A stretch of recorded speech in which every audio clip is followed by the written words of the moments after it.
Okay, test, test. Need to say. Are we ready to go? We are, thank you.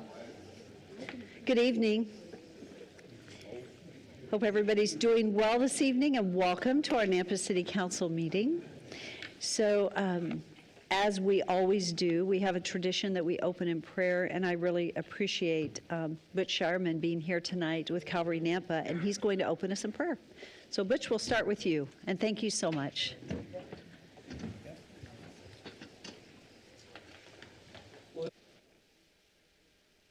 To be here tonight. Father, you've blessed this community so richly, and we are so thankful for all that you've done for us, for all that you are doing currently, and all that we know you'll do in the future. And as we seek tonight to gather together to do the business of the city, we ask for your wisdom, we ask for your guidance, and we ask for discernment in all of the difficult things. May you be present, and may the decisions be made be pleasing to you. Lord, I pray for each council member as well as the mayor tonight, that they would hear the words spoken, that they would understand what is being expressed, and that they would truly discern the best outcome possible, seeking your will as they do that. And as we do this, Lord, we give you all the honor, glory, and praise in the precious name of your Son, Jesus Christ. Amen. I pledge allegiance to the flag of the United States of America and to the republic for which it stands, one nation, under God, indivisible, with liberty and justice for all. Butch, thank you so much. Appreciate it. Okay, roll call. Rodriguez. Here. Pingula. Here. Hills. Here. Reynolds. Here. Haverfield. Here. Griffin. Here. All present. Thank you. So I am not aware of any proposed amendments to the agenda. Council, do you have any proposed amendments? Seeing none, I would stand for a motion to adopt the agenda as presented. So moved. All in favor? Aye. Any opposed? Thank you. And then I would stand for a motion to approve the consent agenda as presented. Second. It's been moved and seconded. All in favor? Aye. Any opposed? Thank you. Okay, so we do not have any agency or commission reports, but we do have a couple of staff reports this evening. Let's start with Public Works Staff Communication. Good evening, Crystal.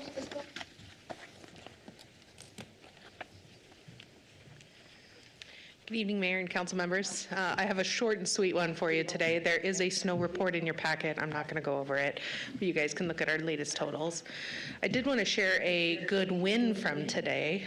Today started off a little bit rocky. I'm not sure if any of you guys were commuting, but there was an incident on the interstate that ended up shutting down 3 consecutive ramps here through Nampa and diverting all of the traffic onto Karcher. We all know that Karcher functions very, very well on a good day, so asking it to withstand 3 additional interstate ramps worth of traffic was a tall burden.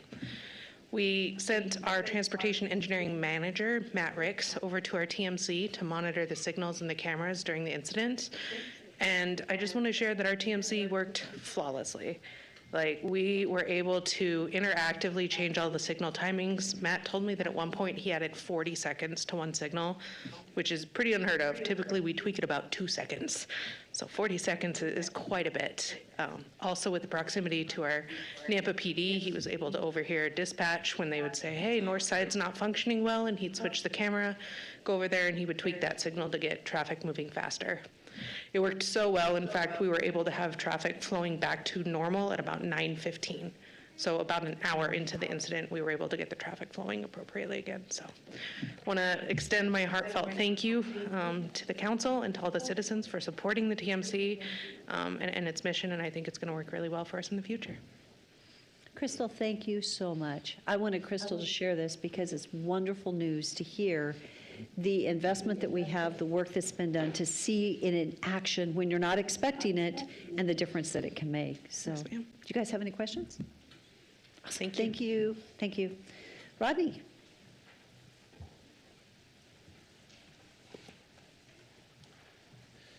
Mayor and City Council, for the record, Rodney Ashby, Planning and Zoning Director. We had 6 public hearings come before the Planning and Zoning Commission this last week. The first one was, I'm getting an echo here. There is an echo, it's just... Is it Okay. gone? All right.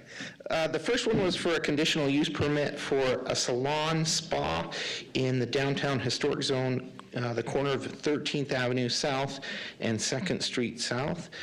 This was a salon complex where multiple providers could be in the same building or the same office and have a single greeting person at the front who does scheduling and things like that. And that one was approved. So that was a conditional use permit. And the next one is a zoning map amendment from RD to BC. And this was in area between 12th Avenue South, 11th Street South, and East Roosevelt, where all 3 of those roads kind of meet. There was a really small little parcel that was just real little, but this is proposed for a restaurant, a really small restaurant. It's not a drive-through. It is just a sit-down restaurant with a few spots for people to park. Not very big, but it was recommended for approval, and that will come before you. I'm sorry, the last one was just approved, and this one is recommended for approval, and that will come before you on the 5th of May. The next one is a conditional use permit for auto repair and maintenance. So this was in a BC zone, southeast corner of 13th Avenue South and 2nd Street South for Archer's Auto Repair and just general light automotive maintenance and repair services at that corner. And that one was approved as recommended.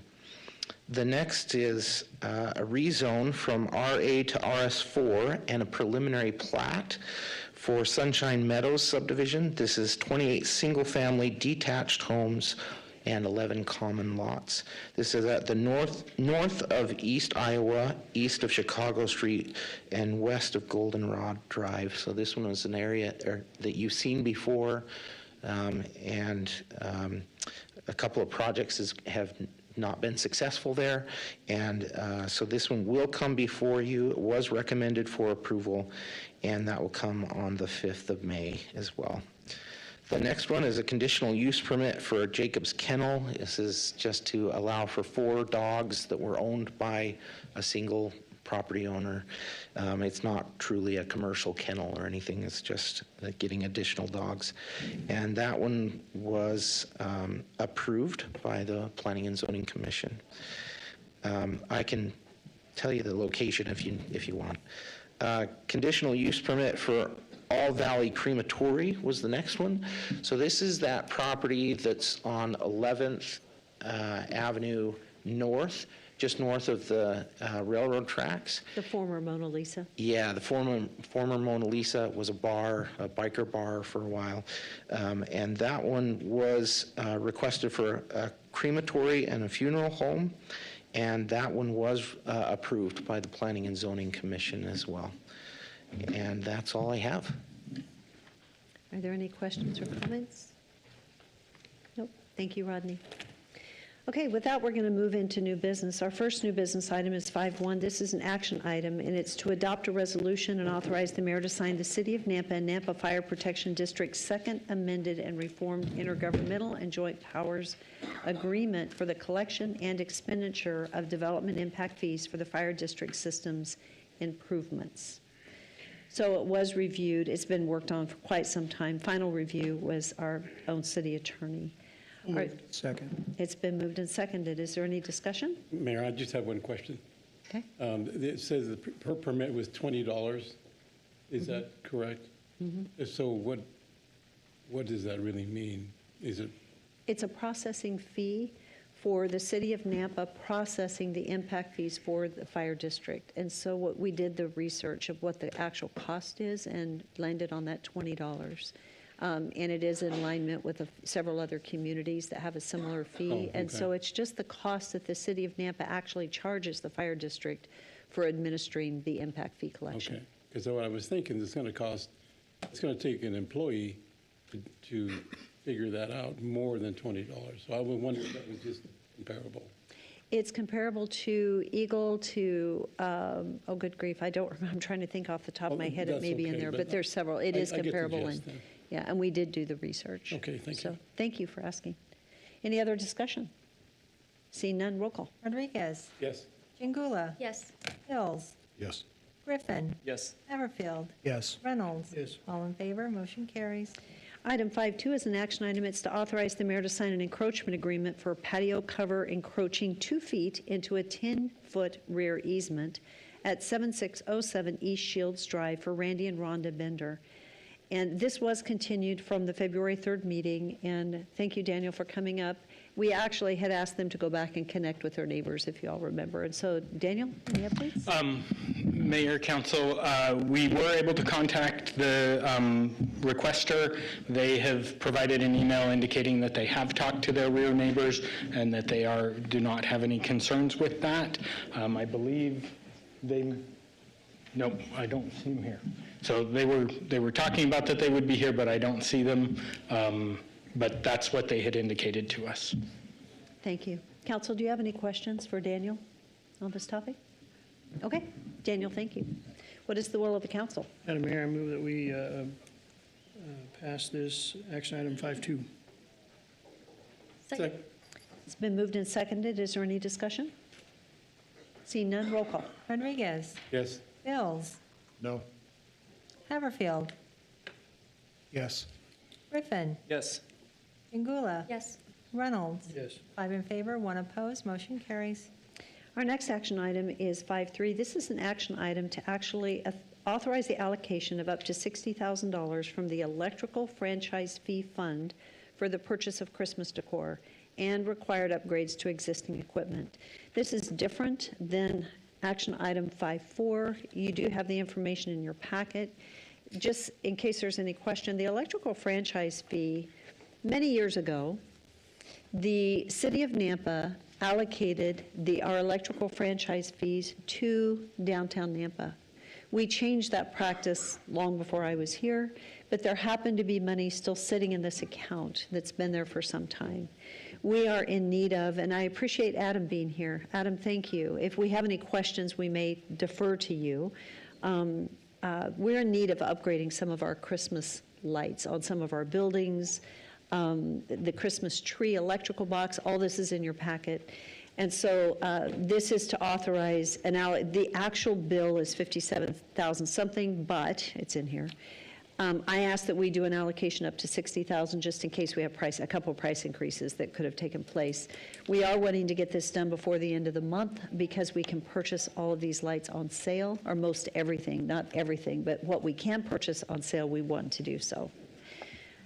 Adam, do you have any comments that you want to make or just be available for questions? Okay. What is the will? Thank you. There was a motion to approve. Is there a second? Okay. With no second, that motion fails. So, council, would you like to discuss this? Mayor, I'll take a stab at it. Just to clarify, the $60,000 only because this comes from the electrical franchise fee, there's a certain direction that you can only use this fee for, right?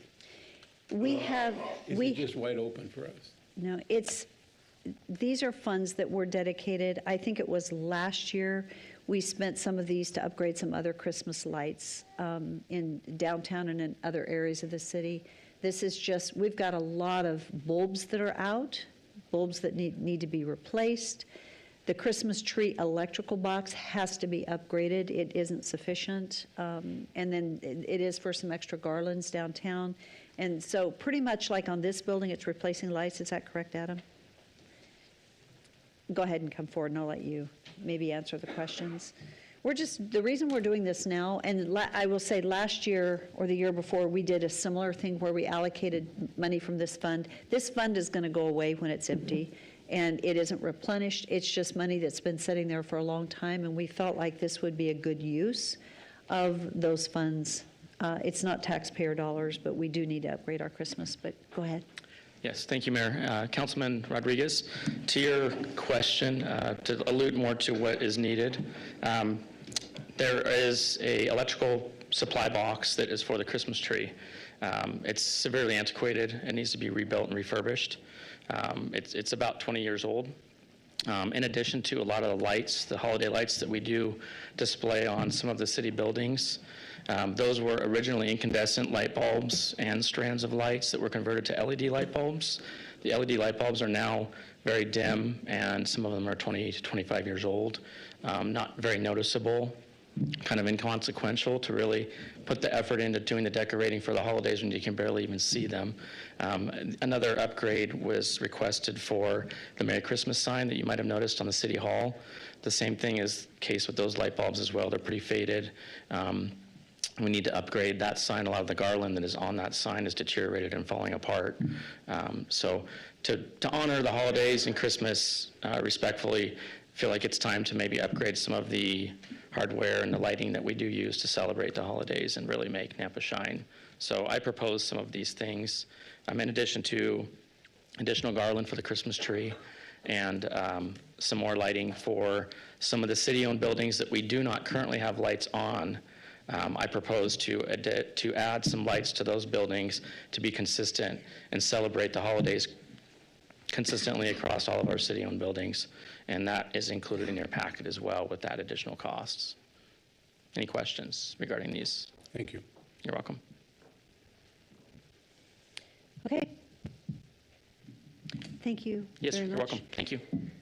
Okay, so I have to say, I recommend we do this. I tell you what, as I listen to our citizens, and the next item we'll have a discussion about, that this is a fund that's just sitting there, and we've used it previously for lights. Somehow we need to do it, or we can just have burnout light bulbs and not get them on sale, and there we go. So I'm going to say, Mayor. what is the will of the council? One of the things, and I know it's not directly because this is outlining City Hall and the park and for the Christmas tree lighting, and I had reached out to Parks and Rec previously. One of the areas that I think if we don't end up approving or using the funds for this specific is maybe considering that north side entrance. This year, they only were able to strand up about 3 feet on each tree, and it frankly looked like it was all burnt out. Maybe an entry where, if this doesn't get approved is what I'm meaning, so I'm speaking out loud right now. Maybe you're looking for a motion at this moment, but I'm thinking if this does not, maybe we should be looking at one of those corridors where the multitudes of Nampa is able to see it. I don't know how many people get the opportunity to go into downtown and see that we're investing these funds into lights and the Christmas spirit there, but maybe they surely do coming in north side from their day jobs every day, thousands and thousands and thousands of cars. So I think we received a quote, and I can't remember how much it was, but it was similar to this, which is shocking to me that to put up lights and to have lights for these spaces costs so much, but that's just the way of the market, I suppose. I just don't know if these funds would be better spent elsewhere, and that's my hesitation for not seconding the original motion.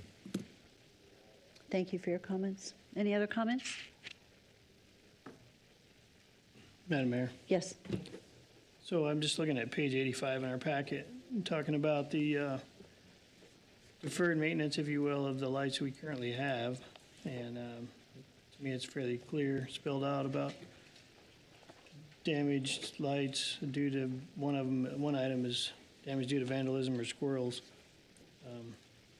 I have a gigantic tree in my front yard, and the squirrels ate half of my lights the first year I put them up. I think I had about $4,000 out there.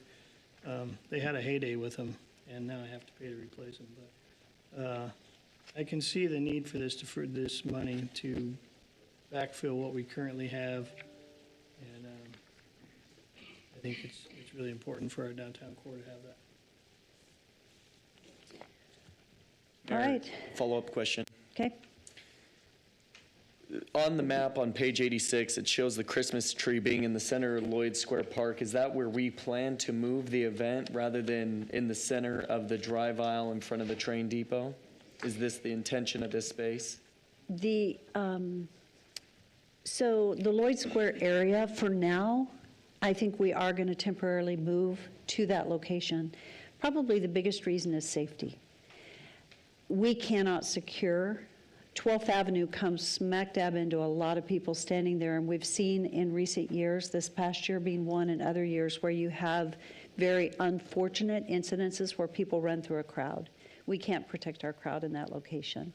And so we have a beautiful train depot that you can't see for the tree, but mostly for safety reasons, I think it would be in our best interest to move the tree over to Lloyd Square.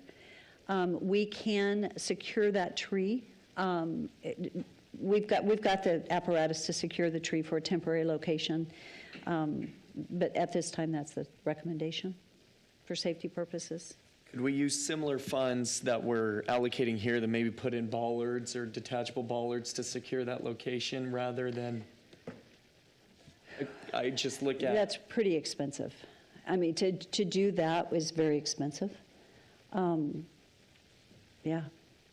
Because and then it's jumping over the action item 5.4, and I apologize for jumping ahead. The imagery that we used in allotting the $150,000 rebate for downtown Nampa, that looks like downtown Nampa to me. That image that they have on page 92, I think any way that we can have this happen as well as maintaining the tree in front of the depot.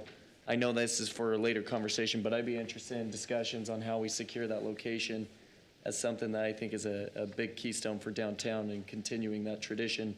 Maybe Lloyd Square Park is better and change is good. So once again, this doesn't help with the current issue, but thinking out loud again. Thank you.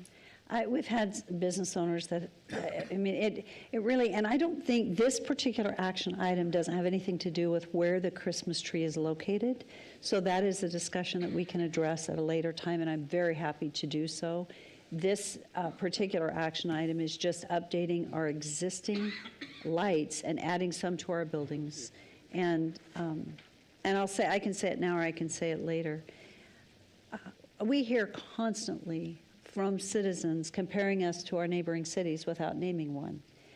And the revitalization of our community is important. So, and the upgrade just to our lights. I mean, if we don't want to get them on sale by catching it now, we can leave everything the way it is. We're going to have burned out lights. We may or may not have our Christmas sign as we move forward. It is what it is.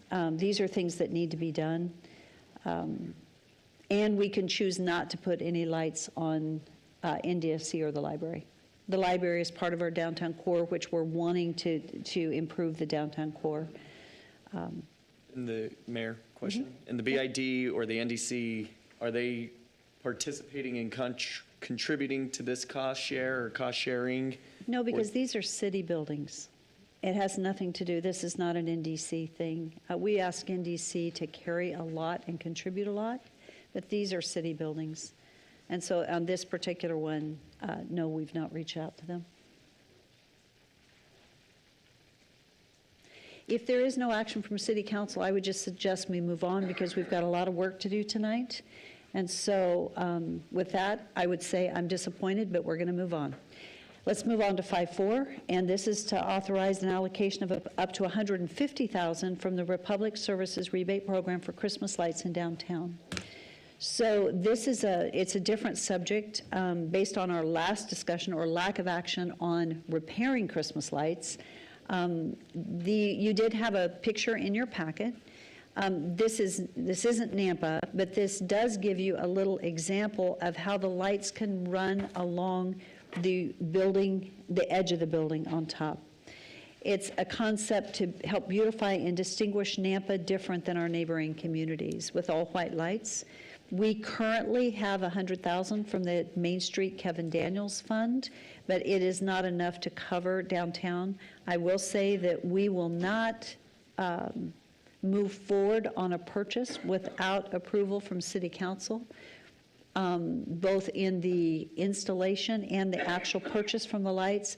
But candidly, I don't want to waste my time. If the support of the council is not there for the revitalization of our downtown for Christmas, I'm not going to waste my time going to the work to get it done. I did have a question from Councilman Bills earlier in how this tied in with our downtown implementation plan. I appreciate Ben Levenger being here and Nathan from the downtown development, I forget the name of your company, I just lost it. Thank you. So they're here, they happen to be in town, working on our downtown revitalization project, and they would be happy to answer any questions you might have. If you'd like to hear from Ben, as I did talk to him about this project. Ben, go ahead and come forward, if you don't mind. Mayor, Give us about just a 5-minute, yes. Excuse me, but, no, go ahead, Ben, because I'm going to talk to you about this. Okay. Earlier today, I did meet with Ben and Nathan, and they came up with an idea of safety, and it really concerns me that when we block off First Street from 12th to 13th, it's those old wooden barricades.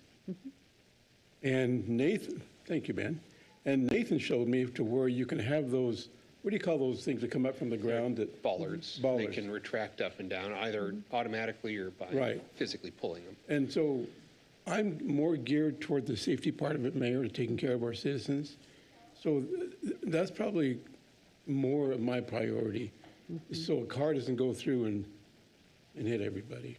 So, yeah, that's where I'm headed. And I think before we do that, we need to finish with our downtown implementation plan and get a feel for where the right location is for the trees. So that's why tonight's action item, I mean, we may say, yes, we're going to invest in bollards and leave the tree right where it is. But, so this last action item isn't about the location as Yes, much as just I know. getting another, but thank you for that I comment. just wanted to give you an Yeah. idea where I'm headed with the safety part. Thank you for that. You're welcome. Thank you.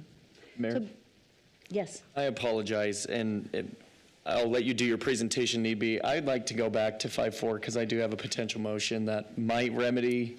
I'm not leaving this empty-handed. I just needed a second to process. Frankly, I thought it was going to go through, so not even here in the second, but I have an additional motion rather than just to leave it alone, to potentially see where council's direction is on it after we go to 5.5, or maybe we leave B. Well, Clarification, are you Yes. talking 5.3 or 5.4? 5.4, I apologize. That's what we're on right now. he's on I thought you said if we're not going to 5.3. 5.3. He has a 5.3. potential motion on 5.3, which we have Glad you're standing here. gone past that. But yeah, just It'll stay line, put. it's fine. If you want to go, just thank you for standing there for a minute. Let's go back to 5.3. If you have a comment, I'm happy to go back, and then we'll keep moving.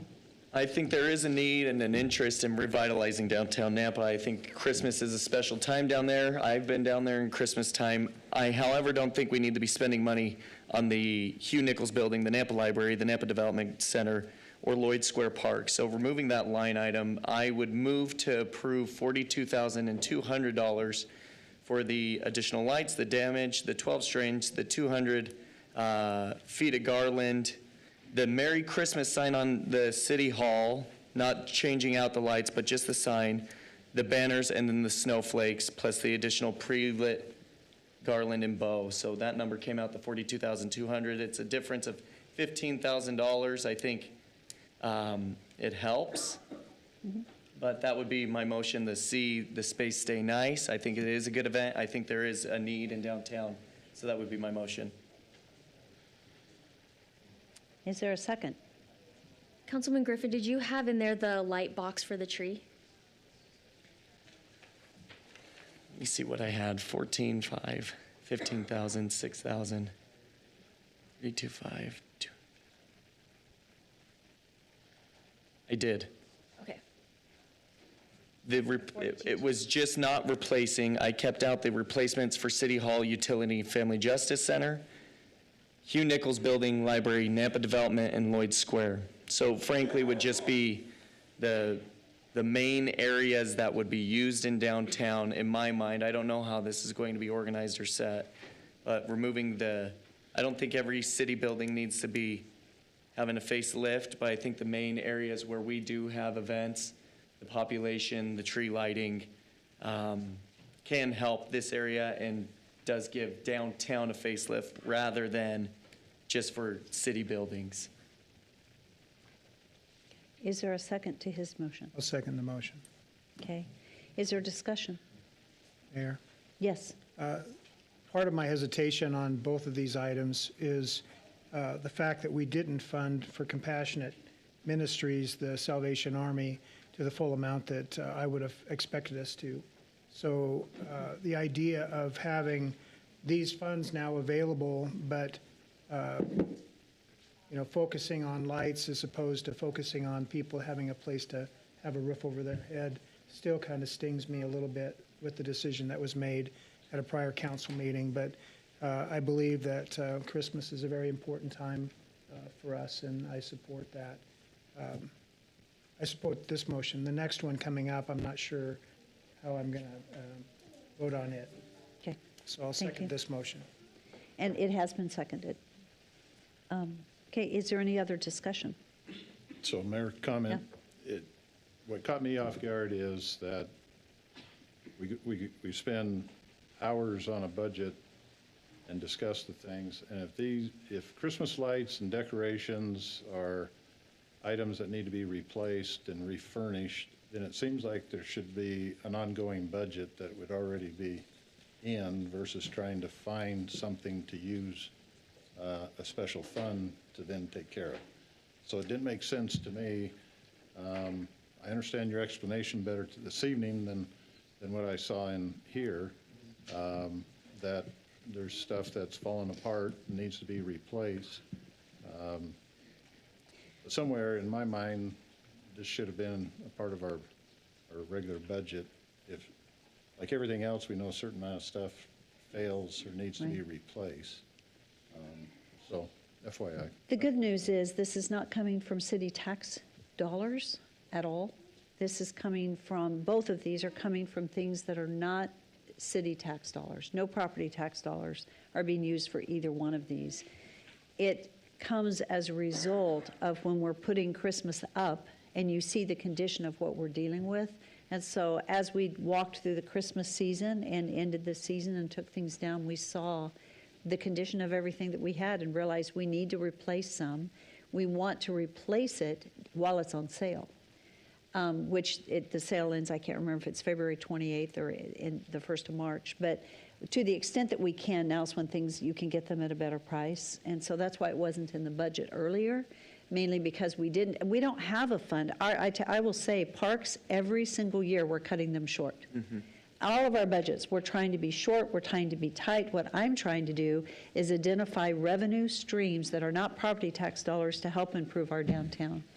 And this is one. And I'll be doing fundraising, hopefully, to match additional dollars, but like the next item, we have match dollars available.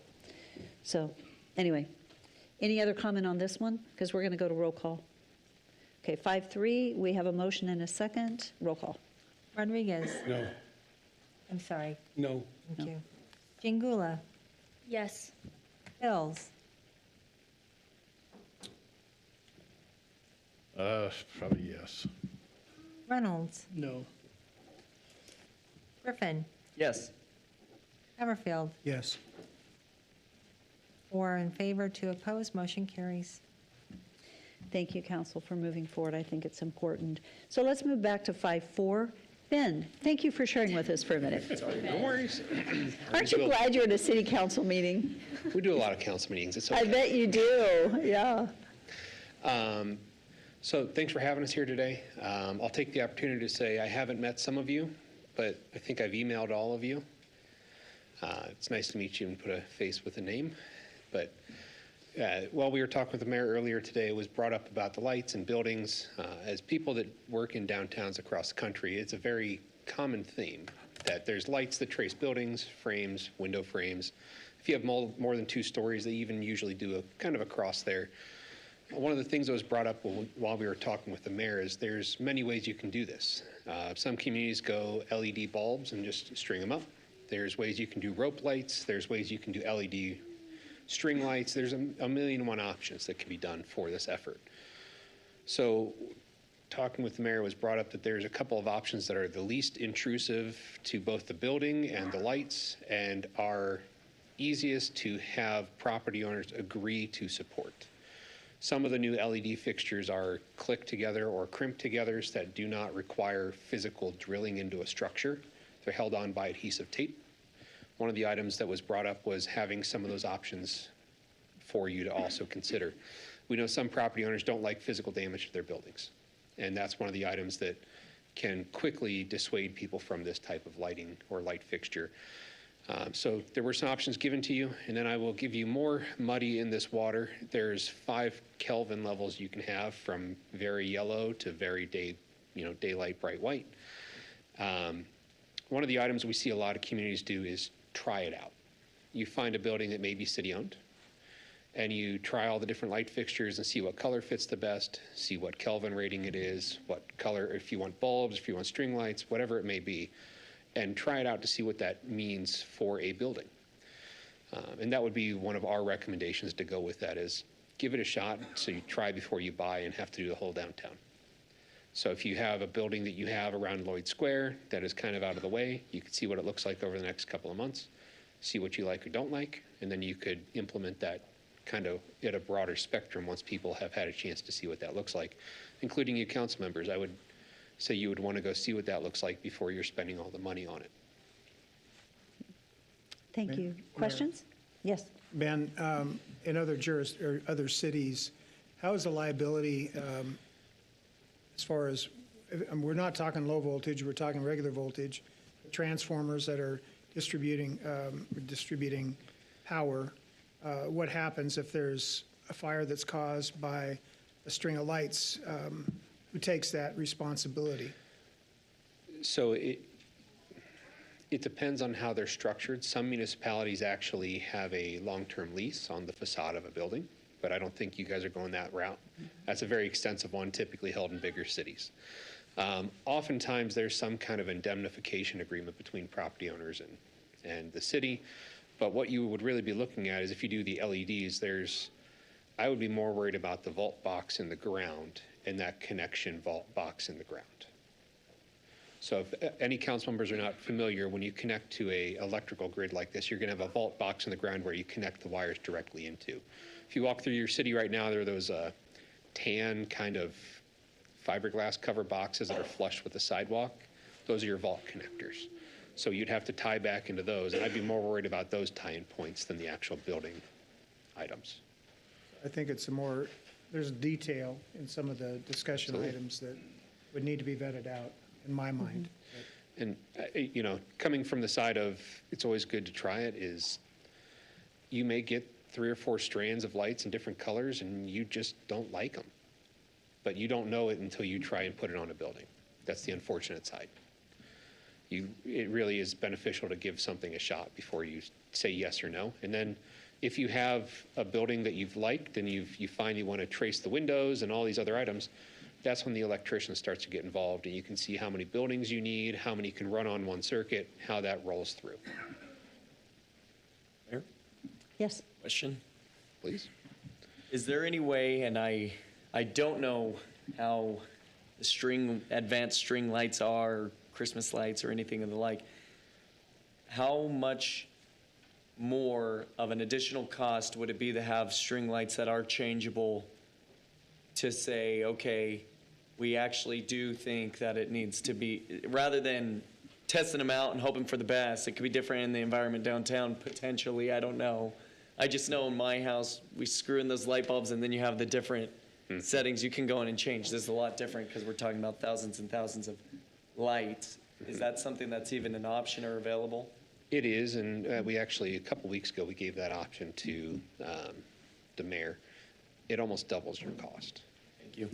And I'm not trying to dissuade you from doing anything. It's just, if you want programmable, changeable lights, the cost does go up because it's about dimming the light, which you have to then do a dimmable LED light, not just a plain strip light LED. Any other questions? Ben, thank you so much. Absolutely. We have appreciated your work. Thank you so much. We're so excited to see the final product. And one final comment, if you haven't booked a time with us to talk about the downtown implementation plan, please do. You'll find an email in your inbox. Thank Okay. you. Yeah, it's important, because what we don't want to have happen is that he sent an email, I don't know how long ago, everybody should have it, an opportunity to visit. We don't want to get done and then have questions come forward and changes at the very end when we've gone through a really long process. This is our time to give input, so I would ask council to please take advantage of it. And if you don't have Thank time, you. you want to do a phone call, the know how to get a hold of me, so just give me a call. Thank you, Okay? Thank you. thank you. So on this item, I'd make a motion that we deny this item, 5-4. Second. that's great. I was going to suggest that we not move forward at this time. It was actually where I was going to go, and that's fine. I withdraw my second then. No, it's fine if you want to do it. Do you want it never to come back? I guess what I'm saying I is, want it to come back. you do want it to come back? So what is the intent of a denial That we're not prepared to handle the issue at this time. tonight? Or, right, Yeah, ever? I think it's premature at this time. Okay. So that's the reason for making the motion. motion. Okay. So you want to make a motion that says we continue this down the road? And unknown when? And I don't No, think I we when need there's- to. I think when there's more of a plan, then it comes back like any other issue. Okay. Yeah. I'll stand for I it. think with that, we'll just withdraw. I'm just going to withdraw this item. We'll come back and revisit it Okay. in the future. Yeah. Madam Mayor, can I have the motion and seconder both withdraw then, because we do have it on the table? Withdrawn? Withdrawn. Okay, thank you. Okay, so let's quickly go to 5-4. I would like to pull a quick executive session in before 6. 5-4 is an action item.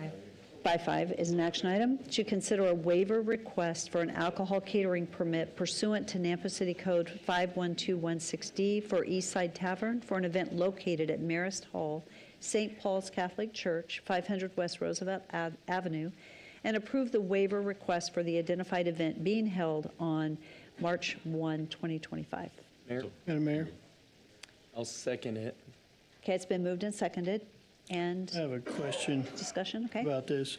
Wonder if Lieutenant Kimball can speak to this. I know that there was at one time a pretty good size altercation at this facility. I just wondered if that's kind of been cleared up and if it was any of the same people on this application. Mayor, Councilman, you have to, will you ask me the question again? I wasn't listening back there. So this is for alcohol catering permit at the St. Paul's Church on Roosevelt. Okay. And I know there was a pretty good sized altercation over there with PD. Seemed like a couple of our officers got hurt pretty bad. Yeah, and it's probably been about a year and a half ago. After that altercation, myself and another officer went over there. We met with the church, talked to them about some measurements to have, safety measurements to put in place, which they implemented that, and we have not been back for any type of major event. Okay. And I just wondered if you know if it was the same applicant. I don't know, because the church does different venues there, wedding venues or parties or whatever that may be. So they'll sublet that out to those. But what we talked to them about was, no matter who they had there, the church had to have some kind of measurements in place for allowing only the participants of those parties to come in, because that's what was occurring. People would drive by, see there was something going on in their church, they would go in and check it out, and then there ended up being 500 people there when there were only supposed to be 100 people there. Okay. Thank you. Mayor? Yes. I apologize for the question. I just trying to remember what we had changed, because it seems that St. Paul's Catholic Church is having events very frequently. I thought we gave them a blanket to allow alcohol events. Is it for not necessarily the location, but the specific applicant? This East Side Tavern hasn't applied for this yet, so that's why. Madam Mayor, Councilmember Griffin, the reason why this came before us is it actually just came last week, and they realized that their consent to cater form expired in January. Thank you. And how long will this consent to cater form last? This is not a consent to cater form. This is just for this event. If they want to do a consent to cater form, they will be coming back before council for that approval. So this is specifically a one-time for this event? Correct. The consent to cater forms are only there for approval for 12 months. Thank you. There is a motion and a second. Is there any further discussion? Roll call. Rodriguez. Yes. Chingula. Yes. Reynolds. Yes. Everfield. Yes. Griffin. Yes. Bills. Yes. All in favor, motion carries. We don't really have time for the executive session that we were going to do. And so, Jump to section 9. With that, I apologize, but maybe we just won't do it tonight. So we'll just hold it, see, yeah, thank you. Okay, so let's move on to unfinished business. 9.1 is an action item. It's the first reading of the ordinance for annexation and zoning of a total of 157.24 acres into 65.78 acres of RS6, 35.24 acres RS4, 47.55 acres RD, and 8.67 acres BC zoning districts for Adara subdivision on 4 parcels addressed as 0 and 11342 Orchard Avenue, 0 and 11690 West Orchard Avenue for Trilogy Development, Sean Brownlee, and it is requested to pass under suspension of rules. An ordinance of the City of Nampa, Idaho, determining that certain lands commonly known as addressed as 0 Orchard Avenue, 0 West Orchard Avenue, 11342 Orchard Avenue, and 11690 West Orchard Avenue, located in the southwest 1/4 of Section 26, Township 4 North, Range 2 West, Boise Meridian, Adara subdivision on 4 parcels, R3144300000, R3144400000, R3144401100, and R3144301000, comprising approximately 157.24 acres more or less, laid contiguous to the limits of the City of Nampa, Canyon County, State of Idaho, and that said land should be annexed into the City of Nampa and be zoned RS6 single-family residential, RS4 single-family residential, RD 2-family residential, and BC community business, declaring said lands by proper legal description as described below to be a part of the City of Nampa, determining that said annexation and zoning is in the best interest of the public and consistent with the comprehensive plan, directing the city engineer and the planning and zoning director to add said property to the official zoning maps of the City of Nampa, and to designate said property as 65.78 acres RS6 single-family residential, 35.24 acres RS4 single-family residential, 47.55 acres RD 2-family residential, and 8.67 acres BC community business on the official zoning map and other area maps of the city, subject to the terms of that certain development agreement between the property owner, developer, and the city, providing for recordation, providing for severability, providing an effective date, repealing all ordinances, resolutions, orders, or parts thereof in conflict herewith, and directing the city clerk to file a certified copy of the ordinance and the map of the area to be annexed with Canyon County, State of Idaho, and the Idaho State Tax Commission pursuant to Idaho Code Section 63-215. Madam Mayor, I move this pass under suspension of rules. Second. It's been moved and seconded. Are there any questions? There is a question, Mayor. This development agreement has already been agreed upon and signed. There's no amendment that could possibly be made at this point on the development agreement. I would let Rodney and legal speak to that. Development agreements, it depends if they have an amendment language in there, and typically they will. And so at this time, maybe not tonight, but at a later date, there's an opportunity to amend it, is what I would say. Mayor, I'll just add to that, that our code does allow for amendments to all development agreements. So, and the language in all development agreements outlines the process for amendment. So it could come, but you're right, it is, a development agreement is in place. Signed by the city and by the developer at this point, so the terms have already been decided and agreed upon. What would fall under that amendment allowance section? Sorry, excuse me, Mayor and Council. An amendment has to come before the City Council as a public hearing. It actually goes through the Planning and Zoning Commission as a public hearing, and then comes back to City Council as a public hearing again. So it is a very public process. We don't get a lot of amendments, or you would be seeing them if we did, but there have been a few over the years. Reason for my question is the same issue I raised in the last public hearing, hoping that we further address the issue of flooding in all of our developments in the city, not just specific projects, and maybe adding additional language to protect our homeowners, our home purchasers in the area, is why I bring that up. I support the project. I like the project. You know I like the project. I just think I would potentially want to see an amendment outlining that a little more, but that could be for a different date. Thank you for that comment. Is the motion still on the table to approve as stated? And a second? Is there any other discussion? Roll call. Rodriguez. Yes. Chingula. Yes.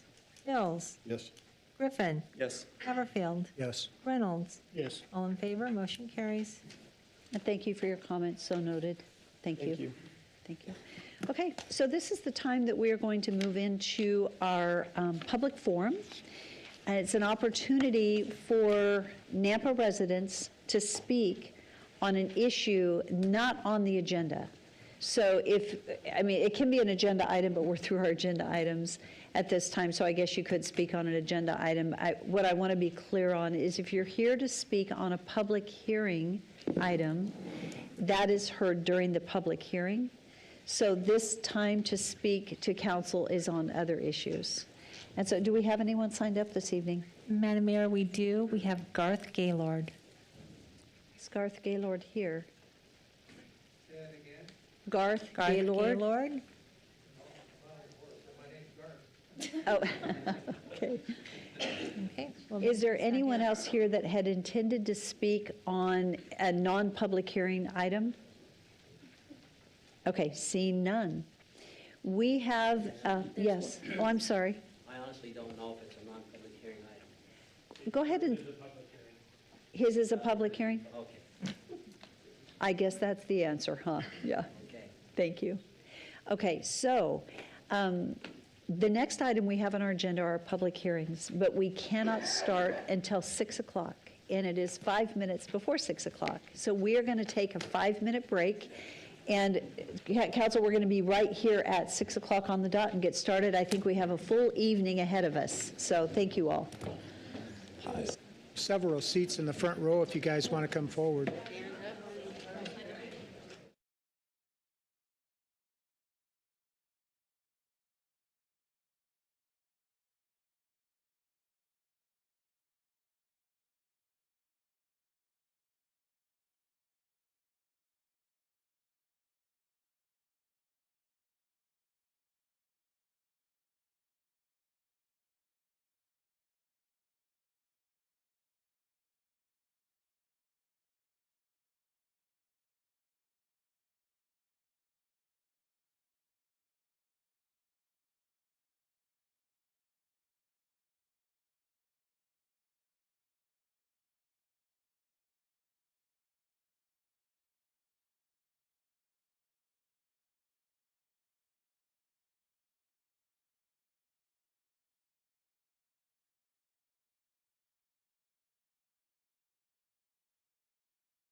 Okay, I think we're ready to get started. Mark, could you turn me up just a hair? Thank you. Okay, can everybody hear me? Hello? I think we're ready to get started. So, good evening. So we have a lot of people here this evening, and as we step into our public hearings, we have 3 public hearings this evening. Most of you are probably here for our second public hearing, possibly our third. I'm going to give everybody the instructions for the entire evening at this time. First of all, I just want to say thank you that we have an engaged community.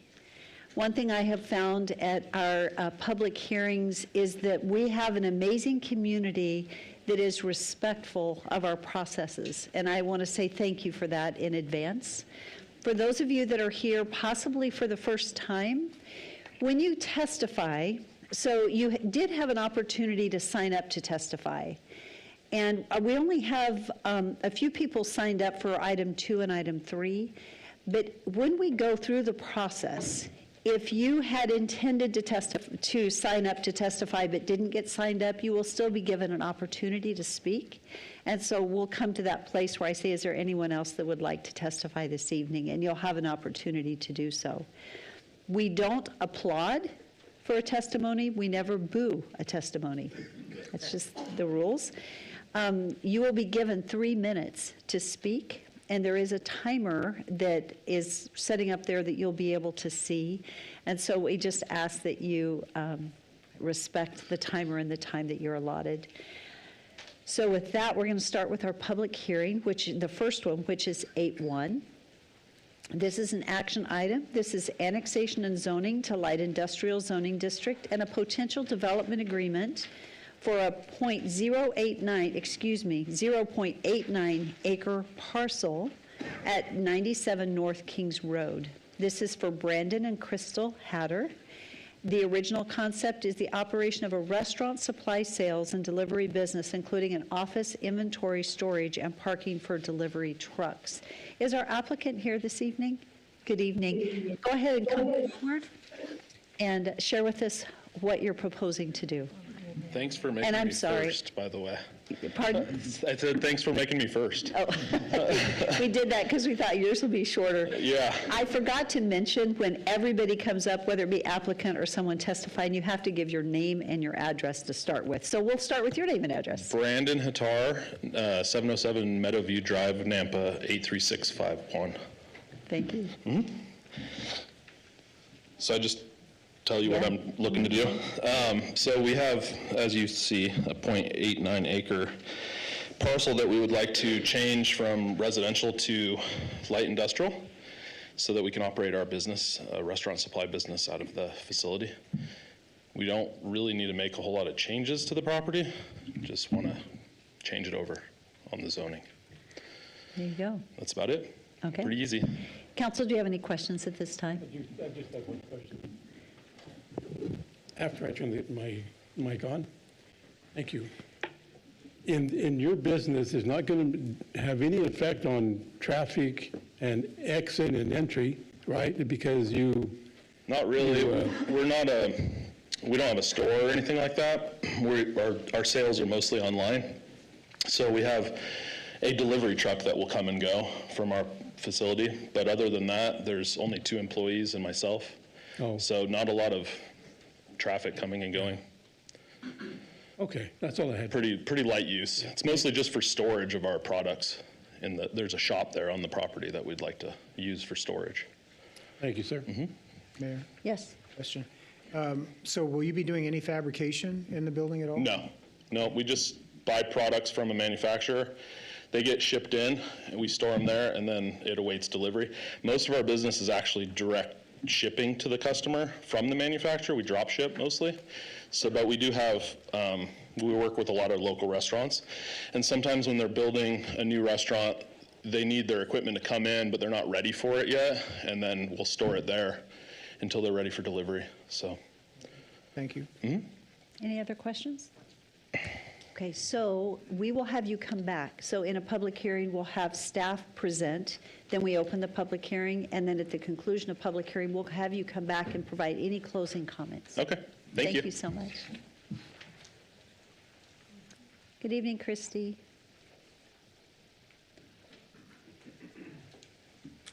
Thank you, Mayor and Council. Christy Watkins, Principal Planner for the City of Nampa. Like you said, this is a pretty simple one. Canyon County does not have 97 North Kings Road designated as industrial, and we do. So they were directed to come and ask for annexation and zoning so that they could be zoned light industrial to do what it is that they are asking to do on their property. So the surrounding property is all IL, north, east, and west. And then to the south, there is Canyon County residential property that is goes clear down Kings Road. Surrounding uses, this is not a complete list because there are a lot of industrial uses in that area. There are storage units, steel manufacturing, powder coating, woodworking, U-Haul rental, the National Guard Armory is there, the airport is there, there's a pallet company, there's auto repair businesses, and then, of course, there is some Canyon County single-family residential. So this property does have access to water, sewer, and irrigation.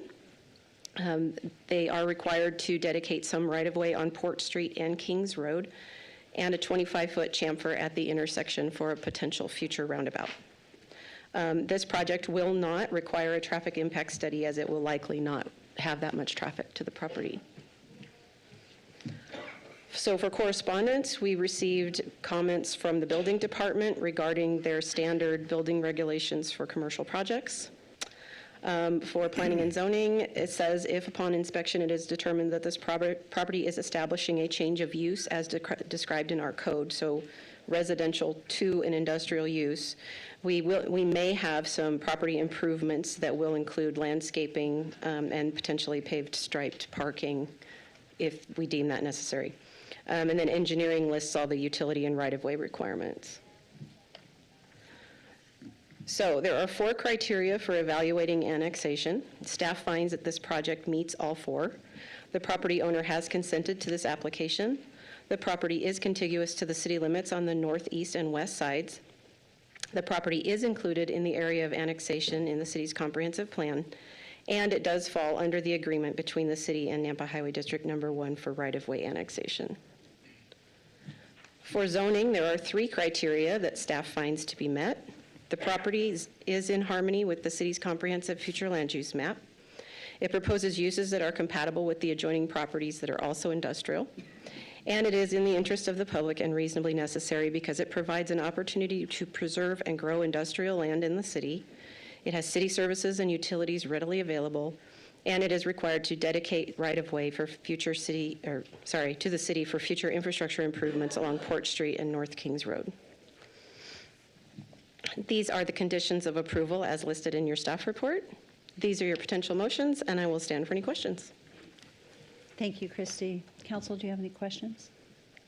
I do have a question, and that is, and I make an assumption that you have visited with the applicant regarding the right-of-way dedication and all the requirements of annexing in.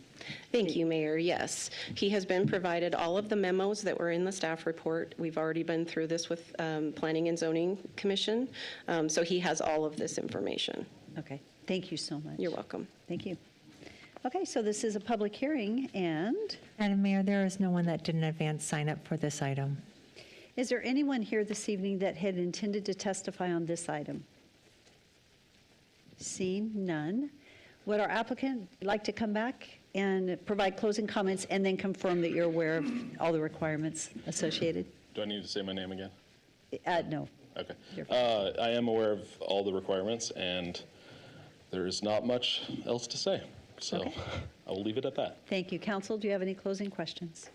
See none, thank you so much. Thank you. Council, I would stand for a motion to close public testimony. So moved. Second. All in favor? Aye. Okay, what is the will of the council? Mayor, I move to approve the annexation and zoning tile zoning district at 97 North Kings Road for Brandon and Crystal Hatar. Annexation 00316-2024. There we go. Oops, you Sorry. might need to start over. Sorry. Apologize. That's okay. So I move to approve the annexation and zoning IL zoning district at 97 North Kings Road for Brandon and Crystal Hatar, ANN 00316-2024, with all conditions listed in the staff report, and to adopt the proposed findings of approval as stated in the staff report. Second. It's been moved and seconded. Is there any discussion? Seeing none, roll call. Rodriguez. Yes. Reynolds. Yes. Haverfield. Yes. Griffin. Yes? Ingula. Yes. Hills. Yes. All in favor, motion carries. There you go. You're welcome. Thank you. Okay.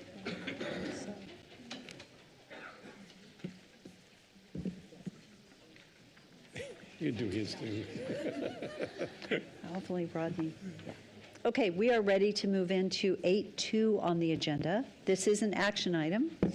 This is for annexation and zoning for a total of 259.95 acres into 144.14 acres agriculture, AG, 20.6 acres into community business, 12.64 acres into RS4, single-family residential, 2.88 acres into RS7, 26.62 acres into RS 8.5, and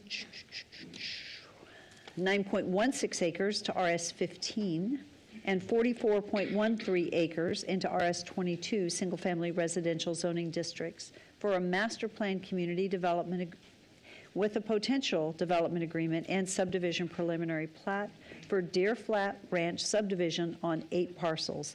These are addressed as 0, 2715, and 2923 South Midland Boulevard, 0, 0, 0, and 10375 East Locust Lane, and 10255 Locust Lane, for Scott Keto, representing Loveless Keto Lakeside Ventures. The original concept is 189 single-family detached lots, 7 commercial lots, 3 agricultural lots, 25 common lots, and a city pathway along Midland Boulevard. Is our applicant here this evening? And who will be speaking for applicant? Thank you. Because this is a master planned large subdivision, we have allotted up to 15 minutes of time to go through the concept in totality. And thank you for sharing your name and address. We appreciate that extra time. Madam Mayor, members of the council, my name is Blaine Woolmer, Woolmer Engineering. Our office is located at 4355 West Emerald in Boise. And I will be doing the project introduction tonight, and then after I'm finished, Charlie Keto is going to get up and provide the council with a more comprehensive overview of the plans for the development. The Deer Flat Ranch subdivision is a master plan community containing,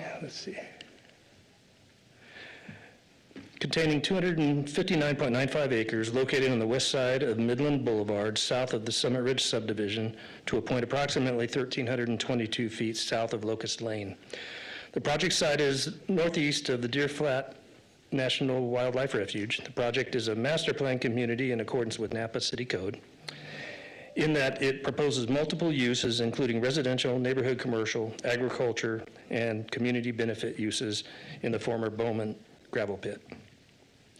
The project proposes annexation into the city of Nampa, zoning, and a preliminary plat. There we go. Proposed zoning for the project includes 144 acres of ag, 20.6 acres of community business, and the following residential densities: 12.6 acres of RS4, 2.8 acres of RS7, 26.6 acres of RS 8.5, 9.2 acres of RS 15, and 44.1 acres of RS 22.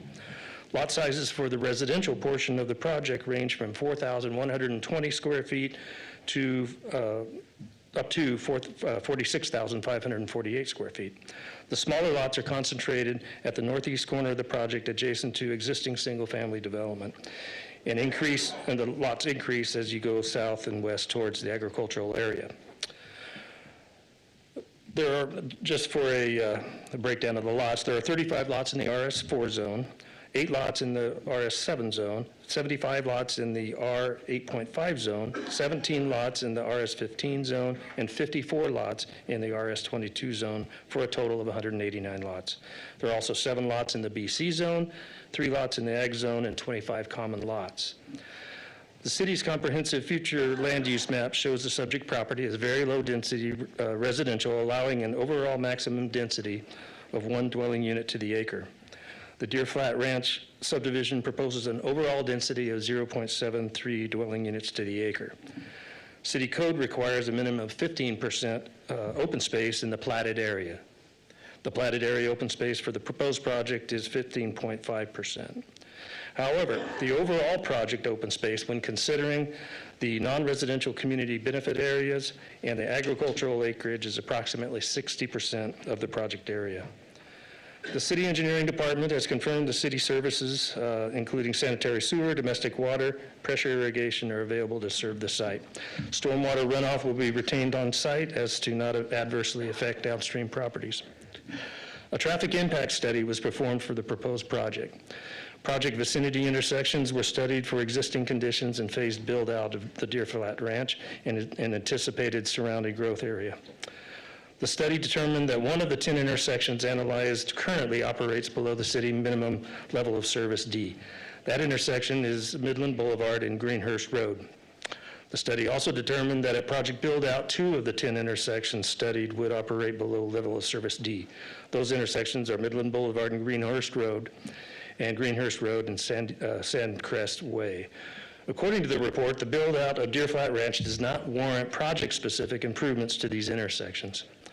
The report, however, does recommend a fair share contribution toward a traffic signal at the intersection of Greenhurst Road and Sandcrest Way when the signal is warranted.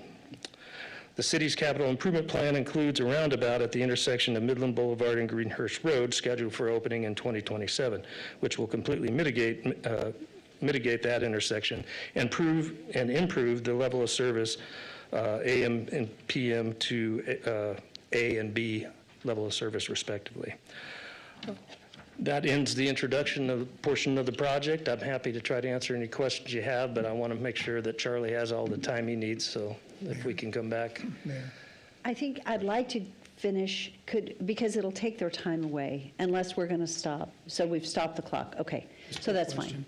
Will there be a reclamation effort to fill in the pit as a part of this project? Charlie's going to talk more about the proposed uses in the pit. There have been a lot of discussions with a lot of different entities of, yes, reclamation will be part of that, and we're looking forward to some pretty exciting uses down there that'll have community benefit.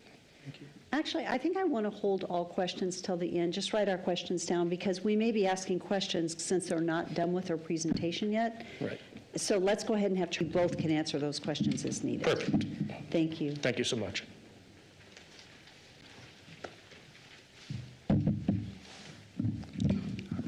Mayor, Council. Charles Keto, 10255 Locust Lane. So for my portion of the presentation, I'll be focusing on the development plans of the interior portion of Deer Flat Ranch, including the agricultural and commercial elements of both the farm and gravel pit. This project is extremely important to me and my family, and we're so excited to be sharing our proposal with you this evening. We've been working on this concept for the better part of 8 years, and I've explained this project to hundreds of people, but never under time constraints, and so this is going to be a very quick 30,000-foot aerial view of what we have going on the interior, but we'll definitely go through the question portion of it later. So starting with the farm, let me actually...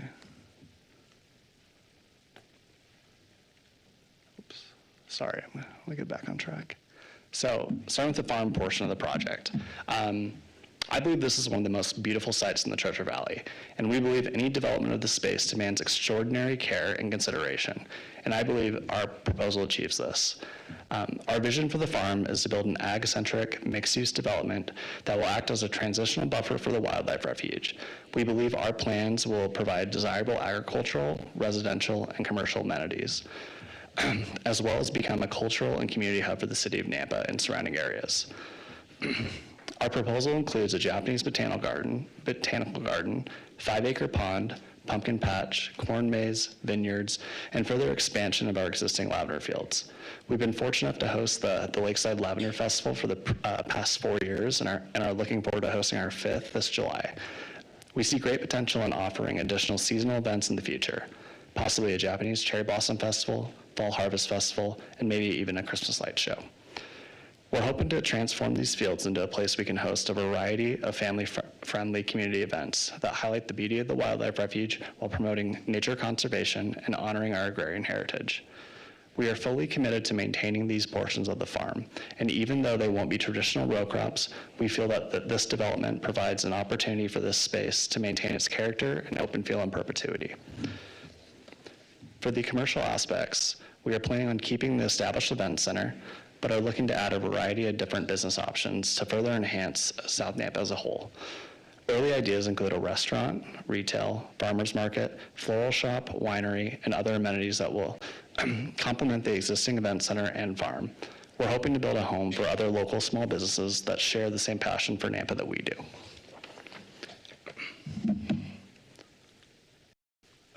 Here's some renderings of our Japanese garden.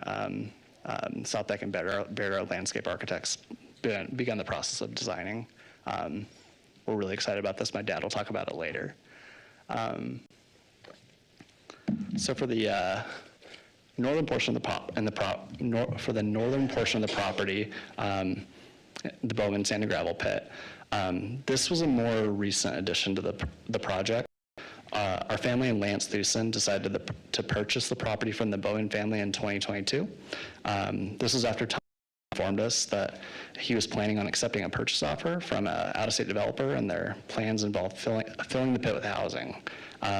We were certain the pit could be put to better use and presented the Bowmans with the idea of incorporating the pit into our project to further enhance what we are currently working towards on the farm. We are very grateful the Bowmans appreciated our ideas and agreed to accept our offer. We've been exploring potential options for the 70-acre pit.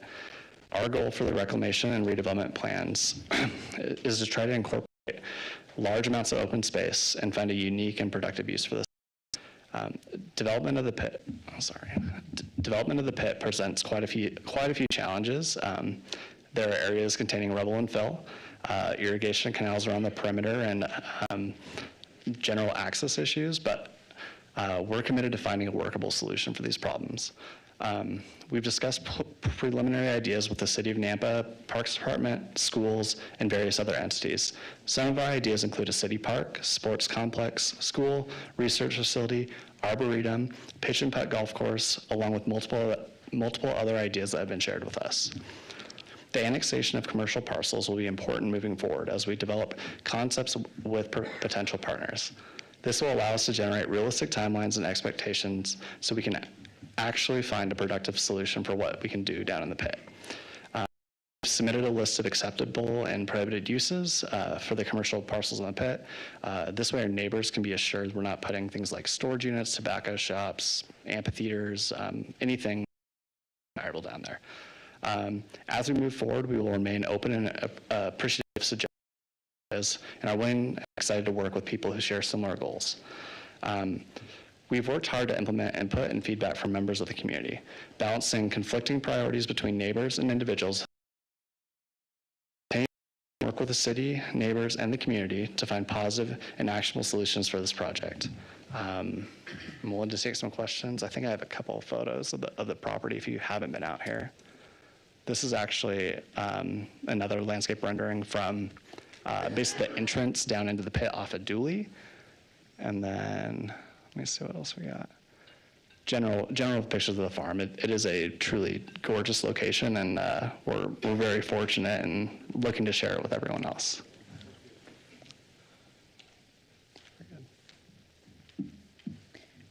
Are you done? I think we're done. You think you're done? You did that fast. I was planning on 10 minutes. You said 10 minutes. Well, great job. Okay, so council, do you have any questions? I do, Mayor. Yes. I just have one. Yeah. Charlie, you mentioned that the smaller lots are going to go to the northeast corner. Yes. And however, in Summit Ridge, those residences are not small. So does that fit within that environment?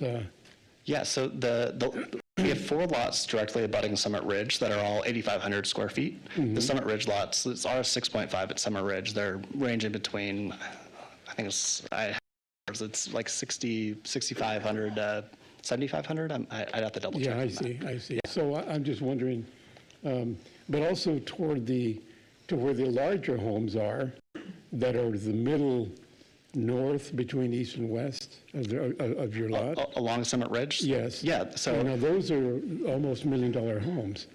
They are, yeah. And so I'm wondering, what is the zone for that area? Because I tried to decipher that here, but I didn't. Yeah, so if you're talking, so you're talking about I don't know, it's not going to work. You're talking about the homes kind of up. Yeah. North. So those are all half-acre lots up there. Right. But none of our residential lots will abut those homes. Those homes are overlooking the gravel pit. And so we're not looking at putting any homes down there. And so, okay. Yeah, Okay. so I hope that. So what's the distance between their property lines and where the pit is? So. It doesn't show distance. That. Okay. So. I mean, is it 500 yards? From the half-acre lots above? So they're directly above the pit. We share a property line with. Oh, they are? Yeah. Oh, I see. Yeah. Yeah, and I recently met with, I think the majority of the people that own lots along the pit, really discussing what we were planning down there.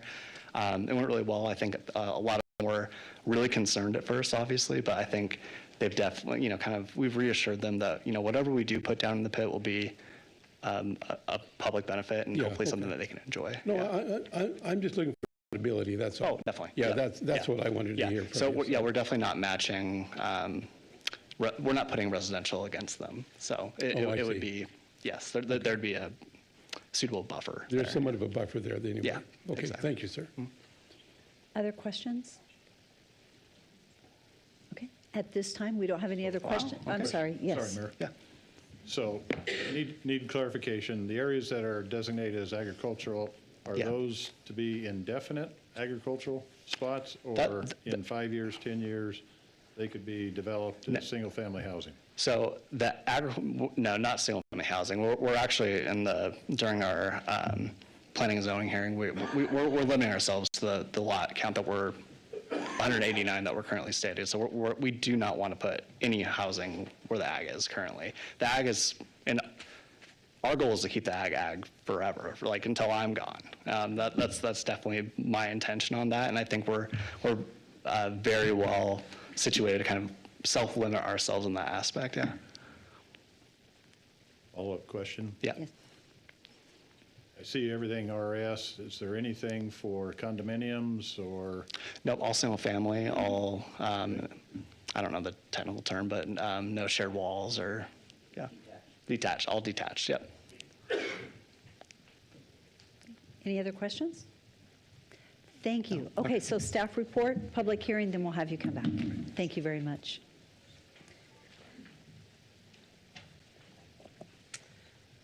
All right, thank you, Mayor and Council. Christy Watkins, Principal Planner for the City of Nampa. As stated, we are here tonight for annexation and zoning of this very large project. The property surrounding this to the northwest is Canyon County. To the northeast is also Canyon County with single-family lots. To the north is Summit Ridge subdivision, which is inside the city, zoned RS6.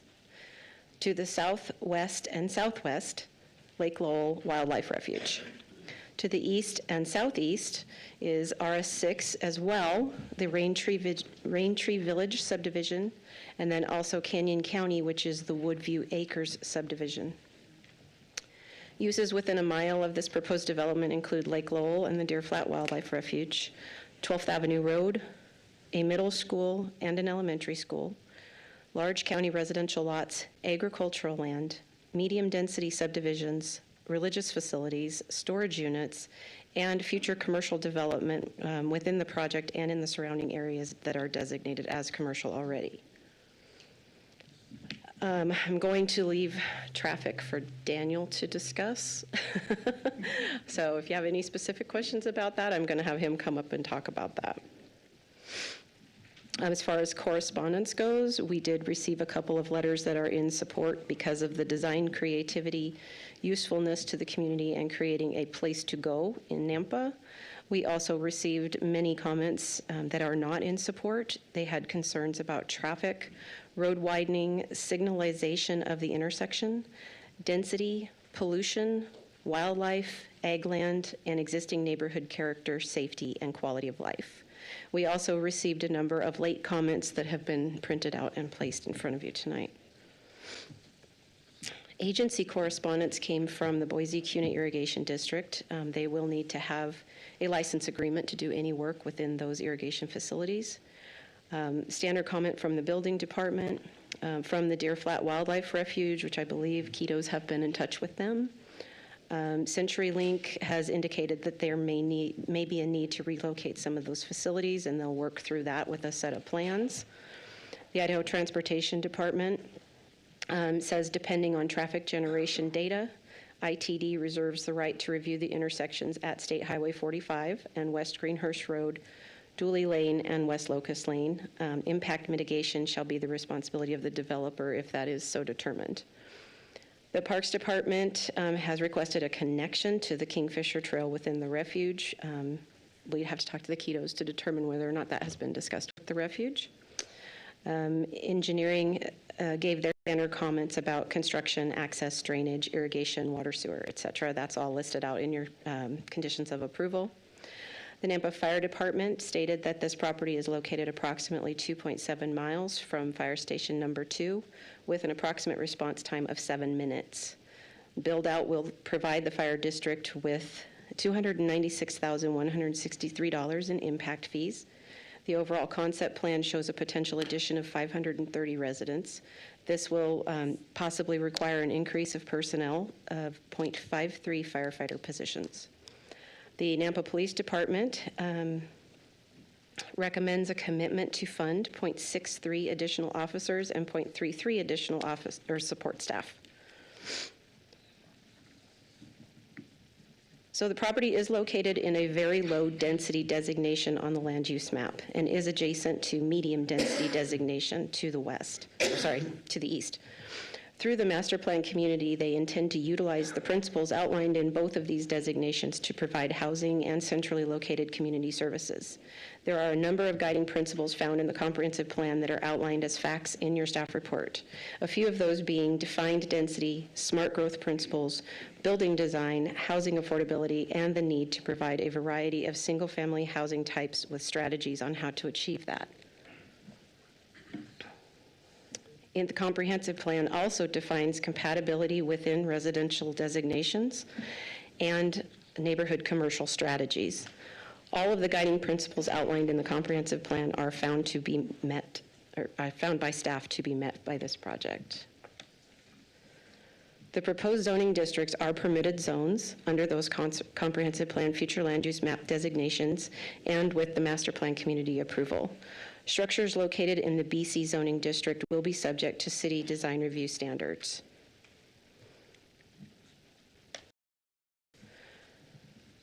Structures located in the BC zoning district will be subject to design review standards. Sorry, I just said that. A 25-foot landscape buffer is required along Midland Boulevard.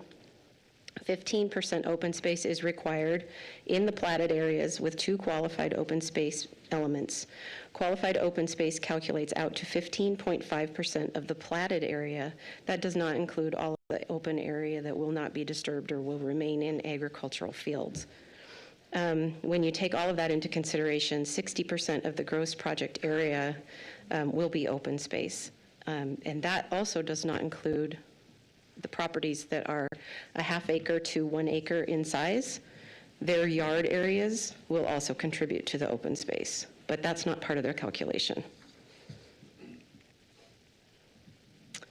So for the master plan community, the number of buildable residential lots on the whole 259.95 acres equals 189.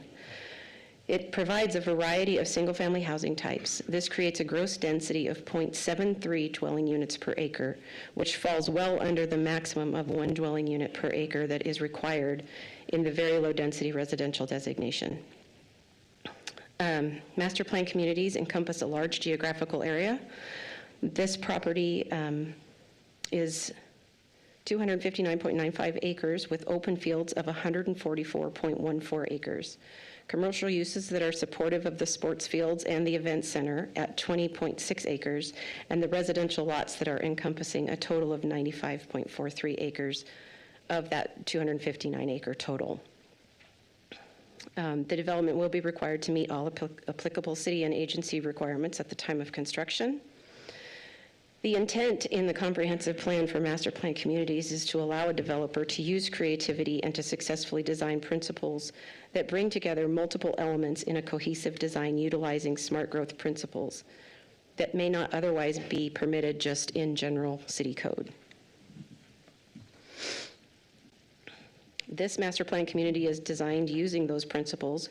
It provides opportunities for residences to live, work, and recreate within walking and biking distance of their homes.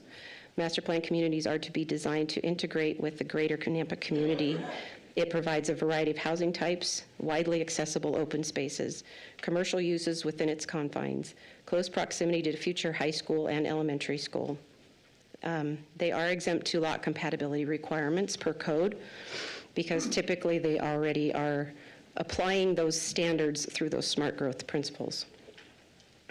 The ratio of land use for MPCs, and PUDs that are larger than 5 acres in a mixed-use land use designation, in the residential mixed-use land use designation, the future land use map, over 50% of the proposed land use shall be in residential, with no less than 5% of the land use as commercial. The area designated as commercial zoning in this is approximately 8%. He did a breakdown of the number of lots in each zone, so I won't go over that again. The lot sizes and the lot widths and depths all meet code for the zone that they are being proposed in. So again, there are 4 criteria to be used in the determination of annexation. In this case, staff finds all 4 to be met. All the landowners have consented to this annexation. The property is contiguous to the city limits. The property is included in an area of annexation identified in the comprehensive plan. The project area falls within the agreement between the City of Nampa and the Highway District for annexation and maintenance of right-of-way. Sorry. There are 3 criteria that staff finds to be met when requesting zoning. It is harmonious with the city's comprehensive plan future land use map. It does propose compatible uses for the area as defined in the comprehensive plan. It is in the interest of the public because it has proposed a master plan community that will provide a variety of housing types and neighborhood services and a residential subdivision layout that complies with adopted city codes. It provides a design intended to enhance agricultural education and protect wildlife around Lake Lowell. It has city services and utilities readily available, and traffic infrastructure improvements are either in place or required to be completed. These are the recommended conditions of approval. So you'll note that some of these are red. These are the ones that were recommended by by Planning and Zoning Commission. So they wanted to add, the build out of this proposed subdivision shall substantially comply with the intent of the concept plan that is included in the development agreement, which is what you have seen tonight. Provide an updated traffic impact study as commercial uses are determined to be submitted to the engineering division upon submittal of each commercial building permit. Provide a list of uses for the Ag MBC zones that are allowed or allowed by conditional use permit. Public storage facilities and an amphitheater are prohibited uses. The proposed master plan community for the Deer Flat Ranch subdivision upon build-out shall not exceed 189 residential building lots. That has already been proposed with this application, so they are not allowed to come back unless they go through an amendment process. And there shall be no fencing installed along the west boundary of the subject property where it is adjacent to the east boundary of the wildlife refuge. This list is also included in your staff report, but I've got it here just in case there's anything that you guys want to talk about.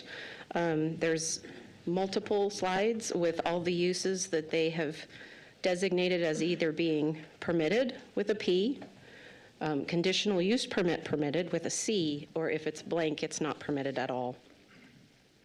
We can go through those if you'd like.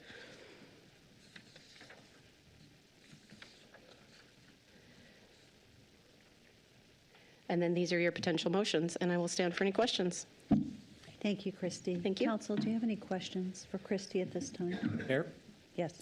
Christy, on the proposed uses that were presented, had the applicant requested that any be changed from conditional to permitted or vice versa? Councilman Griffin, I think there was only one that we talked about to change from permitted to conditional use permit, and I think it was bulky retail. But they were fine with the conditions outlined. Yep. Thank you. And they removed some themselves. Thank you. Mayor Yes, and Rodney. council, I just want to make sure that's clear that you can't, with a development agreement, you can't just permit something that's already required to get a conditional use permit. So there's nothing going from conditional use permit to permitted. Thank you. And just as a follow-up to the question, the applicant agreed to the conditions of approval that have been put on this property. Mayor, yes.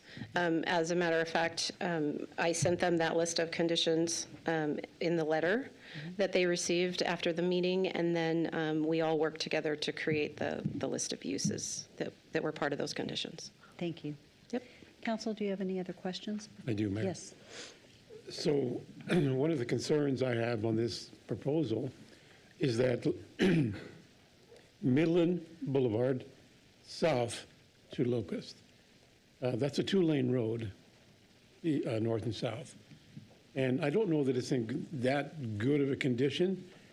How can we make it better? Or is there an easement we can apply to this project to make it better? Now we're getting into traffic. I'm going to turn it over to Daniel. He knows when he's going. Mayor, Council, Daniel Badger, City Engineer. Midland, south of Greenhurst, is a two-lane facility. Their traffic study did look at that, and the city's adopted level of service is a level of service D. On a two-lane roadway, at a level of service D, you can handle about 14,000 vehicles per day. At full build-out with the other background traffic that's there, we're sitting at about 6,000 vehicles a day on Midland in this area. So based on that, there is not a warrant to need to widen Midland at this time or with this development. Is there a possibility that we could use the impact fees specifically for Midland? So that would have to, currently that section of Midland is not on the capital improvement plan for the impact fees, so that would have to go through the full process of being proposed on the impact fees, going to the Development Impact Fee Committee, being adopted in the capital improvement plan, and updating the fees associated with that. At this time, the priorities that are there for the impact have a much higher need than widening of this section of Midland. Okay, so I'm thinking about if 189 homes and they have at least 2 to 3 cars, so That's double the amount you just stated then, right? I'm not sure I understand the Well, question. I mean, if you have 2-3 cars per 189 homes, that's over 300 cars. Right. And the capacity that the transportation impact study that they've done shows the vehicles per day on that section of Midland at full build out and horizon year at just over 6,000 vehicles per day. Yeah, so I'm thinking, has the city the city been in contact with Highway 45 at Locust intersection? So, Mayor, Councilman Rodriguez, that intersection will be signalized this year. It's within the 90-day bid window, TD, so we anticipate it to go out to bid within the next 30 to 45 days. It's been on that 90-day window for a while. And so construction will happen this year on that signalized intersection. Okay, that answers everything then. Thank you. Thank you, Mayor. Are there other questions? Are there other questions for Daniel? Councilman Haverfield. Signalized intersection, what is happening at Greenhurst and Midland? Greenhurst and Midland is under design for a roundabout and will be constructed in FY27. So impact fee dollars available for that project off of this development?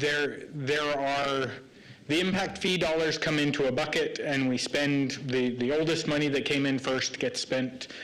So dollars from here will not necessarily be specifically spent on here, but there is a portion of that intersection that is impact fee eligible, and impact fees will help fund that construction.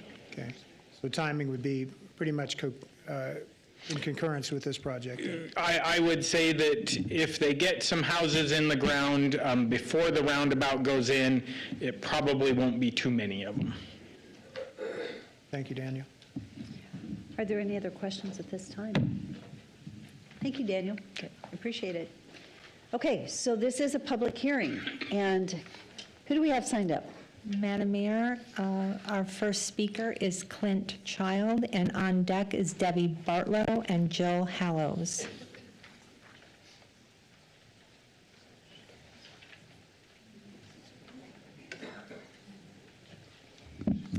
Good evening. My name is Clint Child, 109 Crestview Drive in Nampa.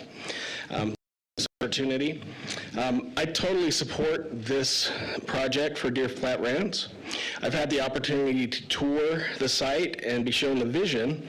The differentiator, I think you've seen a lot of that tonight in this development, is the use of the many acres to include those closest to the refuge as non-residential areas and to be kept agricultural, with the event center, commercial space, including commercial buildings containing a winery, restaurant, and even a coffee shop. And if you've been in the area for a while, you remember the Lavender Festival, and Charlie talked about the Lavender Festival. It was sad to see that go away. So the Keto's commitment to keeping that going over the last few years and actually expanding on it with additional 20 acres, I believe, of planted lavender is great, and that could bring back the 10,000 visitors annually that came for that when it was first started by the Clark family in the early 2000s. Another key component of this development is the plan to include a Japanese botanical garden and a pond. And the garden featured cherry blossom trees and hopefully the festival that Charlie talked about as well. But in addition to the aesthetic draw of this, it has a special history significance for us. After World War II, many Japanese Americans chose to settle and farm locally. Now many of these have died or are no longer farming, and we're at risk of losing that very important part of our history. And I applaud the Keto's dedication to making this development sustainable and an important part of Nampa. And I think they're well on their way to a goal of creating something very special for Nampa. Thank you. Thank you. I'm sorry, we're having a little bit of a challenge with our time, so I'm not sure if it was showing. Are you thinking it's not showing out there? I think it is showing. It is showing out there? It is showing. Okay. Okay, so our next person is Debbie Bartlow, I believe. Yes, and on Debbie Bartlow, and on deck is Jill Hallows and Vicki Assay. Debbie Bartlow. I live on Midland Drive, just off Midland Drive on Juanita Way.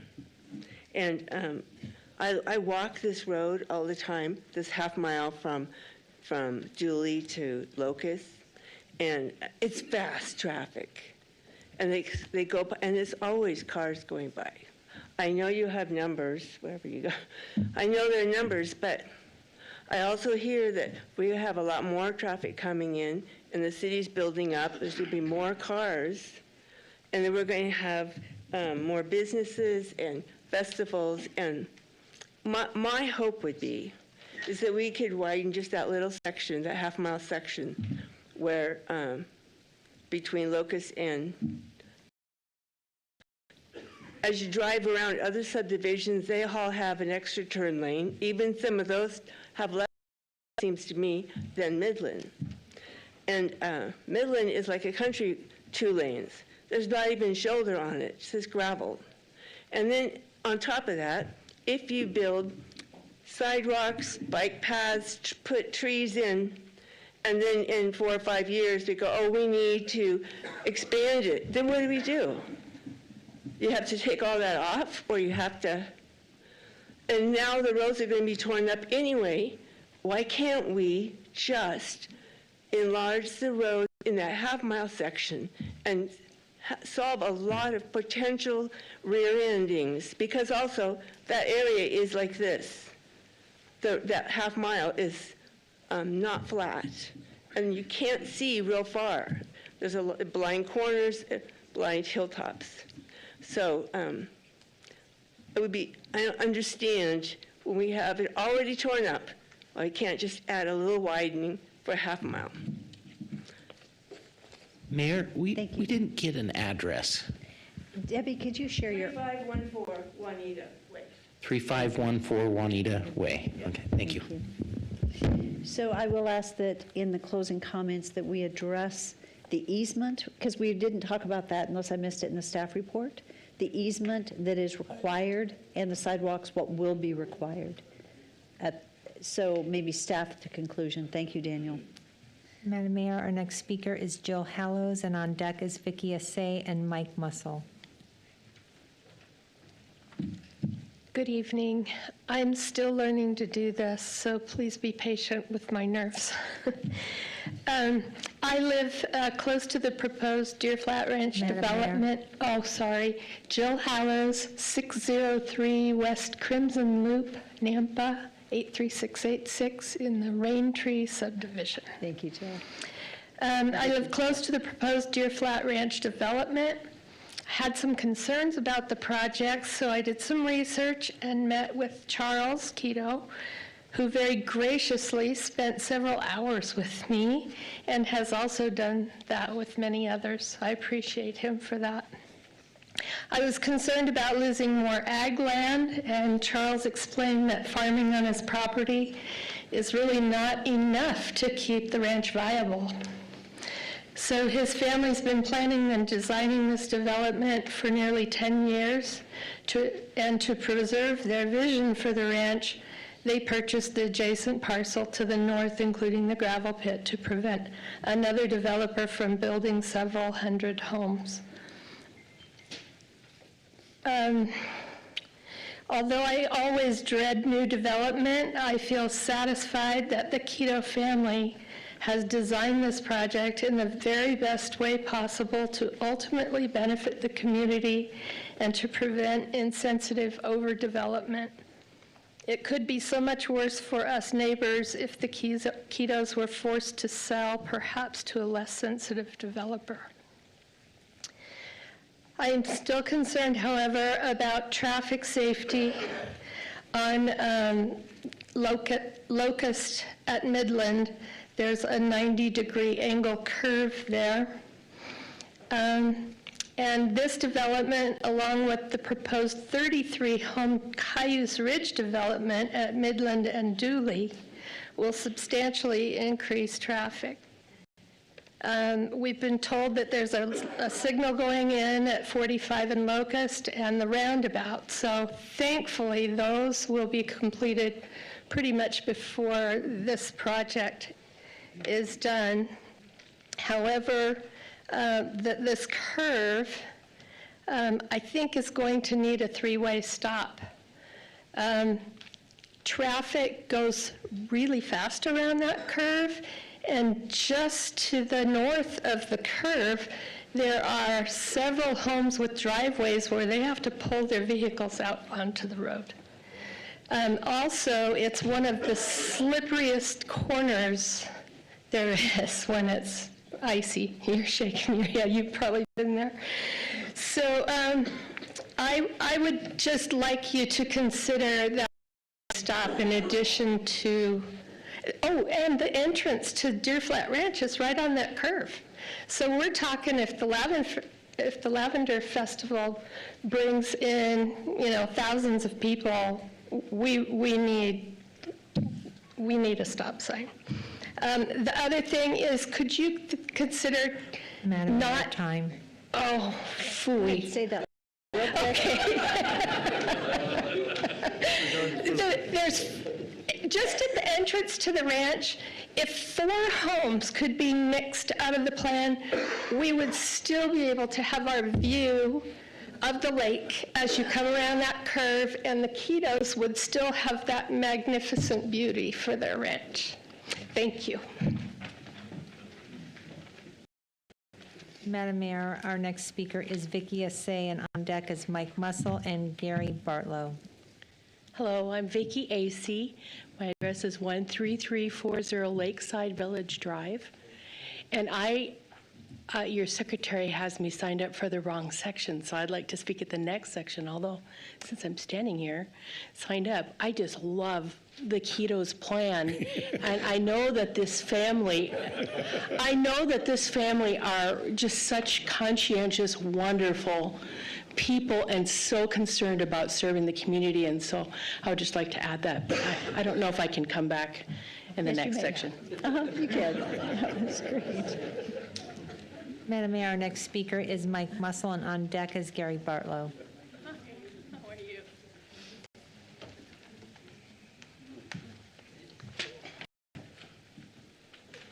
Mayor, Council, Mike Mussel, 315 11th Avenue South, Nampa. I agree with her about the kiddos. They're awesome.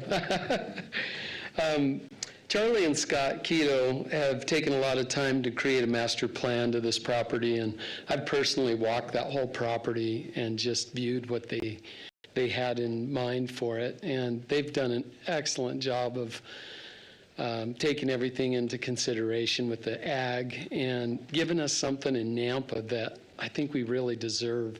That's probably the last parcel that's got that setting, and I think they've done a tremendous job.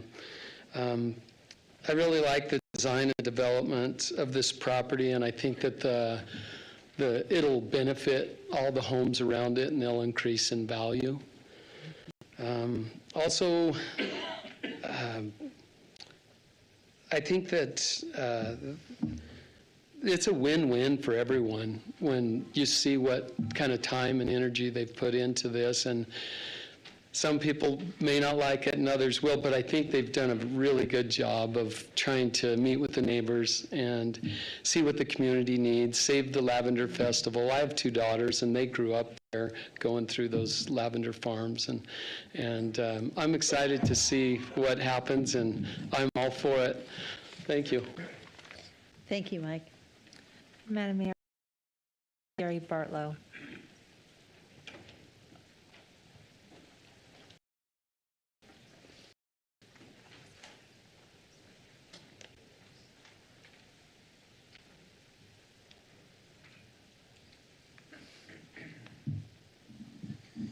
Gary Bartlow, 8886 Deer Sky Ranch Trail, Nampa. I wrote this letter last December to the members of the council. I assume you've seen it. I hope you read it. But with your permission, I'll read it again. I am in support of this project because its success will greatly benefit the city of Nampa. As one of the last, if not the last, projects around Lake Lowell, its design creativity, usefulness to the community, beautiful lakeshore housing, and positive city advertising will again help place Nampa as a place to go, a place to live, and a place to smile. The Keto family is trustworthy, intelligent, and have done their homework.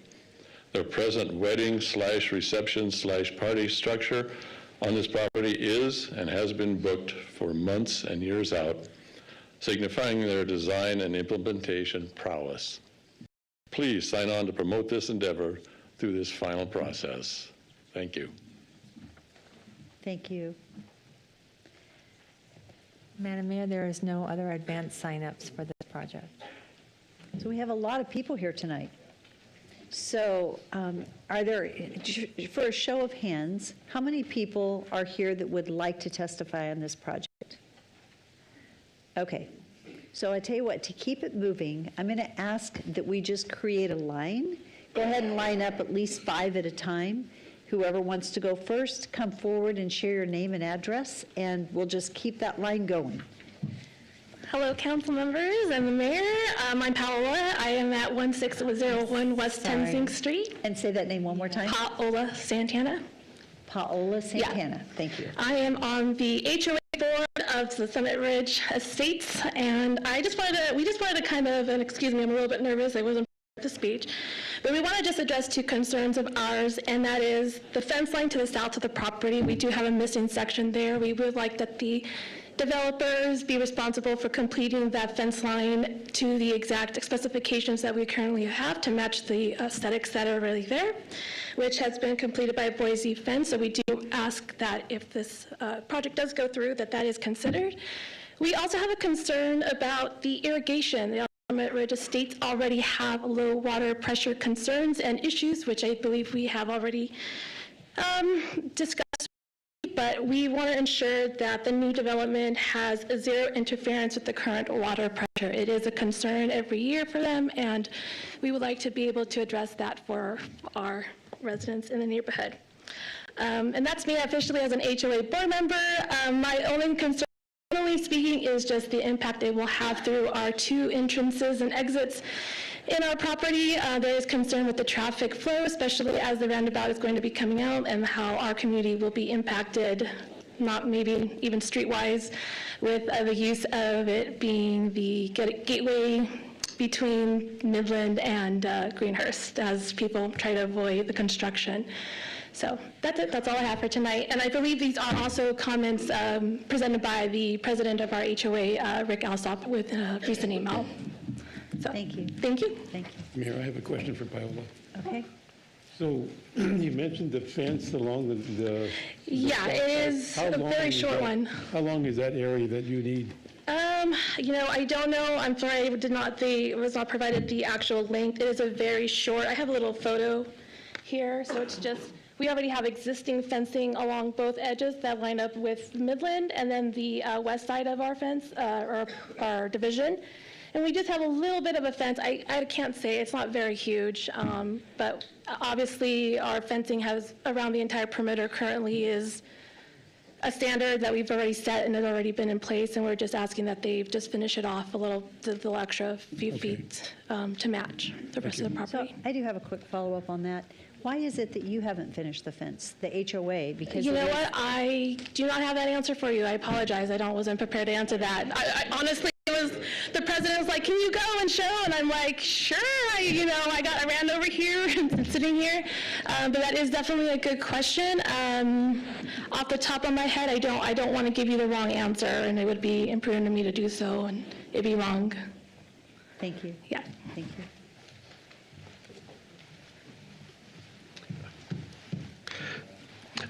Mayor, my name is Craig Lindquist. I live at 1425 South McDermott Road in Nampa, Idaho. Recently, I had the opportunity to tour the proposed Deer Flat Ranch subdivision with Scott and Charlie Quito, and I am in absolute support of the project. The project it provides a variety of housing opportunities, including modern and executive homes. But one of the most exciting parts of the tour was seeing how Deer Flat Ranch is designed to protect a significant amount of open space with a huge buffer between the lake and the housing. We haven't seen that in any projects. In addition, there will be a focus on festivals that will promote several aspects of agriculture. I serve as a trustee on the State FFA Foundation Board, and promoting agriculture and education is a huge thing that we've been, we are always trying to get people to partner with. So anyway, this would include the Lavender Festival, the Cherry Blossom Festival, a production vineyard with a tasting room. Where the production vineyard is designed, it has a perfect 5% slope facing southwest. It's probably the only really viable, perfect grape growing area in the within the city near the city of Nampa, and they're willing to not put houses there. So we're super excited about that. The festivals will not only promote agriculture in southwest Idaho, but they will, kind of like the Idaho Center, help make Nampa a true destination for residents and visitors alike. Very few projects, if any, we have seen in Canyon County focus on making wildlife, the agricultural experience, and education a higher priority than the bottom line. This project is a great opportunity for Nampa, and I hope the City Council will seriously consider its approval. Thank you. Thank you.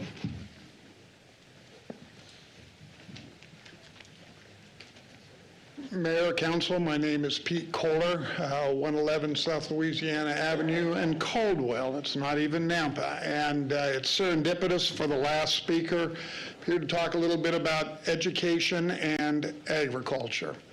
I've met with both Scott and Charlie on numerous times in the idea of developing an agriculturally based charter school. Now, we've got 75 charter schools in the state of Idaho right now. Some of them, such as the Elevate Academies, are skill-focused, but this is to build a school that is something that Idaho needs, is keeping education at the forefront. Columbia has a program, but there's not enough agricultural education out there.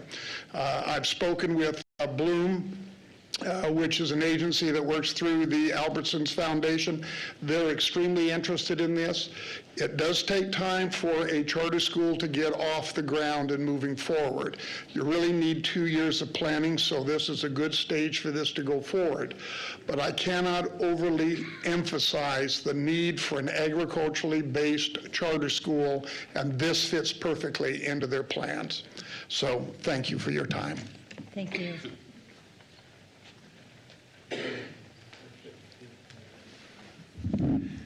Good evening, ladies and gentlemen. Mike Teeter, 18302 North Phlox Way. It's spelled Phlox here in Nampa. I've had the pleasure and privilege to attend several events out at the center. If you haven't done so yourselves, it's really a stunning property. I lived over in that area for 15 years before moving recently to the other side of town. I still have 2 families that live off of a couple of those different roads, so I still frequently visit that area. To think that what they have done out there already is just the beginning, I think is pretty stunning. But more importantly, I really wanted a chance to speak to the character that I've gotten to know in dealing with Charlie and his family. I've had the privilege for several years now to sometimes participate, sometimes head up, sometimes chair a fundraiser that benefits a lot of local students, where we raise tens of thousands of dollars for scholarships. And every year, him and his family have graciously donated that facility for us. It makes for not only a beautiful event, but there might be people in this room whose children or grandchildren have benefited from one of those scholarships. So if to think that the actions of a person is what defines them, I think that you're dealing with some pretty awesome people, and I hope that the folks in this room will take that into consideration. Charlie and his family have done a lot for the community and for the foundation, and I'd really like to see this be successful for them. Thank you, and I'll yield the rest of my time. Thank you.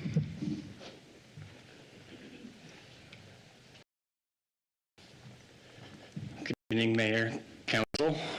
My name is Kent Mussel. Address is 11th Avenue South in Nampa. And I would like to express my support of this project. This proposal is just really cool. It's got a really unique and well-designed plan. I think the Ketos couldn't have done a better job. And I also really appreciate that they didn't cram a bunch of houses into this space. I was amazed to hear in part of the presentation that this is going to be 60% open space. I mean, that's just absolutely unheard of. I don't have too much more to say. This is just a really beautiful site, and it deserves something beautiful, and I think the Ketos have hit the nail on the head. Thank you very much.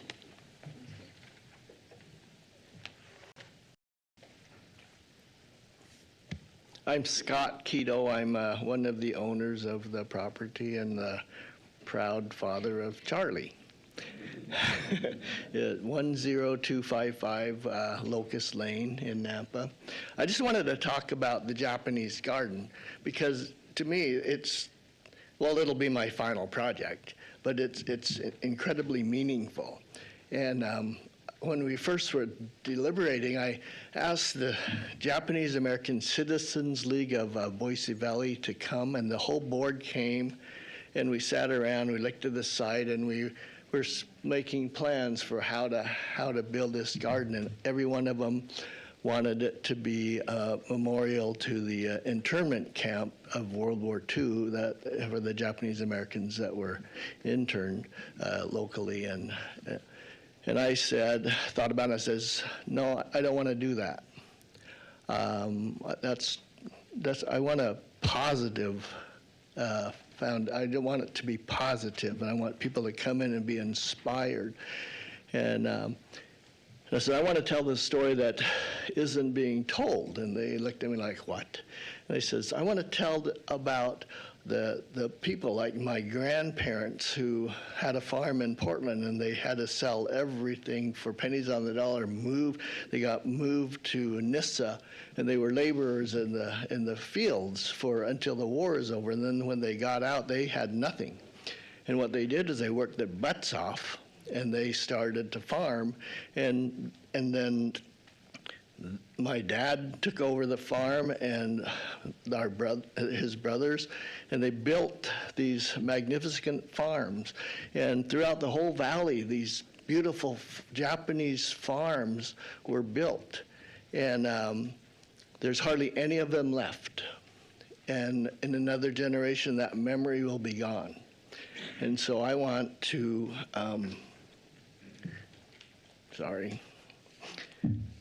memorialize my family's efforts in such a difficult time. People hated the Japs when they were starting. They hated them, and they just kept going and going, and they did something really wonderful, and so that I could chase my dreams, and that's what it's going to be about. It's going to be dedicated to the Japanese American farm families in the valley. So.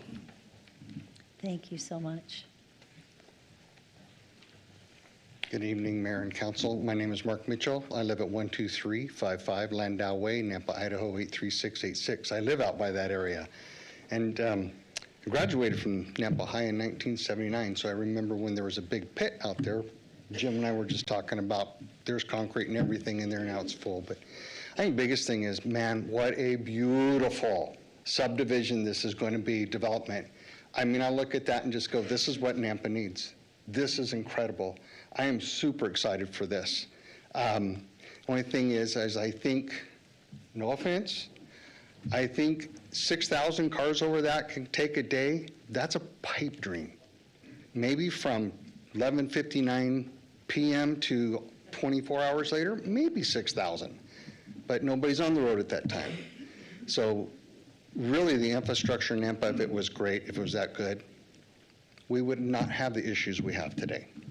So I'll keep it short, sweet. I really love this community. Can't wait. I got first dibs on a lot. And thank you. Good evening, Mayor, City Council. Belinda McBurney, 11914 Iowa Avenue. And I just wanted to come back up, and we met, a small group of us. Charlie Keto invited us to come and meet with him because we had many concerns last time. And we did meet. He spent 2 hours with us and went over everything in great detail. I concur with all the positive comments that have been made. He was wonderful. He alleviated one of my biggest concerns, and that was the buffer and the wildlife impact. And he basically showed us exactly what their dream was and what they plan to do. And at this point, aside of the complaints and the concerns that others have had, same thing, I'm not going to save you time. I think it's beautiful, it's wonderful, and thank you, Charlie, for thinking about the wildlife and the impact to them as well. Thank you. Thank you. Good evening, Mayor and Council. David Gersten, 1119 West Calais Drive, Nampa 83686. I wish I had a chance to meet the Keto family. They seem amazing, and I'm going to shake their hands later. Thank you for everything that they've done for the community. I only look at this, I was here during the planning and zoning session, and that was an incredibly long meeting of a lot of discontent and a lot of discussion. And I'm really excited that what came up during those meetings ended up in the development plan, that there was agreements made, and I really look forward to seeing this development happen. The risk here is what could happen if this plan does not go through, if this subdivision does not go through. 289 acres of RS4 and RS7 could significantly become much more than 189 homes. We know what's happening in Boise right now. Thousands of homes are going up in this amount of space in some areas. So I really appreciate the openness. I lived in Raintree when I first came to this area. I love the view. Moving 4 houses would be amazing if they could keep that view on Midland, but economically, that's really not our decision to make. At the end of the day, safety is important. I do agree with the 3-way stop at the corner of Locust and Midland. I think that's important. I haven't seen anything about that. I also just want to be concerned about the community business options. I know that was taken into consideration. The amphitheater and the public storage were removed specifically. I didn't go through, there was too many pages that I saw, but I don't want a liquor store and I don't want a vape shop. And I don't think that's what's intended, but I do think that's allowed.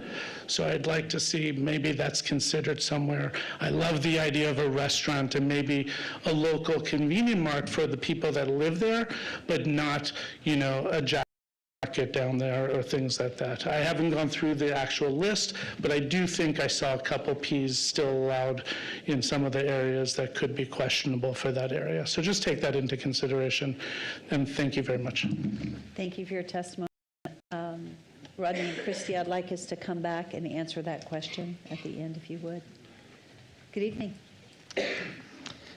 Hi, Mayor and Council. My name's Kenny Roten, 4537 East Tuscany Avenue in Nampa. Dr. Keto has been my dentist for over 20 years. So when you trust a man to put his hands in your mouth for 20 years, I certainly trust him with this development. I too have had the opportunity to tour it. Drove the truck around and went up, saw Bowman's property that used to be a gravel pit. Some of the plans that he's got for this, we should be thanking him. The good news is, as a council, you've got to be concerned about compliance, which it sounds like he's got, compatibility, which has been asked and answered, which is important. It sounds like on both ends, we're going to have some traffic control. You've got some things that are going to take care of themselves. Luckily, you also have what should be a brilliant plan. Clearly, Charlie has worked on this, if you know Scott. That being said, the ponds, we don't have anything that's going to be like this. This is going to be a gem in the city of Nampa. He's got nearly 300 acres out there. That could have been wall-to-wall homes. You know, when Cleo sold his place out there, you know, look, we've got beautiful homes, but he's got something going on here that is well thought out. I really believe in his heart, he believes it's his last project. Hopefully it's not. But as you know, they've done generational things. Charlie's got the business out there now. You know, the other son is working in the practice. They're forward thinking, and they think in the long term. And I think as far as Nampa goes, and this kind of project, one, it's going to fit. It will be compliant. He's done the research on the zonings, on what can be out there, what can't be out there, but he's also thought about what should be out there. Oftentimes things that could be, you know, when we storage unit next to the railroad tracks, you know, take up those kind of properties with that kind of thing, in my opinion. But this is something that I think is going to be just something that's a gift to the city of Nampa, and I certainly hope that you give it your green light tonight. Thank you. Thank you. Good evening. Hello, Mayor and Council. My name's Chad Good, and I live at 12233 Rivendell Court in Nampa. And I think it sounds like a great idea, a lot of planning. While I was sitting here, I just Googled, can ducks and geese eat cherry blossoms or cherry trees? And they can't because they have cyanide in them. So I know that there was a lot of pre-planning. I'm just wondering why that was overlooked. I mean, it's a refuge for ducks and geese, deer. So to me, it makes me kind of discredit a lot of the things that are being said because of something so simple that you can Google. So that's all I have to say. Thank you. Good evening. Good evening, Madam Mayor and Council. My name is Cam Wheeler. I live at 1670 West Camet Court here in Nampa. I wanted to speak a little bit in favor of the development that the Ketos have going on. I, in addition to many others, have had the opportunity to view the property. I've toured it several times with Scott and with Charlie. In fact, truth be told, I tried to purchase a lot of this ground from them, hoping to live here myself. This is a beautiful area. They've done a fantastic job with the development. I'm not opposed to any of the concerns that have been brought up. I think that most of those things are very valid and should be taken into consideration. I did just want to point out to the council and to others that, in my opinion, this is what positive development looks like. And I'm grateful for the Ketos and the work they've put into thoughtfully developing this area. As has been mentioned, this could have easily become much more dense housing that could have not added to our city and contributed in a positive way. But I feel like their thoughtful planning, their intention, and the outcome that's coming from this is very positive and be a benefit to the community for many years to come. I also wanted to pay tribute to the Ketos and to their family and to Charlie. What little bit I've gotten to know him, he's excellent, very sharp, capable, and people like this are a great attribute to our community, and it is certainly in our community's best interest to do all that we can to foster development that keeps families and people like this here in our community. So thank you very much. Thank you. Hello. Good evening. My name is Mark Kubish, 3212 Malad Drive in Nampa. I don't have any objections in general to the development. Nevertheless, I want to address one concern which you as the mayor and the council can implement. And I know we have present an architect of the project here. However, oftentimes architects do not get involved into civil engineering. One of the topics in civil engineering is geology. This whole area around the lake, because where is it situated, has a different levels of and different kind of soil density. Now, this needs to be checked and researched and evaluated to the civil engineering department. I have not seen any data done in this regard. I was looking through the pages and tables. This has not been covered. Another point of geological evaluation is something called water table. Water table. What is water table? Well, water table, it looks into what kind of foundation is necessary for specific ground density. You might be having certain earth texture that needs specific foundation, not the standard one. 200 feet away, there might be different levels that need a different foundation. So this is something that needs to be addressed. You, as a council, can look into that and put some specification in order to implement this. Nowadays, we have, as we speak, the February 18th, the homes which were built in Treasure Valley in the last 10 years, specifically in Boise, Eagle, not that much in Nampa, because Nampa is having this boom within the less than 10 years. But they are getting cracked in foundations, and walls within the house are getting cracked. Why? Because of lack of this geological evaluation done before. Foundations do not support the homes upon which they are built. And it's only within less than 10 years, because it only takes, after 5 years, the cracks start developing. Prior to that, in Nampa in general, we have been built on the good grounds, which, theoretically speaking, did not need that research to be done. Thank you. Could I ask a quick question? What's your name again, sir? It was Mike? Mark, and your last name? Kubish. Thank you so much.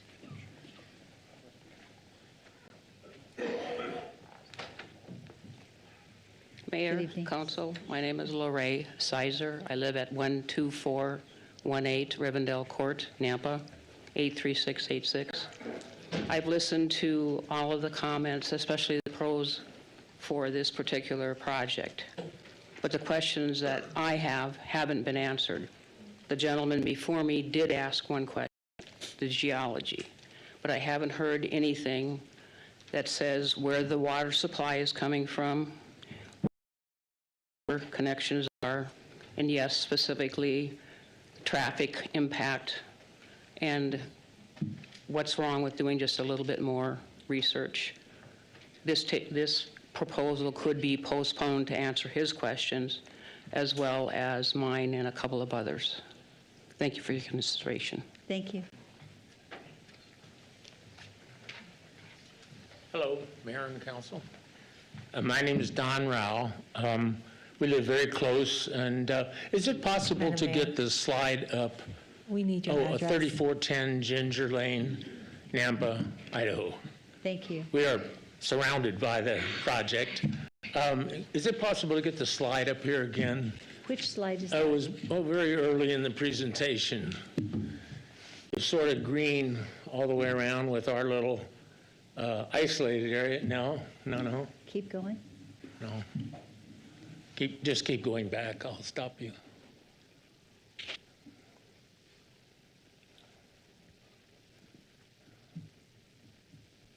Keep going.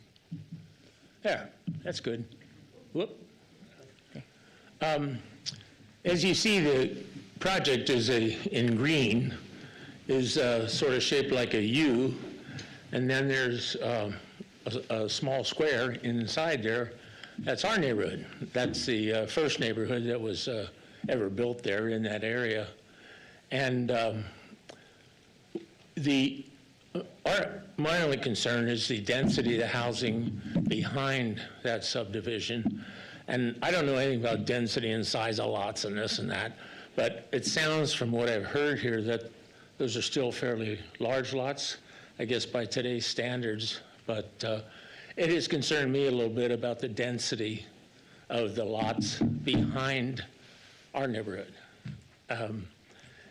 And I don't know, maybe that can be explained after I sit down. But I also will say, the Ketos have been very kind and very fine and in answering questions, and we've met with him a number of times. He's my dentist too. So they've been very cooperative, trying to solve problems. Initially, when the event center was finished, there were a few events that were loud. You know, like a 20-piece mariachi band one time. And it was pretty loud, and we are the closest neighbor, actually.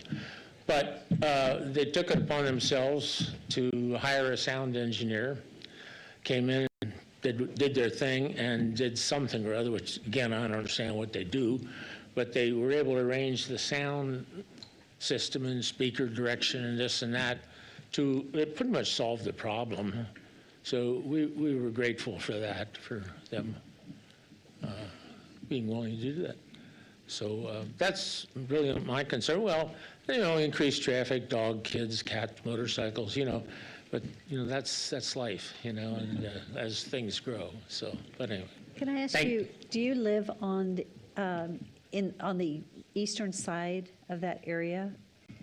When you look at that, do you see where the arrow is right now? that's where you live? No, right, back. No, over the darkest green. At the bottom? There, whoa, that's where we live. Okay, So thank you. it's a wonderful location. When we moved there was one other house in the area, and so we see the change.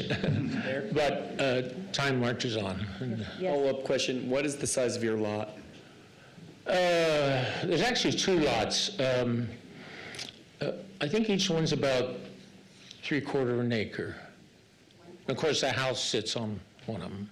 So, yeah, we're very blessed. We're very, very blessed. Thank you. Thank you very much. Thank you. If maybe someone could explain to me a little bit about the lot size and that I don't have a concept of. Thank you, we'll ask for that. Thank you. Thank you so much. Is there anyone else that had intended to testify tonight? Okay, seeing that, yes. Go ahead and come. Not on this subject or whatever, just kind of. Well, we're past the open testimony, so we have one more public hearing after that. So earlier we did the public gets to speak time, so we may have missed it. So.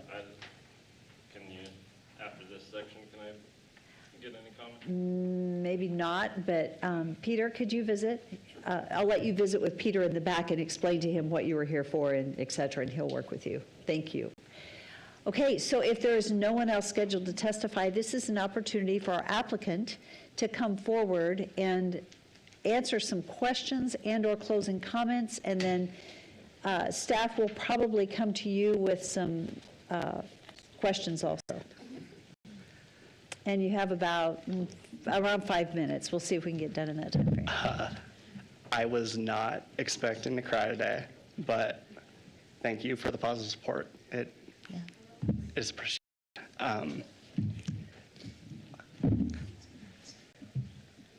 As far as traffic goes, the three-way stop suggestion on Locust, we fully anticipate that as we build out, it will trigger a three-way stop.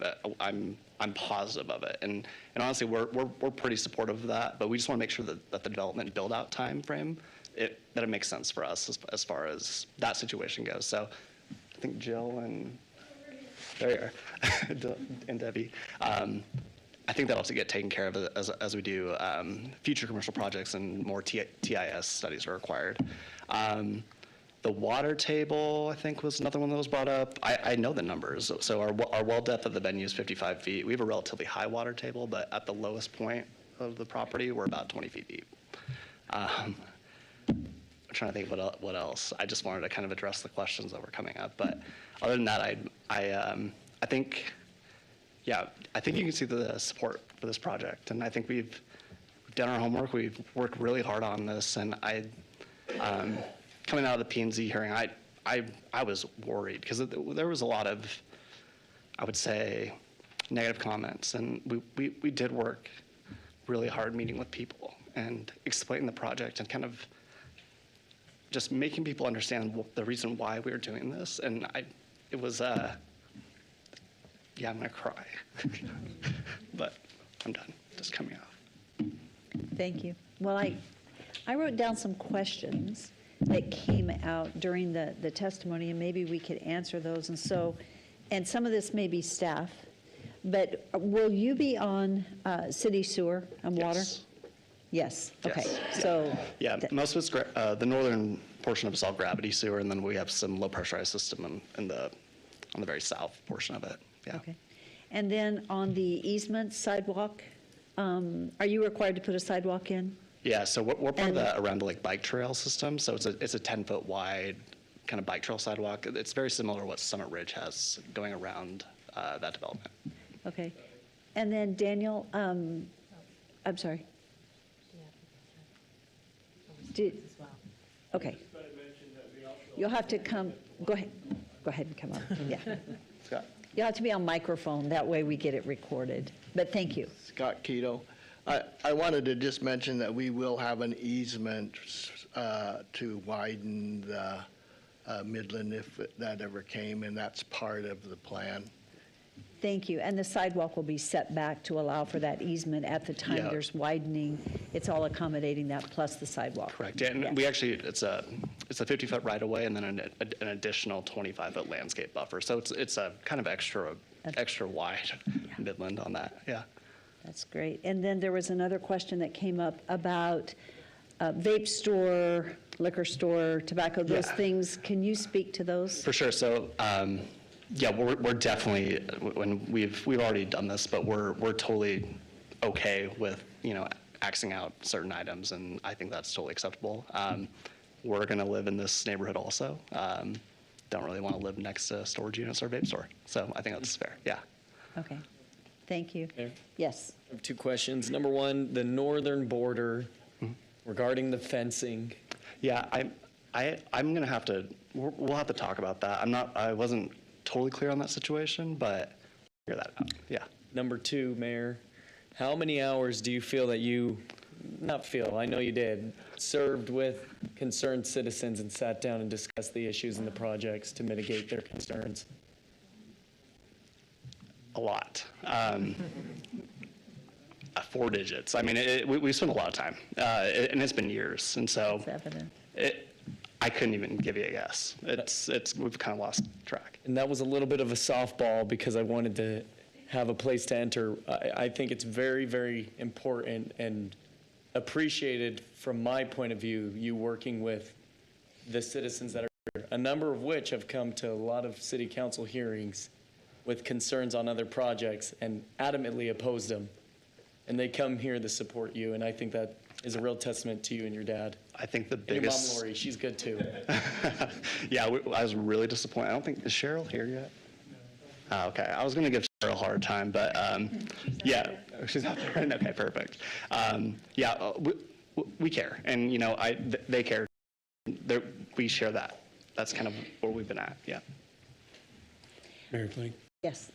Yes, Charlie, in my notes I wrote that Chad Good spoke about pesticides or poisons near their refuge. Have you ever had an incident regarding pollution of the refuge and its on our end, or not that I'm aware of? No, in the farming operation, I mean, the fertilize fungicides, pesticides. I'm sure that out or crop share most of the land, and so I'm not always up to date on exactly what they're doing out there. But most of the crops, well, actually, all of the future, crops that we're planning on farming out there are pretty low fertilizer, pesticide, fungicide use. They're very resilient plants.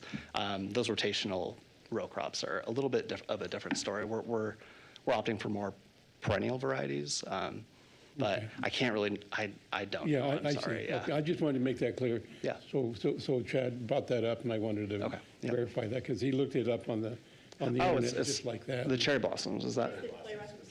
Yeah, okay. I gotta look into that. We'll look into that, but. For sure, yeah. I'm so sorry, but it's just one of the rules that we can't have a discussion like that, but thank you guys for connecting.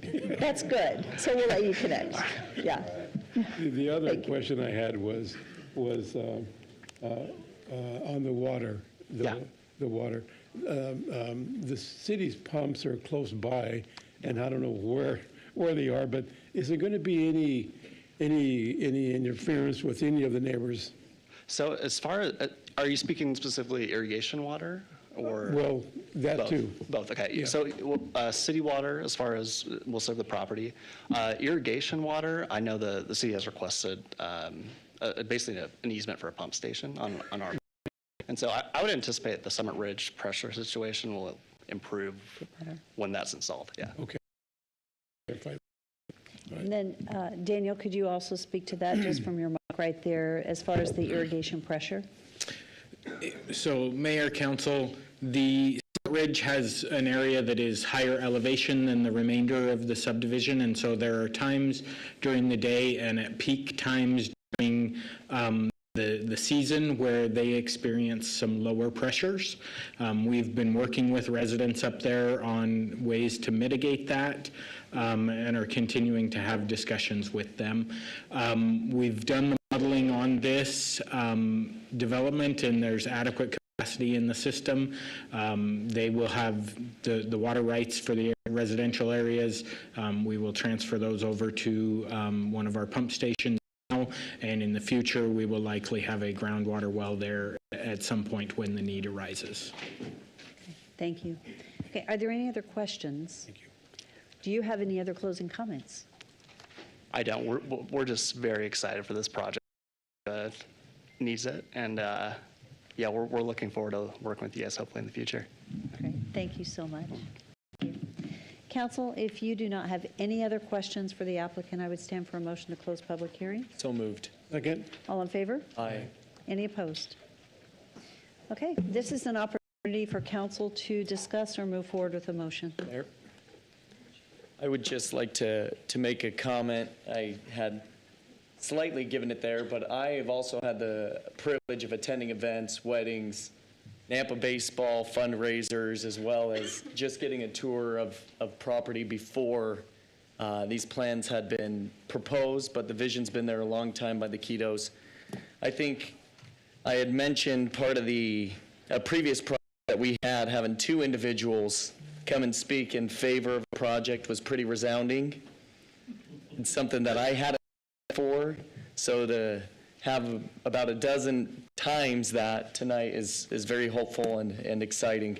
I appreciate the area considerations on the buffer of the wildlife refuge, as well as the conduciveness to the northeastern portion, and I think it is a good transition portion from the northern border.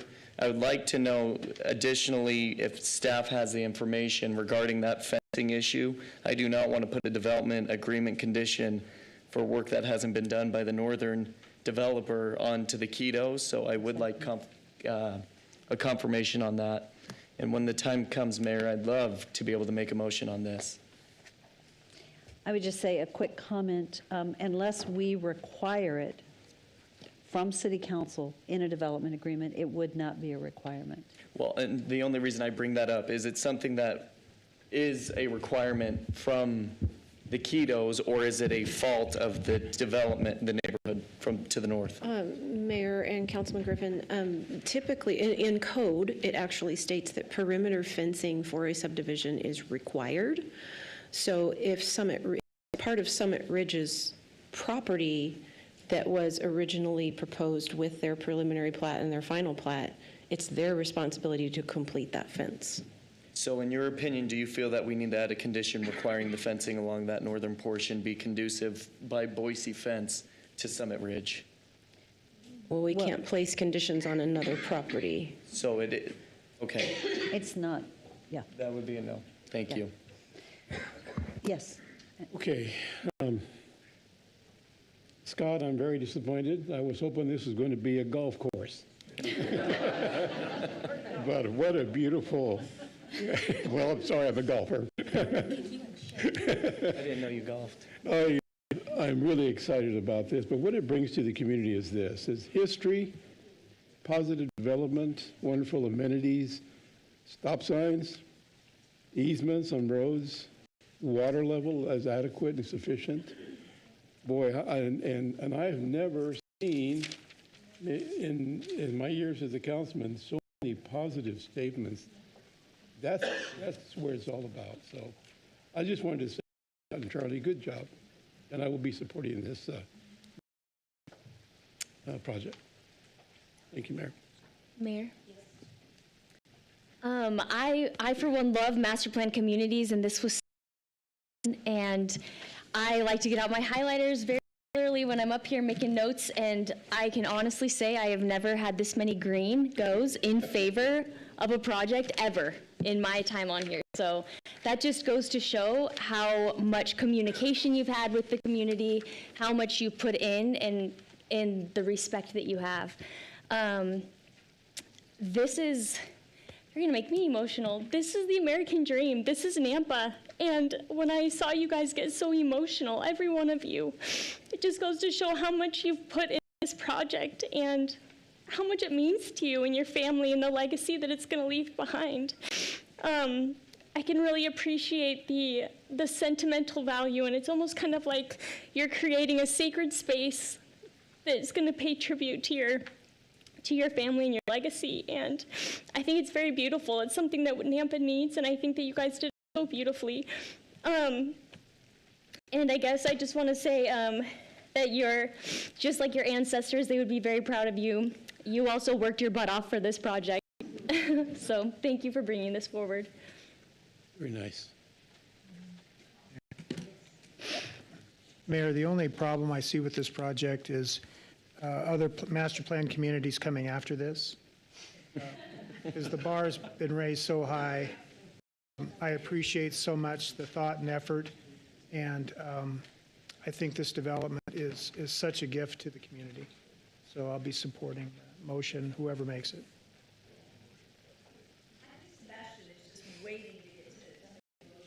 Do you want to make a motion? I would, and I'll just add one additional comment to this, Mayor.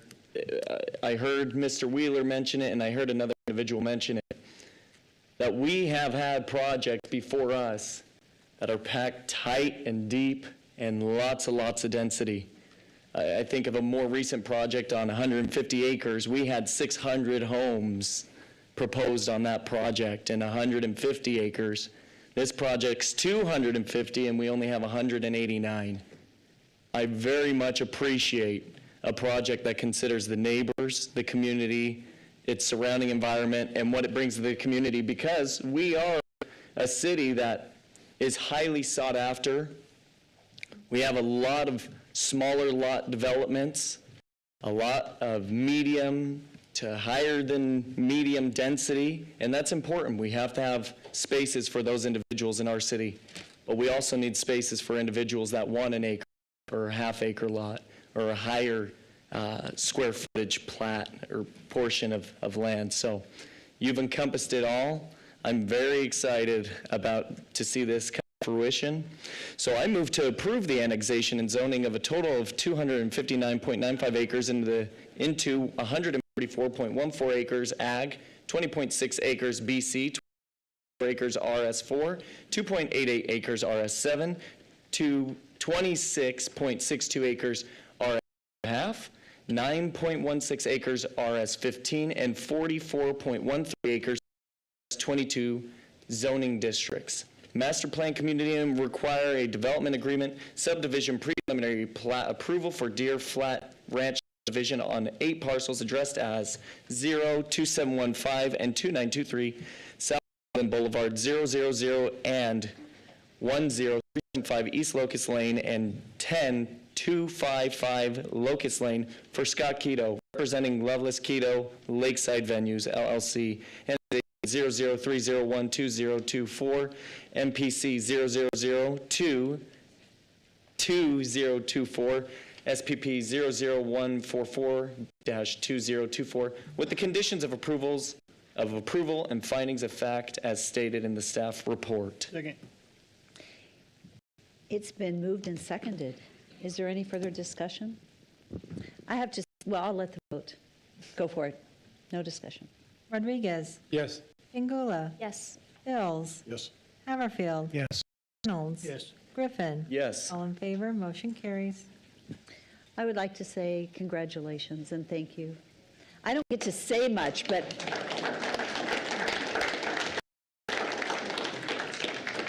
you guys did an incredible job. To our citizens, I say to all of you here tonight, thank you for being so amazing. Thank you for following the rules. Thank you for taking time to be involved in our community. We appreciate it. Thank you all. So we're going to take about a 7-minute break before we step into our last public hearing.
Okay, sorry for the pause. We are ready to get started.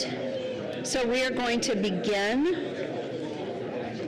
Actually, this is our last. Okay. Hello, everybody. Thank you. Thank you. Okay, so we're ready to move forward with action item 8.3.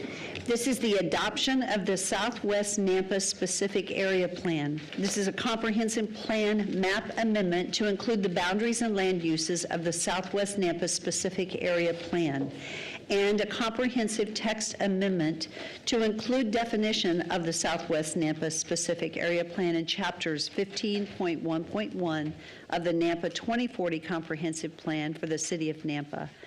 We're going to begin with a staff report from, I believe, Doug Critchfield. Is that, Brianna, it's you? Okay.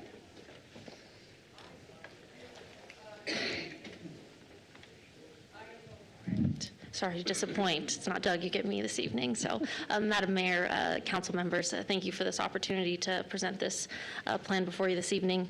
My name is Brianna Sun, Senior Planner with the Planning and Zoning Department. The requested action item before you is regarding the adoption of the Southwest Nampa Specific Area Plan, a comprehensive plan map amendment to include the boundaries and land uses of the Southwest Nampa Specific Area Plan, a comprehensive plan text amendment to include the definition of the Southwest Nampa Specific Area Plan in Chapter 15 of the Nampa 2040 Comprehensive Plan for the City of Nampa. So during the November 27th, 2024 Planning and Zoning Commission meeting, the Commission did vote unanimously to recommend approval for the adoption of this plan and the associated comprehensive plan text and map amendments. The Southwest Nampa Specific Area Plan area is approximately 2,700 acres in size. It is roughly bound by Karcher Road to the north, city limits to the east, Lake Hole Avenue to the south, and Indiana Avenue to the west. This planning area was brought into NAMPA's area of impact in 2023, which allowed NAMPA to plan for future development of this area. The specific area plan will be used as a tool for the city to guide future development as growth heads this direction and as property owners seek annexation and zoning into the city. So right up front, I'd like to say this is not an annexation currently. This is a planning document. This is a tool for the city to guide future growth. So nothing tonight is being proposed to be annexed into the city of Nampa. The plan focuses primarily on land uses and transportation improvements. Again, it's important to note that living or owning land in this area does not mean, or really in the city impact area at all, does not mean that you'll be annexed into the city. The city does not force annexation. An applicant would have to come forward to request annexation into the city of Nampa. So if the property is in Canyon County, it will remain in Canyon County until the time that that property owner wishes to develop. We understand that there will be opposition to this plan and that to growth in general. It is important to note that the items of concern that we could address in the plan, we did address to the best of our ability, which I will go into more detail later in this presentation.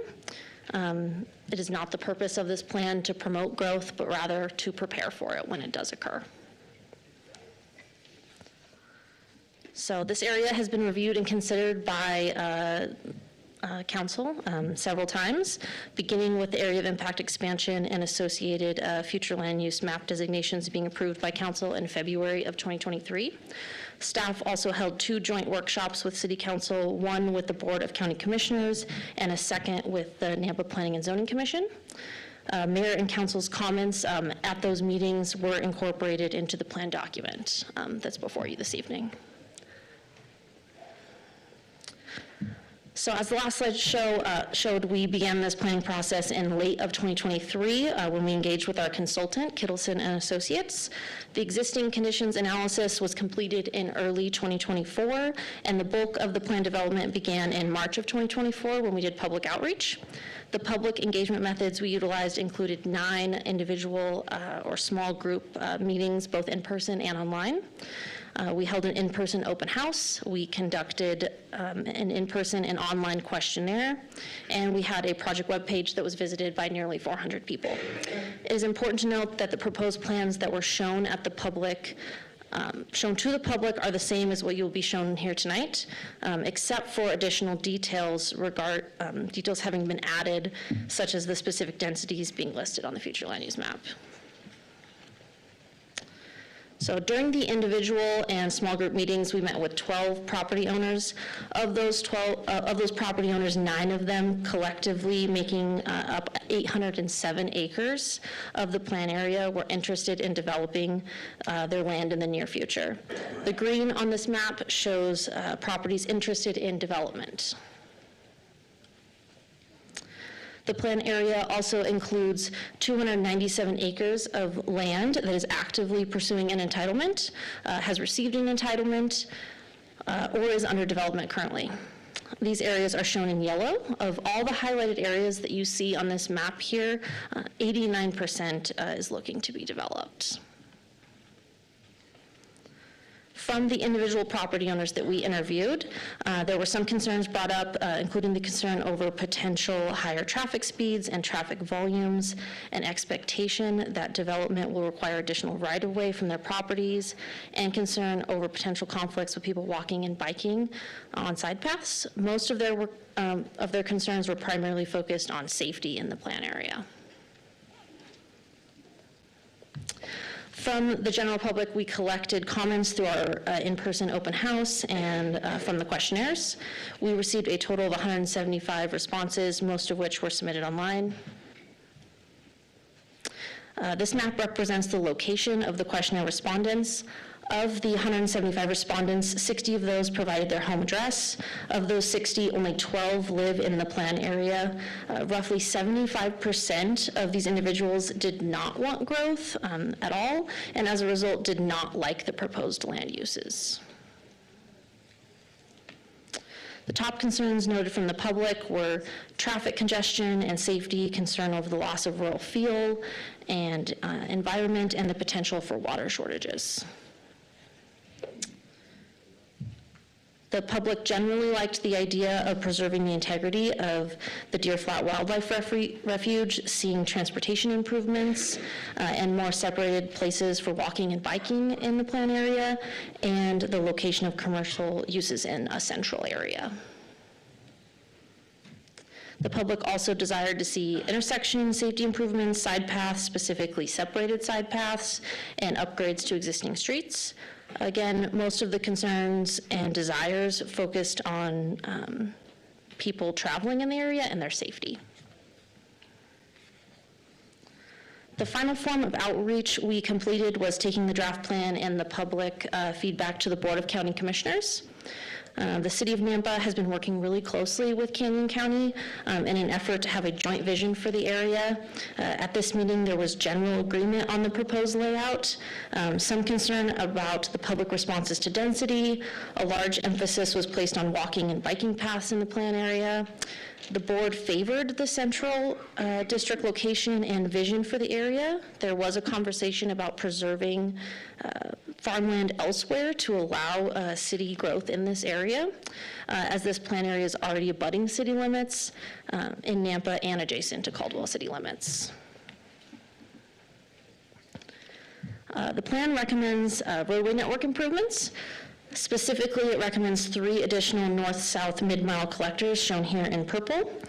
These roadways would support the grid pattern we are trying to achieve to better facilitate movement through the plan area. If adopted, planning staff would work with engineering and transportation to ensure that these recommendations are included in the city's transportation master plan. I would like to note that what you see with the mid-mile collectors is a very, very high level suggested proposed potential location. These could be rerouted, these could be reworked with as development comes in, and that's all only if this plan were to be adopted and these suggestions were to be incorporated into the transportation master plan. So nothing here is a hard line in the sand. So one of the most important goals of this planning effort was to ensure that this area becomes accessible by walking and biking, especially considering the location of Midway Park and the potential school sites that you see here. The plan recommends several new trails that would follow the existing canal system. The plan also recommends 10-foot side paths along all major roadways. We've highlighted here potential enhanced crossing areas in front of the park and school sites. The idea is that people will eventually live in this area, will be able to walk and bike effortlessly between the park and school and the central commercial area safely. And by creating this grid and loop pattern, we really would like to see this area be less car dependent in the future. These are the current future land use designations. These designations were reviewed and approved by Nampa City Council in February of 2023 and approved by the Board of County Commissioners in September of 2023. If City Council chooses tonight to not adopt this specific area plan, these are the land uses that are currently out there and would remain in place. At that point, if you were to choose to not to adopt, we just wouldn't amend the future land use map, and this is what would be there. These are the proposed future land use map designations. The proposed land uses were based upon individual property owner interviews, planning principles, and compatibility with existing city limits, City of Caldwell, and the refuge. We are proposing less density near the Deer Flat Wildlife Refuge, with density increasing as you get closer to that commercial core and closer to the existing city limits. I'll discuss the proposed land uses in a little bit more detail, broken down further into the presentation.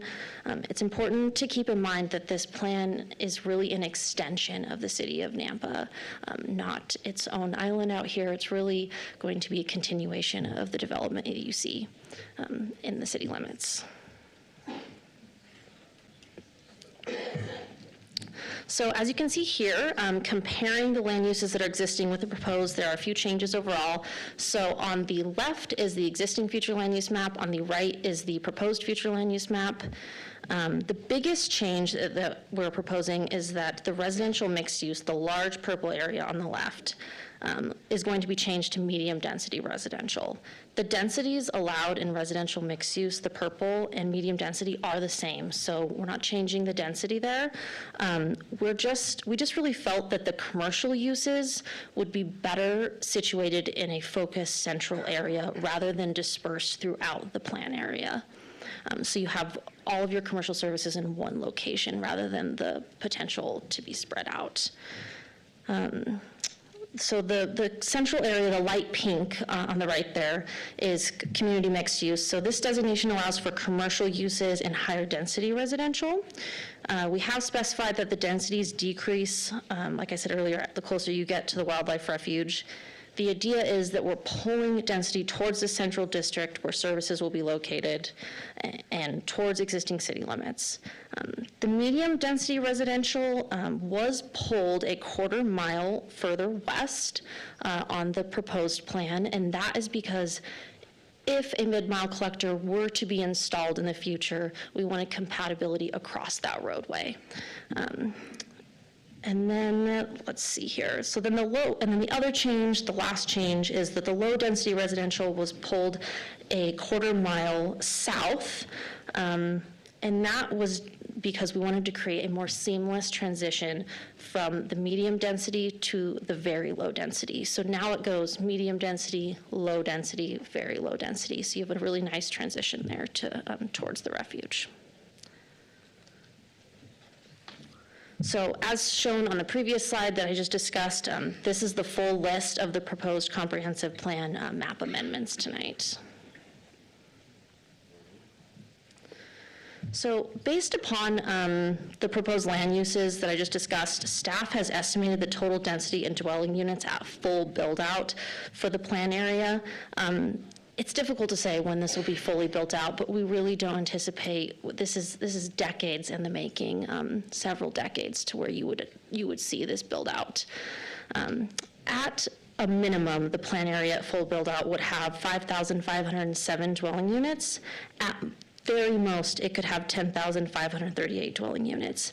It's really likely that we're going to fall towards the lower end of that. The average density that you see subdivisions come in is around 4 dwelling units an acre. So unlikely we'll get to that very max, and just not usually what we see. And this is, again, all based on permitted densities in each of the zoning districts that we're proposing. Can I ask a question? Of as course. you go? So you had the current map on the left. Did you do a total build-out based on what the current plan is versus today, just so that we could see a comparison? We did, yes, I do have that data. Doug can pull it up possibly. I can tell you just off the top of my head, the max is really no different. Maybe a couple hundred dwelling units one way or the other, if I recall. The minimum in the new proposed plan is slightly higher, by, I believe, I want to say 1,000 or 2,000 dwelling units. I didn't put it in my slide, the comparison, but we do have that. So we can definitely pull it up, Mayor. Thank you. Yeah. And then overall, though, we were surprised that really there's not a lot of difference in the proposed densities, just because that residential mixed use is the same density as medium density residential. And then if you look at the plan area as a whole, the density will range anywhere from 2.1 dwelling units per acre to that 4 dwelling units per acre. If you were to take the total 2,700 acres, that's kind of the density you're looking at as a whole. And then based upon those, number of dwelling units that we can estimate, that the population range for the plan area will be between 15,933 people and 29,918 people. So this was calculated using the Census Bureau data information that there's approximately 2.78 individuals per dwelling unit in the city of Nampa currently. So we were to take that 2.78 persons per household, multiply that by the proposed dwelling units, you're going to get this this population estimate at total build out. So you can see here, and then we kind of took that same line of thought a step further. If the city were to continue to grow at its current rate of 3.4% annually, which has been the average population growth since 2015, based on census data, in the year 2050, the city of Nampa's population would be 284,370 people in 25 years. The plan area makes up only less than 6% of the city's area of impact. And the population of the plan area will be anywhere from 5.6 to 10.5% of the city's population. So if you're comparing that 5.8% of the city's impact area and the population is coming in as about the same, that 5.6, it really is demonstrating that we're evenly dispersed. We're not overly dense in this area. It's a good balance. The plan also provides some conceptual land use layouts with a grid system to assist in visualizing the area, as you can see here. And these visuals are conceptual representations of possible future development, showing bulk and massing of possible buildings. They're provided to give an idea of potential development in the area. They do not represent actual development plans. The Midway Road, Lone Star Road intersection area is proposed as a community mixed-use district that will provide community-wide needs and services. Commercial uses should be placed closer to the street, to the arterial frontage, and transition to residential uses as you move away. The Midway Lone Star District concept is pedestrian-focused with 15-foot sidewalks, landscaping, pedestrian-scaled lighting, and services at the street level. So this is like a street view. And again, these are conceptual, just to give you an idea of, scale. The plan document outlines the densities and types of housing permitted in each of the designations. The plan also utilized pictures like this to show what each designation might develop out as. The very low-density residential will be 1 acre or greater lots and will be single-family detached only. The low-density residential land use setting will allow for lots ranging from 12,000 square feet to 1 acre in size and will be single-family detached only. So this is the yellow that you would see on the map. The very low density is the green. So yellow, and then moving into the medium density, which is the orange you're going to see. So the medium density residential designation will have lot sizes ranging from 8,700 square feet to 17,000 square feet in the areas identified as being 2 to 5 dwelling units per acre. In these areas, again, only single-family detached homes will be permitted. The lot sizes will be smaller in the areas identified in the plan to be 5 to 8 dwelling units per acre, and duplexes and townhomes would be permitted in those areas. So where it says 2 to 5 dwelling units per acre, only single family detached, and where you go into the 5 to 8, that's when we would allow some attached units. So and those areas are closer to existing city limits already. And also closer to that central district area where commercial services will be. In the medium density residential designation, no 3+ multiplex buildings will be permitted at all.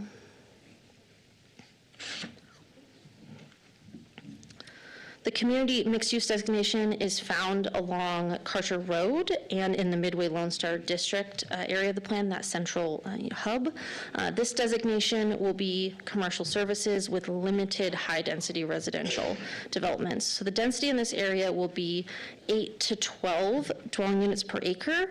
However, in this area, the high-density portion cannot make up more than 50% of the area within the district. So if someone, and a lot of this will be, if this were to be approved by council this evening, will be fine-tuned in our code of how we would implement that 50%. But the intent is to really have commercial services there and not have the high density be more than 50% of that area.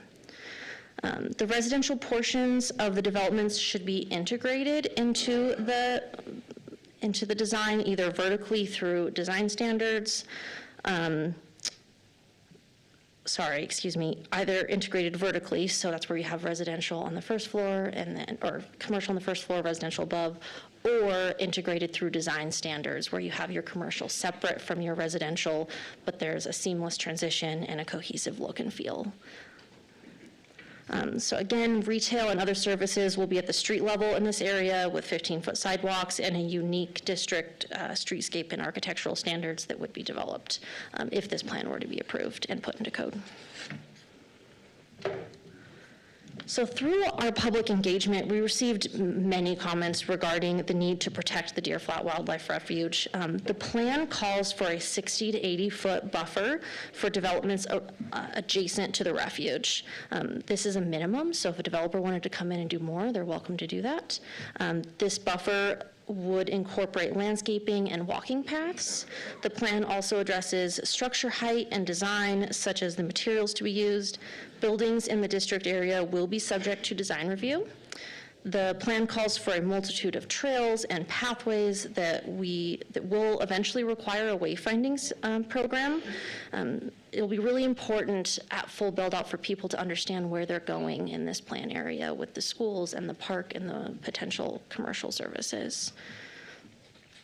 So the plan calls, and the plan also calls for entryways and landmarks and the wayfinding, as I mentioned.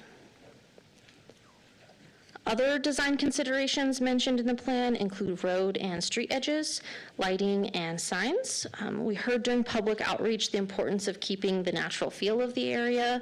With that being said, the plan calls for enhanced landscaping and enhanced streetscape designs with a planting program that would be compatible with the existing and surrounding natural areas. Lighting should be shielded and directed downward to control light pollution in the area, and signs would be limited to a monument style only, so that lower to the ground so it wouldn't block any views. So if adopted by City Council this evening, in order to implement the specific area plan, Nampa's zoning ordinance will need to be amended to codify the recommendations made in the plan.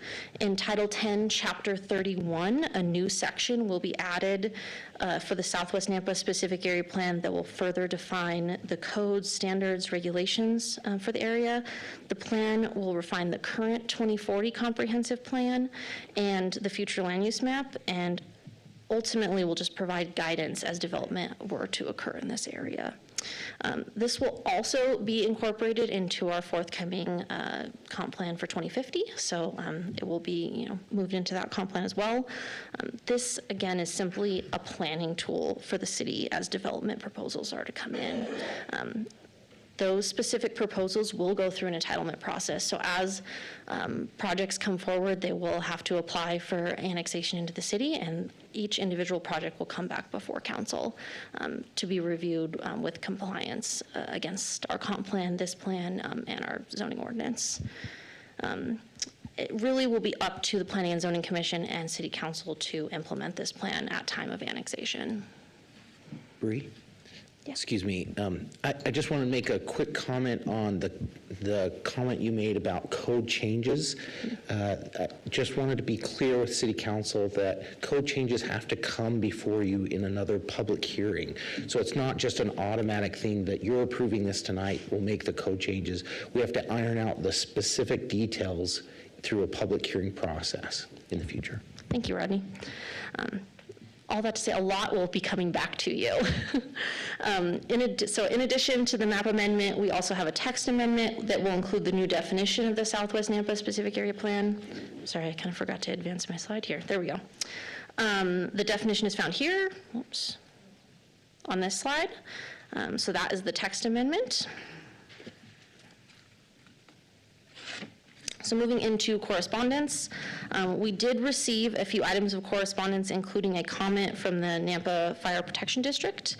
Their comment acknowledged that fire stations 4 and 6 currently serve this area, and that no new stations are planned in their current 10-year capital improvement plan. The plan area does fall outside of the 1.5-mile radius of the 2 existing fire stations to meet the desired response time.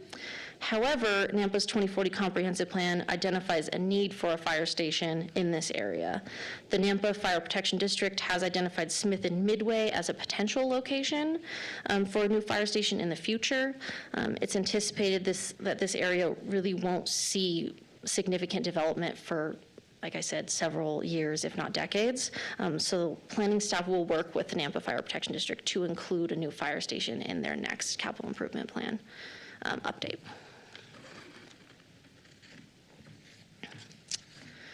We also received a comment from Canyon County Development Services.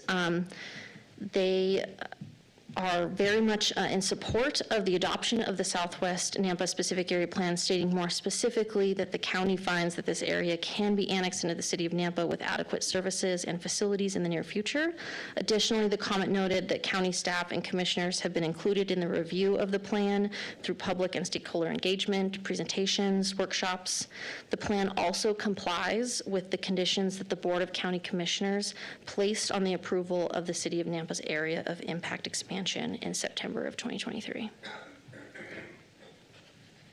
We received several public comments. These individuals provided comments against the proposed plan prior to the deadline, so these were included in the staff report. These individuals provided late comments also against the proposed plan. These were not included in the staff report, but have, I believe, been made available to you this evening. So the comments generally noted concerns regarding growth in this area of Nampa, the density proposed at Midway and Lone Star, traffic, loss of agricultural land, lack of preservation of the refuge and habitats, loss of rural character, infrastructure and service costs, gentrification of Southwest Nampa, use of eminent domain, safety and concerns over rising crime and water usage. Where we could, we did address some of these, as many of these concerns as we could in the plan document, and happy to answer questions on these as they come up throughout the evening. We also received feedback from a local real estate broker and developer, Mark Bottles and his team. They brought up a concern was brought forward regarding the financial feasibility of only allowing buildings that include retail and office on the first floor with residential above. It was also noted that these types of spaces tend to be more difficult to lease. Based upon this feedback, staff is suggesting that we modify the community mixed-use land use description found in the plan document.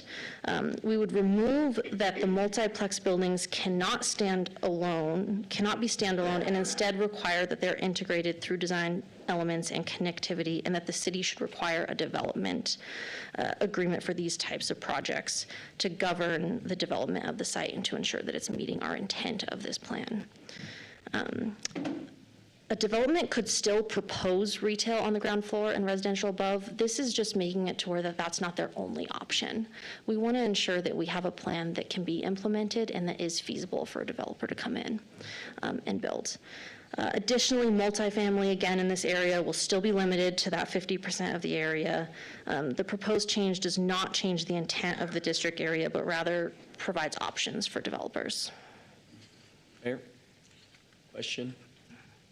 Can you explain to me or elaborate further on what kind of occupants they would like to have that the developers are concerned that we aren't covering within the previous code or previous language that we had? Yeah, Madam Mayor, Councilmember Griffin, they didn't note specific tenants. Their concern more was that the way it was described to us was that getting financing for a project that's commercial on the ground floor and residential above is very challenging. It's a completely different process to get loans for. If the buildings are separated, you can get a commercial loan rather easily, and you can get a loan for a residential rather easily. Combining them makes it rather difficult. It's not so much that they're concerned about getting tenants into a space that's built, it's being able to build the structure from the beginning, that they're worried about the financial feasibility. I would defer to him and his team for specific tenants. I will note that we do not have to include this. Council can use the original language if they choose to. It's just a suggestion to provide options for the development community. Thank you. Could you do me a favor and turn your mic right to your mouth and speak straight into it? I see people in the back having a hard time hearing you. I apologize. Thank you. Yeah.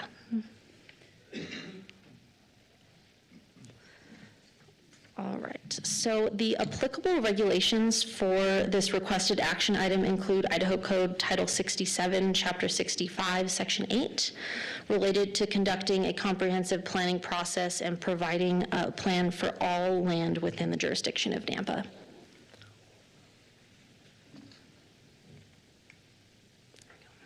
The proposed findings can be found on this slide here and in your packet. Staff concludes that the proposed changes to the future land use map and Chapter 15 of the 2040 Comprehensive Plan provide current and accurate information that can be utilized for future planning in Southwest Nampa. These changes are necessary as the community continues to grow in this direction. No conditions were given by agencies or departments, and staff has suggested no conditions of approval. However, council is free to add any conditions that they would like. These are your potential motions, and I will stand for any questions, as well as Rodney and Doug.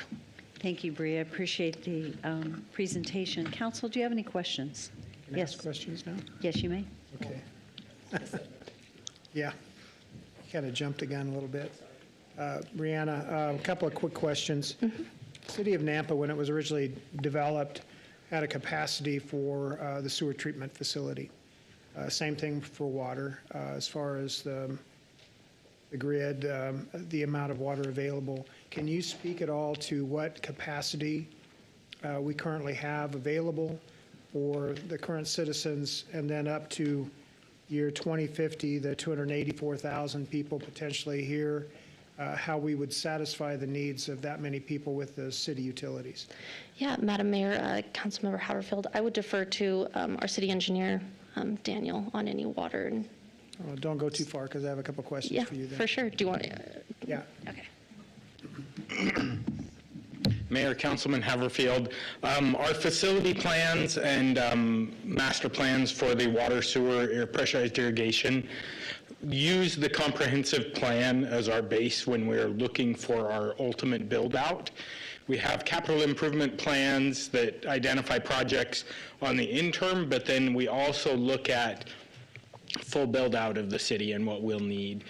So when we're looking at sewer lines and collection systems, we are planning for the densities that the comprehensive plan show as a general. We understand that there's going to be pockets that are different densities, but we average that over the plan area, and so we're sizing the lines that we would be putting in today to handle that future development. There are upgrades at the wastewater plant that are currently underway and going to be completed, and there are improvements that will, for ultimate build out of the city, there will be additional improvements that are needed. I don't necessarily have the wastewater facility plan right off the tip of my tongue, but we are planning for that going forward so that we don't get caught flat-footed and we have the capacities when the development comes and we need it. And that's what's prompted my question, is because the current facility, to be able to reach a 300,000 population base, is going to be stretched too thin. So whether or not a second treatment facility would need to be created as a part of this effort or not. This area here would serve to the existing treatment facility. There are older plans that looked at potentially, when we were looking at going farther south than we are now, that we were looking at a new facility near Lake Lowell to handle that south area. But with the current impact area boundary, we wouldn't be necessarily looking at a new facility. We would be looking at upgrades at the existing facility. What about the water aquifer? There's going to be questions, I'm sure, that are going to come up on capacity of that aquifer to be able to satisfy the 300,000 people. So Mayor, Councilman Haverfield, we continue to work with the Idaho Department of Water Resources on their water modeling of the groundwater tables. While there are certainly a number of concerns that people voice, we continue to plan for and work with them to identify the measures that we'll need to be able to supply the city. We have what's called our RAFN, or our Reasonable Future Anticipated Needs, where we are able to secure water rights ahead of the need for municipal use. And so we continue to work through that process. As we grow, we'll continue to update those needs and work with them on that capacity that the city would need going forward. Could I add to that real quickly? Yep. What I've been hearing is that, and please correct me if I'm wrong, but what I've been hearing is we do not have a groundwater issue and a water issue in this area. We are very, very fortunate in this area where we're situated both north to south in this Treasure Valley. You go further south and there's a challenge, way further north and back east. But the way the aquifer flows, we actually are in a great aquifer area. Is that correct, Daniel? That is my understanding for sure. Okay, same as mine. Again, it's a question asked and answered, because I wanted it to be on record. That the question was asked, because I'm sure there's going to be a concern about capacity, so I've asked the question. And on the irrigation system, we convert the existing flood irrigation to our irrigation system.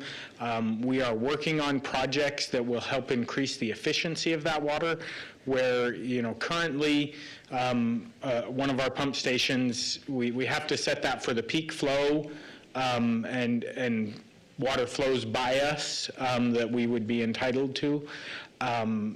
We're working on storage ponds at some locations where we would be able to take that at a more even flow, store it in the pond, and pump out of that at during peak times and fill it back up during non-peak times.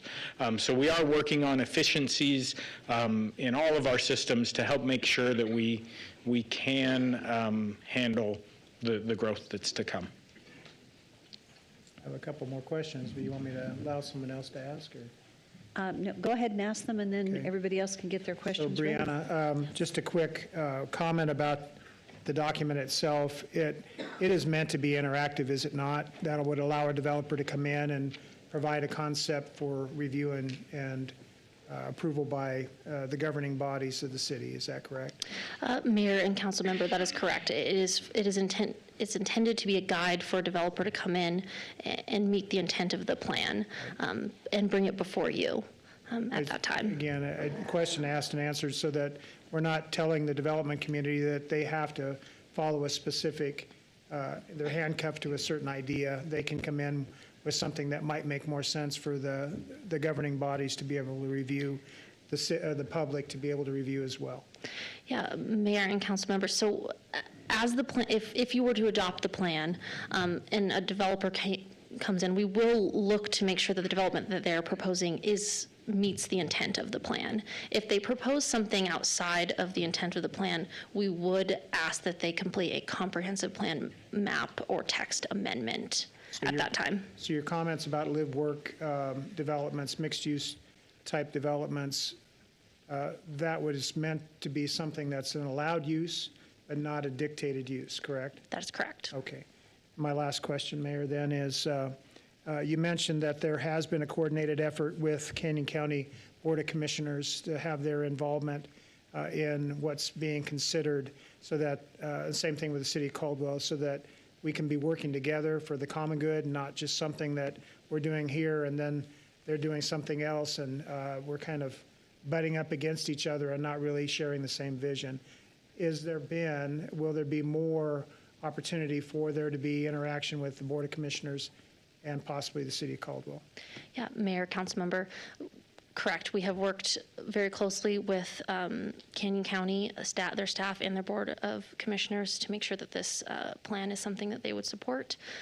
We've also, part of this planning process, we did meet with the city of Caldwell to ensure that the plan was compatible with their side that's north of our area of impact.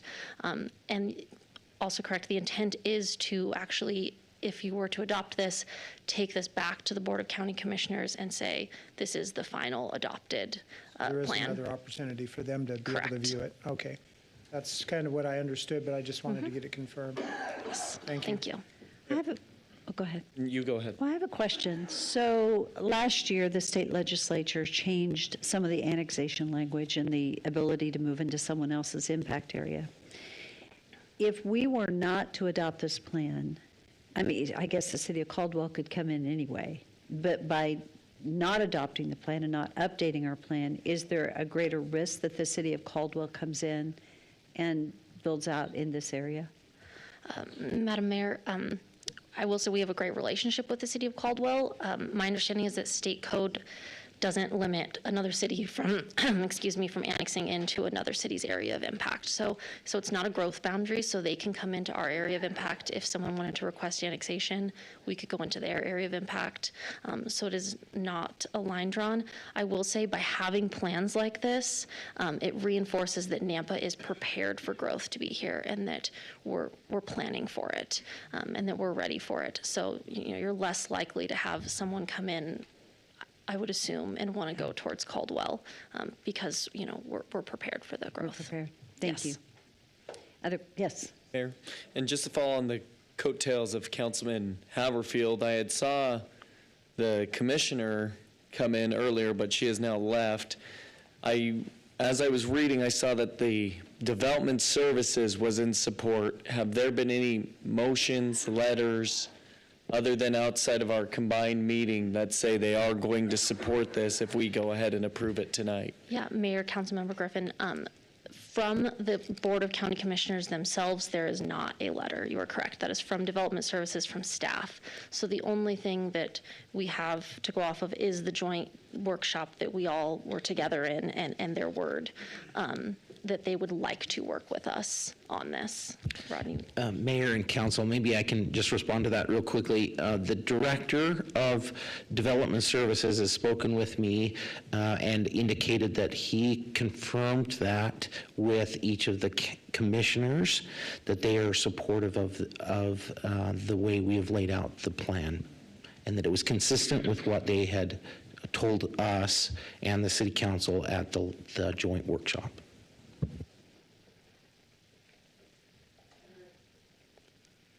Are there other questions from council at this time? Okay, seeing none, we'll move into the public hearing, and then we'll have you. Thank you for taking notes at the end, and we'll answer a lot of questions. All right, thank you. Thank you very much.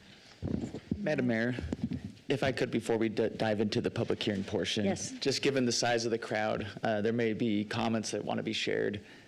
This particular public hearing will be different in a legal nature than what we experienced previously. This is a comprehensive plan amendment. This is what you call a legislative act. It's not what you'd call a quasi-judicial decision where you're calling balls and strikes. This is more of a legislative act where far more discretion is afforded to this body right here. And again, to just piggyback on some of the comments from staff, the Land Use Planning Act does specify that this comprehensive plan is a guiding document. It is not legally binding. It is a prerequisite, though, to our zoning ordinances. You adopt this, the vision, and then you have zoning ordinances that fit tightly into that realm. But I think it would be beneficial for all in the room to be aware there is a difference between the standard that this body will review this application versus what you had experienced on the previous two. So I just wanted to throw that out there, Mayor. Thank you. Thank you. Okay. Madam Mayor, our first speaker is Leah Salisbury, and on deck is Emily Miller and Rick Chandler. I would ask if you don't mind going ahead and lining up in a line so that we're all ready to go. So we'll just stand back to back and we will announce your name. As you come forward, just a reminder, please share your name and address, and then you'll each have 3 minutes. So we have Leah Salisbury, followed by Emily Miller and Rick Chandler. So Lee Salisbury. Emily. Thank you. It was misspelled. Thanks for giving me a chance to speak. I live on Smith Avenue 1, well, actually Stites Lane 14431 Stites Lane, which comes out on the Smith Avenue between Lake and Midway. So if you look to where your little dotted lines are for those, I think you call them north-south half-mile collectors, that goes almost right past my front door or my side window. Anyway, I think you have to be living under a bridge if you don't know that it's going to happen. So the only important thing is all this development happens well. And I would hope that all this praise that the last subdivision received would be remembered when they're talking about 10,800 dwelling units in that area out there. I bought land there 27 years ago and built a house out there. In those days, the county did a good job of holding, in fact, a really good job of holding growth down. 4 years ago, my friend back here, Rick, and I developed 10 acres of that 15, and we went by the RD2 county, which was one dwelling for 2 acres. And so we went through all the same loops as the big subdivision would do, but we got 4 building permits, which what we wanted. So if you drive past out there, welcome anytime, there's lots of open space. And we planted hundreds of trees and are trying to take care of it and make it as nice as we can. But the biggest problem I see here, besides the collectors, are the density that you're proposing. I think most developers, if they can get 8 on an acre, are going to do that. It's just going to happen because it's more money. And there's nothing wrong with that. It's just if you give them that leeway, that's what's going to happen. I look at, it seemed like about half of this was 5 to 8 dwelling units per acre. And that to me is a lot. I don't know exactly the rules, but if there's 20 acres, then you're allowed 160 lots. As long as you've got the 20 acres to start with and your roads count into your, right across the street, that would be a lot of houses over there. So I think that's something that seriously should be considered. This has been historically this isn't downtown Nampa. To me, it's not really an extension. It's going out into the country that has been farmed for 130 years.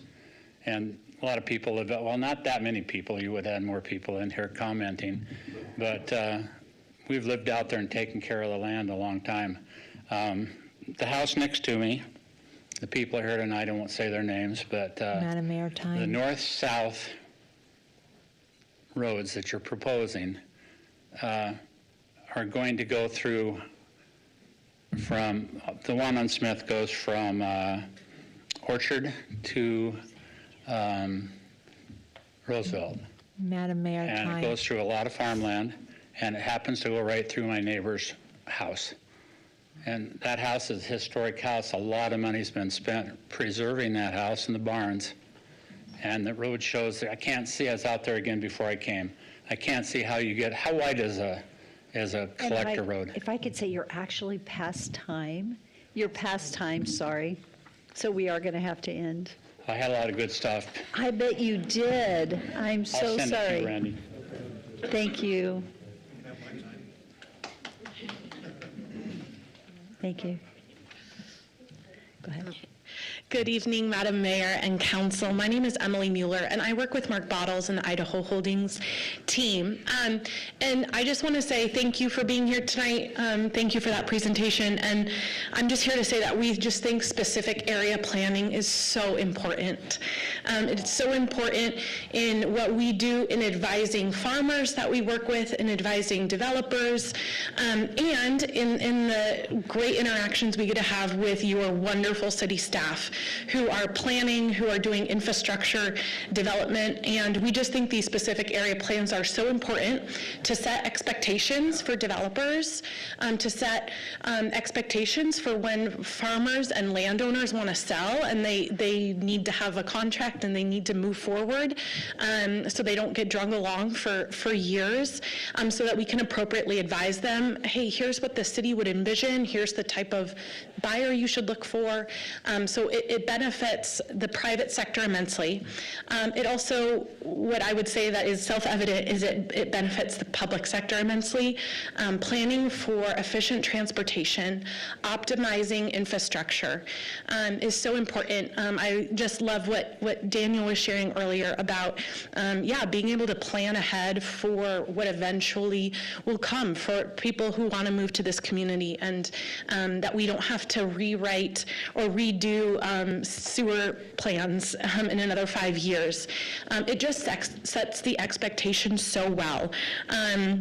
What we also love is we see and advise land planners. I'm not a land planner, but we get to see where pathways can be integrated. So you don't have kind of random pathways going through a subdivision, but you can see the master pathway, planning for that. And then also just really smartly planning for the centralization of commercial, the centralization of community spaces, so you don't get a 1 acre pocket over here just to satisfy a random kind of commercial requirement. So we love specific area plans. We're so grateful that the city takes the time to do this. And the city staff's outreach on this has just been phenomenal. And kind of turning to that, really our one comment on this was we manage a piece of property that does fall in with that mixed use parcel. And the code was going to read, or the guidance document was going to read, that all multifamily needed to be vertically integrated, and for some financing reasons and other just general development reasons, you don't see a ton of vertically integrated product. It still encourages some of that maybe, but it doesn't say that it has to be. So, this isn't a planning term, but instead of having everything be vertically integrated, let's have things be horizontally integrated as well. So as the development community, we're happy with development agreements, and that was kind of that comment. So just wanted to share that. Thank you so much for having us tonight. And Mark is also here if people have questions on that second thing. He's planning to testify as well. Thank you. Thank you. Thank you very much. Madam Mayor, our next speaker is Rick Chandler, and on deck is Jill Hallows and Jared Vanderschaff. Hi, this is Rick Chandler, 8 North Park Drive. I was born in this town over 80 years ago. Madam Mayor. It's home to me. Could you please state your address? I did. 8 North Park Drive. Thank you. And I'm going to have you pick that mic up just a little bit since you're a little taller. Thank you. Okay. Perfect. Is that better? Yes, thank you So so you much. got everything so far? Okay. Okay. Yeah, I've lived here, was born here 80 years ago, a little over 80. So it's home to me. I've watched all these changes. My heart is oriented to open space and the peace and joy of it, which is disappearing rapidly. Even with the kiddos and that beautiful thing they have in mind, I talked with them afterwards about, you're taking away one of my precious views, driving down Midland, if you build those houses along Midland, that last part. He says, well, we're going to work on that, so here's hoping. Hey, we're not a secret anymore. This valley is really filling in too rapidly for my thinking. I'm not really in favor of this. I hope there's more thought given to it. Even though there's been a tremendous amount of detail gone into it for some period of time. The idea of 15 to 19,000 people and 10,000 homes and taking a long time for that to fill in, not the way the valley has been filling in. That's going to fill in much more rapidly than possibly anticipated right now. And just the thought of 10,000 more homes just out west of me, and the way the present road system is it's just not functional. And I know, having talked with Daniel during the break, plans are underway to help improve that. I hope that can be done. I don't know what the farmers think about giving up that priceless property out there that work it so well. Two other thoughts in relation to this. I don't agree with in my terms, the developer gold rush from local, national, and international developers consuming this land and moving on to pollute some other valley like they're doing here. That's how I feel about it, frankly. People coming, they're going to. I just hate to see it being encouraged like it is encouraged. This is not feasible, but I wish, if I could have my wish, a 5-year moratorium in this valley on development, just so people can catch their breath and slow down and let us live. Just a tiny thing here in relation to reading through that document online. When developers have the price to pay to develop the property, that's great, and school districts develop it so the developers don't have to pay. Could there not be a line drawn that the city takes care of it to the school, and any development around it still belongs to the developer, instead of them having a free ride off that? My thought for consideration on this. Thank you. Thank you. Madam Mayor, our next speaker is Jill Hallows, and on deck is Jared Vanderschaff and Cam Wheeler. See if I can get it right this time. Madam Mayor and council members, thank you for this opportunity to speak. My name is Jill Hallows. I live at 603 West Crimson Loop, Nampa, 83686. I prepared for this meeting by reading the 2024 Nampa Comprehensive Plan, all inch of it. The 2024 Nampa Citizen Survey Report, and I attempted to study the Southwest Nampa Specific Area Plan, but I couldn't find it on the city's website. There's only a summary provided. Fortunately, my friend Cheryl Higley had a copy of the 40-page plan that was available at one of last year's public hearings.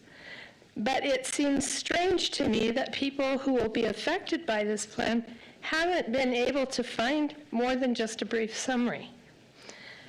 Consequently, they may not be fully aware of what is involved. For this reason and for other reasons, I'm asking that you please consider not approving this plan until the entire document has been made available to all citizens for a suitable period of time. Other reasons. The Karcher I-84 traffic funnel needs to be fixed, and there are currently in this plan no arterials that reach Interstate 84. So all of this will go down Karcher Road and make the problem that we have now even worse. It contradicts the comprehensive plan and the citizen survey, which identify this traffic snarl as the #1 problem in Nampa. Second item, preservation of the ag land has been maybe not been explored to the fullest degree. Canyon Soil Conservation District has identified the land north of Lake Lowell as the richest and most productive soil in all of Canyon County. 94% of this project will grow buildings on that land. It seems immoral to me to do this. The Southwest Area Plan Summary states that the majority of large landowners are interested in developing. Some people feel that city planners have actually solicited these landowners so the land can be utilized. How can we all be assured that the farmers and owners have explored all their options before they make their decision to develop? David Anderson, a local who represents American Farmland Trust, is a person who could help farmers and educate the community. So far, no study's been done to evaluate population density near Lake Lowell or how it would affect the wildlife pressure. Madam Mayor, time. Thank you, Jill. Almost done. Thank you. Thank you. Madam Mayor, our next speaker is Jared Vanderschaff, and on deck is Cam Wheeler and Vicky Asai. Madam Mayor and Council, excuse me. Jared Vanderschaff at 12481 Smith Avenue. Wanted to say that I'm opposed to this specific plan. Overall, the viewpoint I have is that those who plan to sell to developers will leave and we'll be still living here. We're not planning to develop, and we're going to have to deal with whatever's been planned. The overall plan will, in my opinion, take away from downtown Nampa, which has been earlier discussed tonight as trying to be revitalized. The previous subdivision that was going in that got passed tonight would also suffer, I guess, as another cultural hub is supposed to be this plan. Doesn't make sense to me. But I wanted to talk about some specifics. It was brought up earlier about density levels. I don't think it's correct. Our community where I live is basically 1 acre houses, or 1 house per acre, and the density level proposed is something like 2 to 5 dwelling units per acre. It makes sense to me to have similar communities housing developed nearby what's already existing. So I think that could be looked at and adjusted accordingly. Also to the point of the idea of half-mile roads, I know it was brought up with the developer's plan that it's not necessarily set in stone, but right next to my property and my neighbor's property would probably be demolished in order to accommodate that. Don't see the point in that. Like to there's probably a good way that we could just stop the road there if it was to happen at Smith and people could just go around to Lake or Midway. I think it'll affect a lot of my other neighbors too, property. I've got a little bit more time, but I wanted to just try to bring up the point of what's the plan for Nampa? What do we want to do? Do we want to keep growing? Do you want 10,000 more homes, a lot more people? I guess maybe we're in competition with Caldwell. I'm not sure what the plan is, but I've heard a lot about we need to prepare for developers when they come. Well, instead of preparing for growth, how come we can't just rebut the growth? There was a mention of a 5-year moratorium on building. I think that would be helpful, maybe not realistic, but my question to the council is, do we want to get bigger? Do we want to keep Nampa what it is? Do we want Southwest Nampa to be what it is, or do we want to change it all? That's all. Thank you very much. Thank you.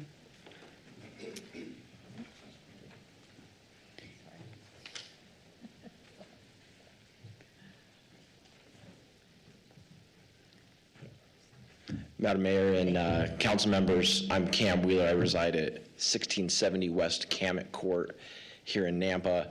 I have John Hodge with me, who, as I had indicated to the mayor and the city clerk, that he would be volunteering his time to me to be able to read a letter in totality to the council. Thank you. John, thank you for sharing again your name and address. What's that? Could you share your name and address? It's coming up. Right now. Yeah, okay. My name, John Hodge. John Hodge. 13312 Round Rock Court. I give my time to Mr. Wheeler. Thank you. Thank you. Thank you. And I'll attempt to complete this in 6 minutes. We should be close. Madam Mayor and City Council, thank you for the time. Thank you for your service and desires and efforts to help make Nampa a better place. My name is Cam Wheeler. I'm a fourth-generation member of the Nampa community. My family has lived in Nampa for nearly 100 years. Cam, did you give us your address? I did, 1670 West Camet Court. Thank you. Yep. Sorry. Thank you. That's okay. Okay. My family's been in Nampa for nearly 100 years. I have deep roots in this community and have a vested interest in its future growth. I graduated from Skyview High School and went on to earn Bachelor's of Science and Master's of Engineering degrees. After living in California, Washington State, and Eastern Idaho, my wife Melanie and our 7 children and myself have chosen to make Nampa our home. I currently own several businesses in construction, real estate development, and business consulting in the area and employ more than 100 people in the community.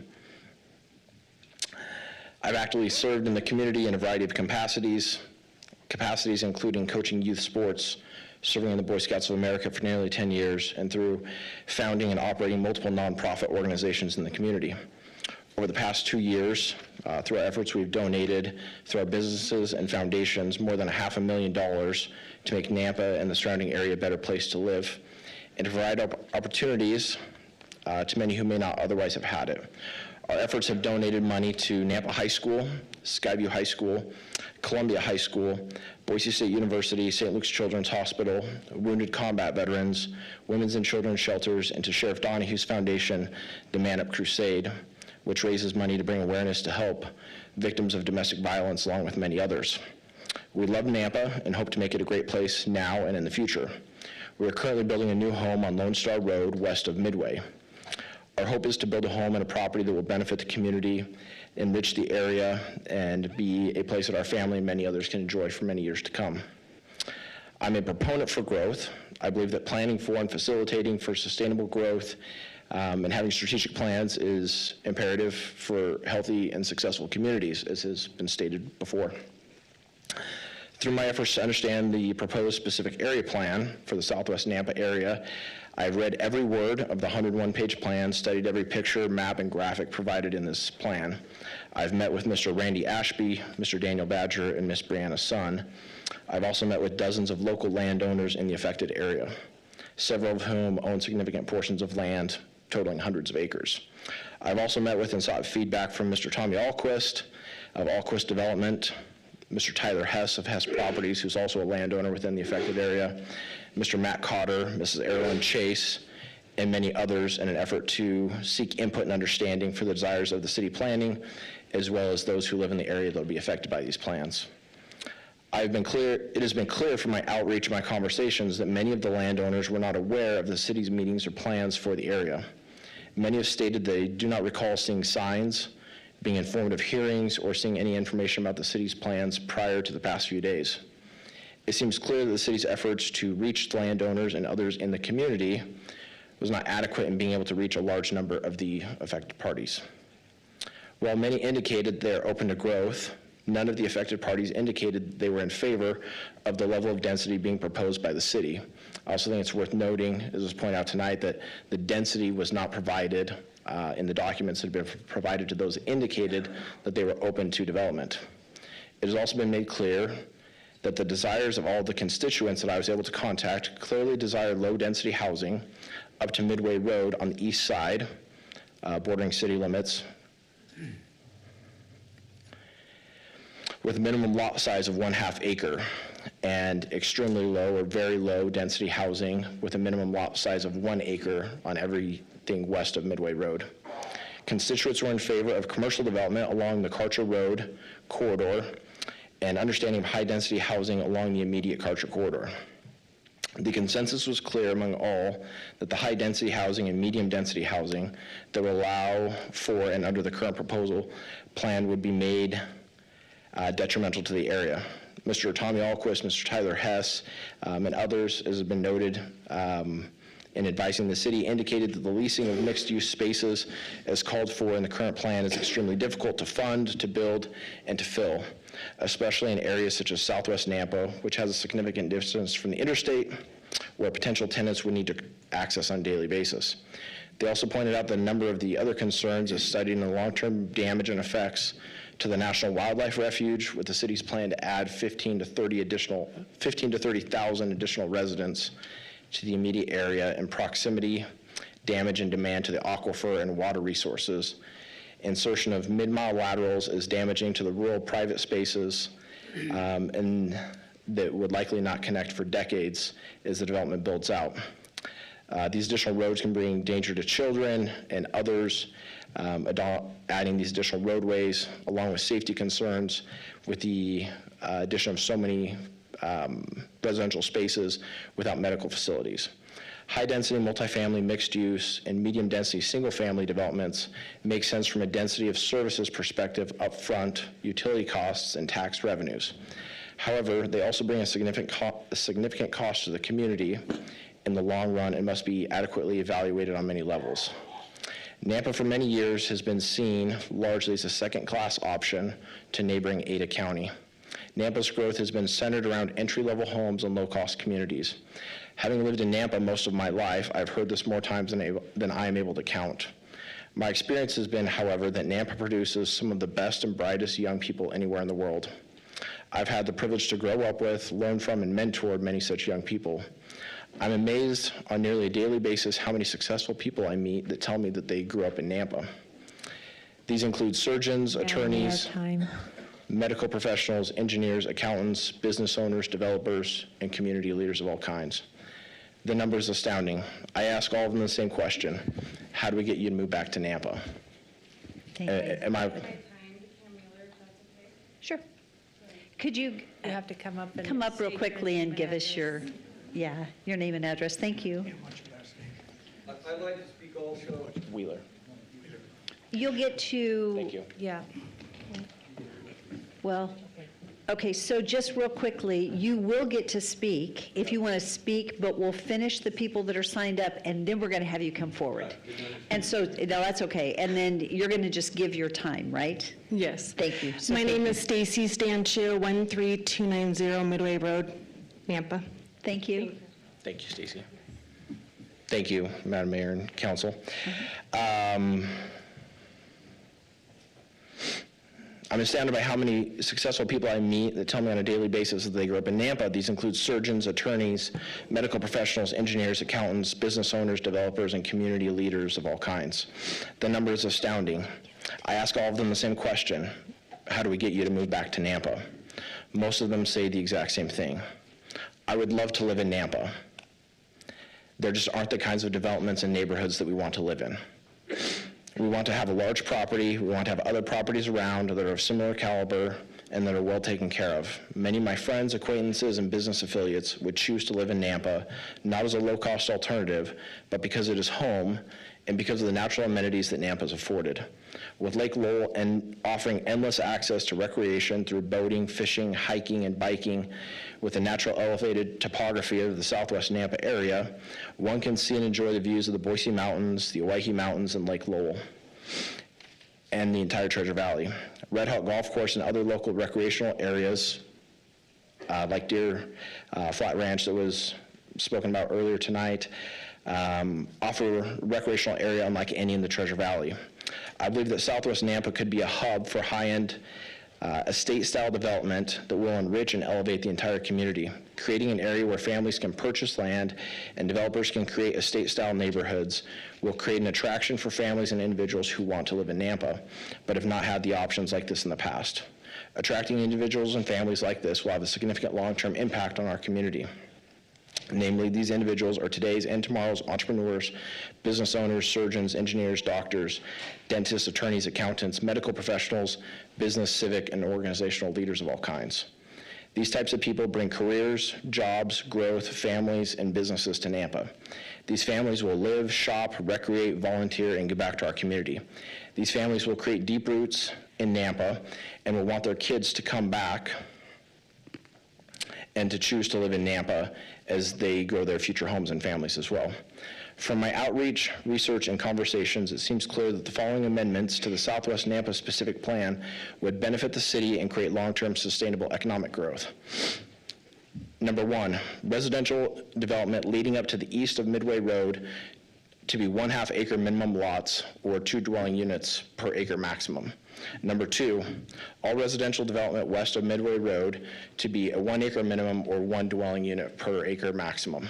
Number 3, high density housing and commercial development to be prioritized along the Karcher Road corridor. Number 4, strategic planning of small commercial services to be allowed along the Midway corridor. Number 5, no additional high or medium density housing less than 1/2 acre within the Southwest Nampa area. Number 6, eliminate mid-mile laterals. About 30 seconds, yep. Okay. Melissa Good, 12233 Rivendell Court. Thank you. Thank you, Melissa.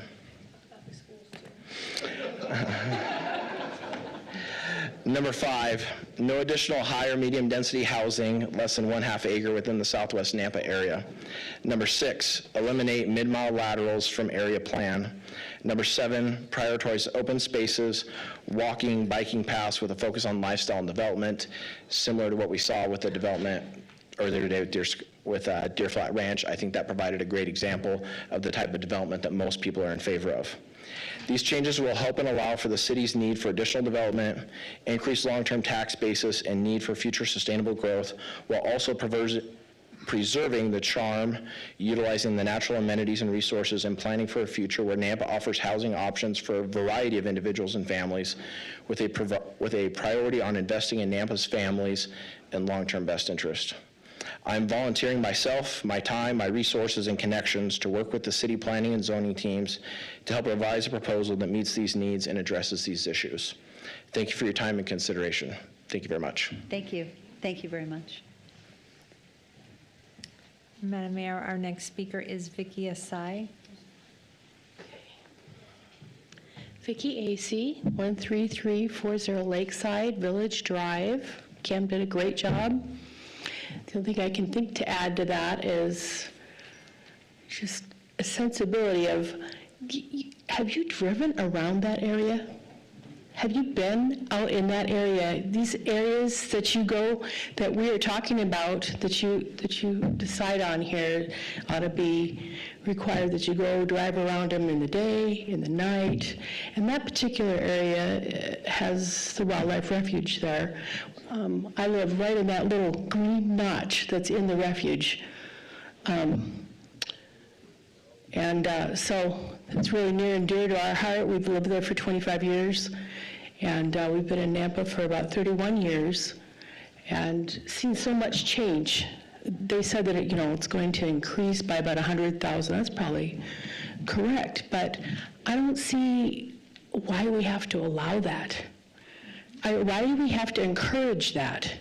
Why can't there be some sort of cap in certain areas? When you drive around, that area is loaded with echinacea fields and beets and lavender and, things that are just stunningly beautiful and help aid the wildlife refuge to be the wildlife refuge. Are we going to have this refuge just in name only?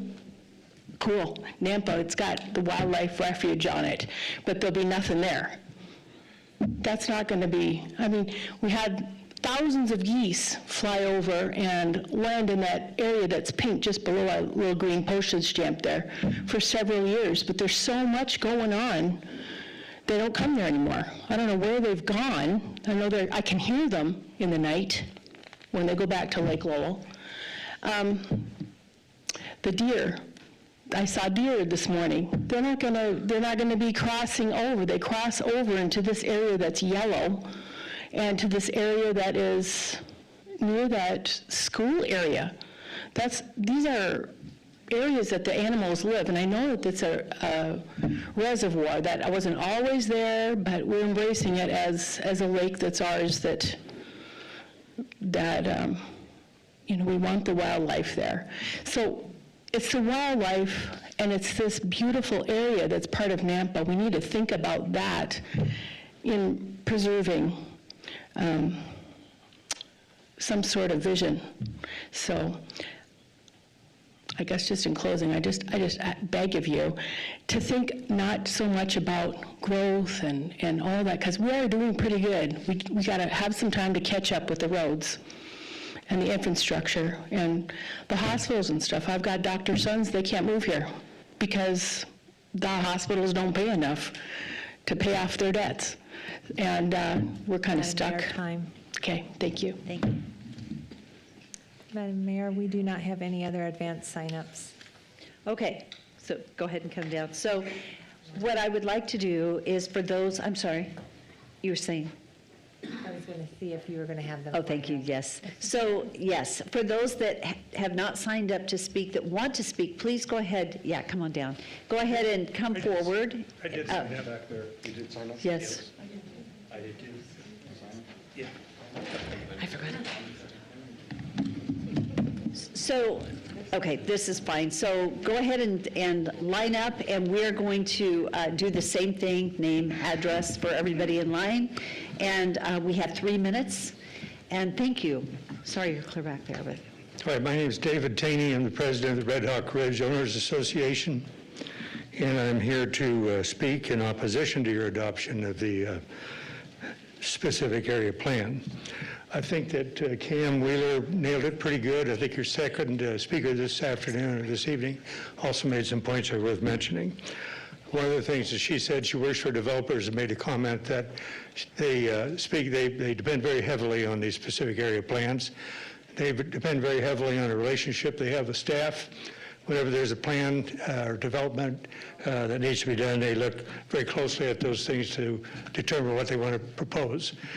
And when they look at this plan, what they're going to see is what's represented on page 22 of your report. And that's a three-dimensional representation of what this plan provides. And it's not very encouraging. It's just it's a collection of grids, square blocks of homes and other buildings crammed in as thick as you can get them. And I don't think that that's going to get to the point of making Nampa something other than a second choice. And I think the community deserves something better than that. The one you saw earlier this evening that the Keto's proposed, that's a better example of what Nampa can be and what Nampa can do. Another issue that came up this evening, and I think actually that Councilmember Griffin mentioned it, and that has to do with people coming in complaining to you because they haven't been included in these public hearings. And I can tell you that's the same thing that happened with this. There was a public hearing. It was in May, I think, of last year. I was there. They have pictures of it in your package that you got. That public hearing was not helpful. It included a picture that was pretty much like this on a poster board. This plan had been pretty well done by the time we got there. People could walk around, mill around, ask questions. Well, it would have been better if somebody would have gotten up in the planning department and said, this is a plan for putting 10,000 houses in your community. This is a plan for putting 30,000 people in your community. This is a plan for adding something like 40 or 50,000 trips per day on Midway Road. That type of presentation would have generated a different type of response than 100 or so questions mailed in. Now, I can tell you in the community that I live in, we do have an issue about traffic. Midway Road is going to be grossly affected by this plan, and Midway Road, we talk about it, impact it has up at Karcher. Midway Road dumps directly into the neighborhood where I live. Now, there are some people that are going to take a shortcut off of Midway Road if they want to get over to Iowa because they want to get down to 12th. Those people will cut across. There's a couple of streets I can cut across. There's Ferrara Way that I think that's called Carriage Hill west or north, or they can come down to Hunters Point and drive through South Hunters Drive, which is a street that runs directly in front of my house. Those are not acceptable alternatives. So traffic is going to be a real issue for us. None of us were notified. None of us were visited by anybody from the planning department. There was no communication with us about interacting with them, what can be done to improve this thing. The Mayor, biggest time. problem that I see is these traffic issues are also going to affect other Sorry, streets that lead to Madam downtown. Mayor, time. Thank you. I talked as fast as I could. You did good. You did really good. Thank you. Madam Mayor, Councilman, my name is Ryan McMillan. I live at 14755 Beach Chair, just west of Midway Road. So I oppose anything that has to do with this project, mainly safety and traffic. That's my biggest concern. I liked Mr. Wheeler's idea of 1 acre lots. I live on 2.5 acres. And that's everybody in my community is that way. So my biggest issue is you guys shown the roads being fixed out to Karcher, but that's not where the problem is entirely. The problem lies where you get onto the interstate. It's 1 lane, it's a bottleneck. They're fixing 55 now, but that's fixing our current problem. You're gonna add to that problem. And IDT still has on their website 1 lane getting onto the interstate at the Karcher interchange, 1 lane. So my suggestion is have a plan for these roads getting onto the interstate before you adopt a plan. I mean, you don't really have a plan until it's talked about. You've shown a diagram of, red lines going up the Karcher, but that's it. That's 30,000 cars if you take two cars per family member, and if their child has a car too. It's 30,000 cars on 10,000 homes.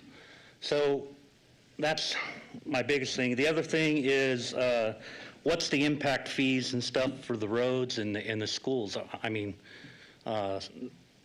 Idaho is supposed to have a statute for impact fees to help these schools, so it's not entirely on the homeowners and the taxpayers. So initially, your developer would help, fund these schools. What's that going to be? It wasn't mentioned anywhere in here as far as dollar amount, proposals, or anything. A lot was talked about wildlife. I can walk out my door, I hear coyotes all the time. I've seen deer in my backyard, pheasants, quail. What's going to happen to all that? It's all going to be pushed back, and then it's going to be, like the lady said, almost nothing here before long. Another one, what's going to happen to the current domestic and farm animals that are allowed now? What's the plan?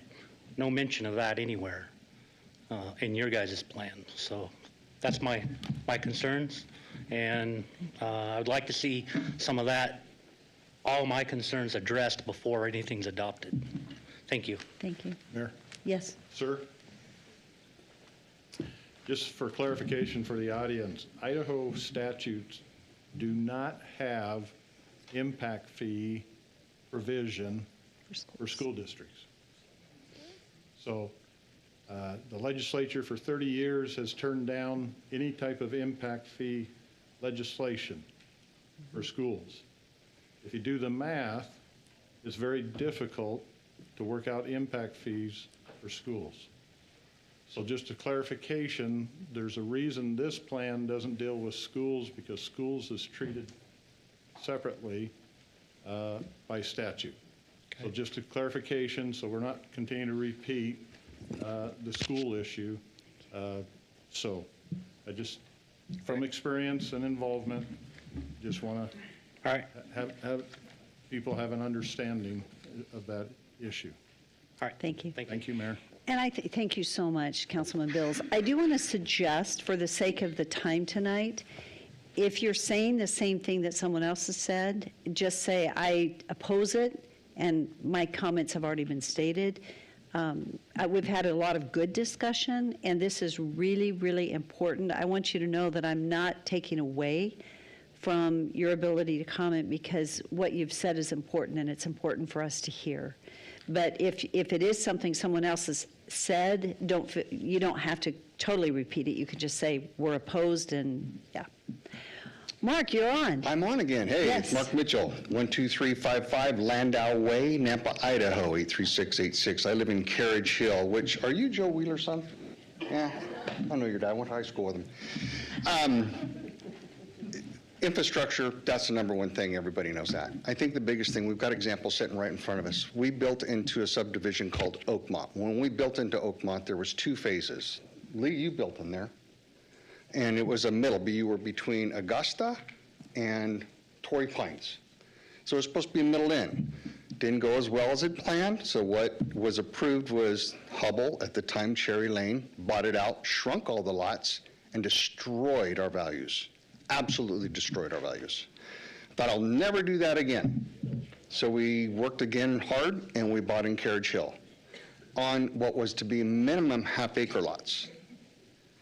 Again, sold out, city approved, postage stamp slots. So you've got Carriage Hill, what is that?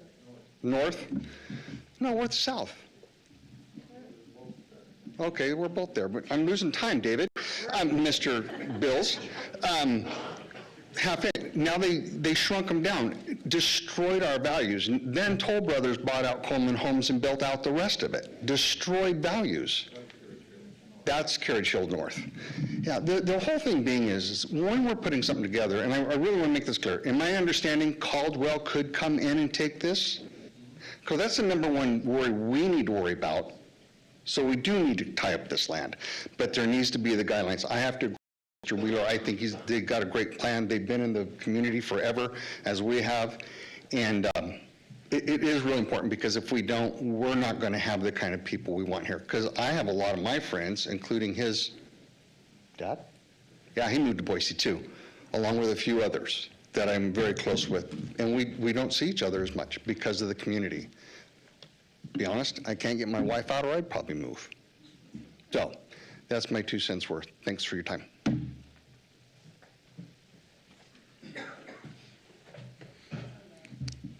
Hello, Mayor Kling and council.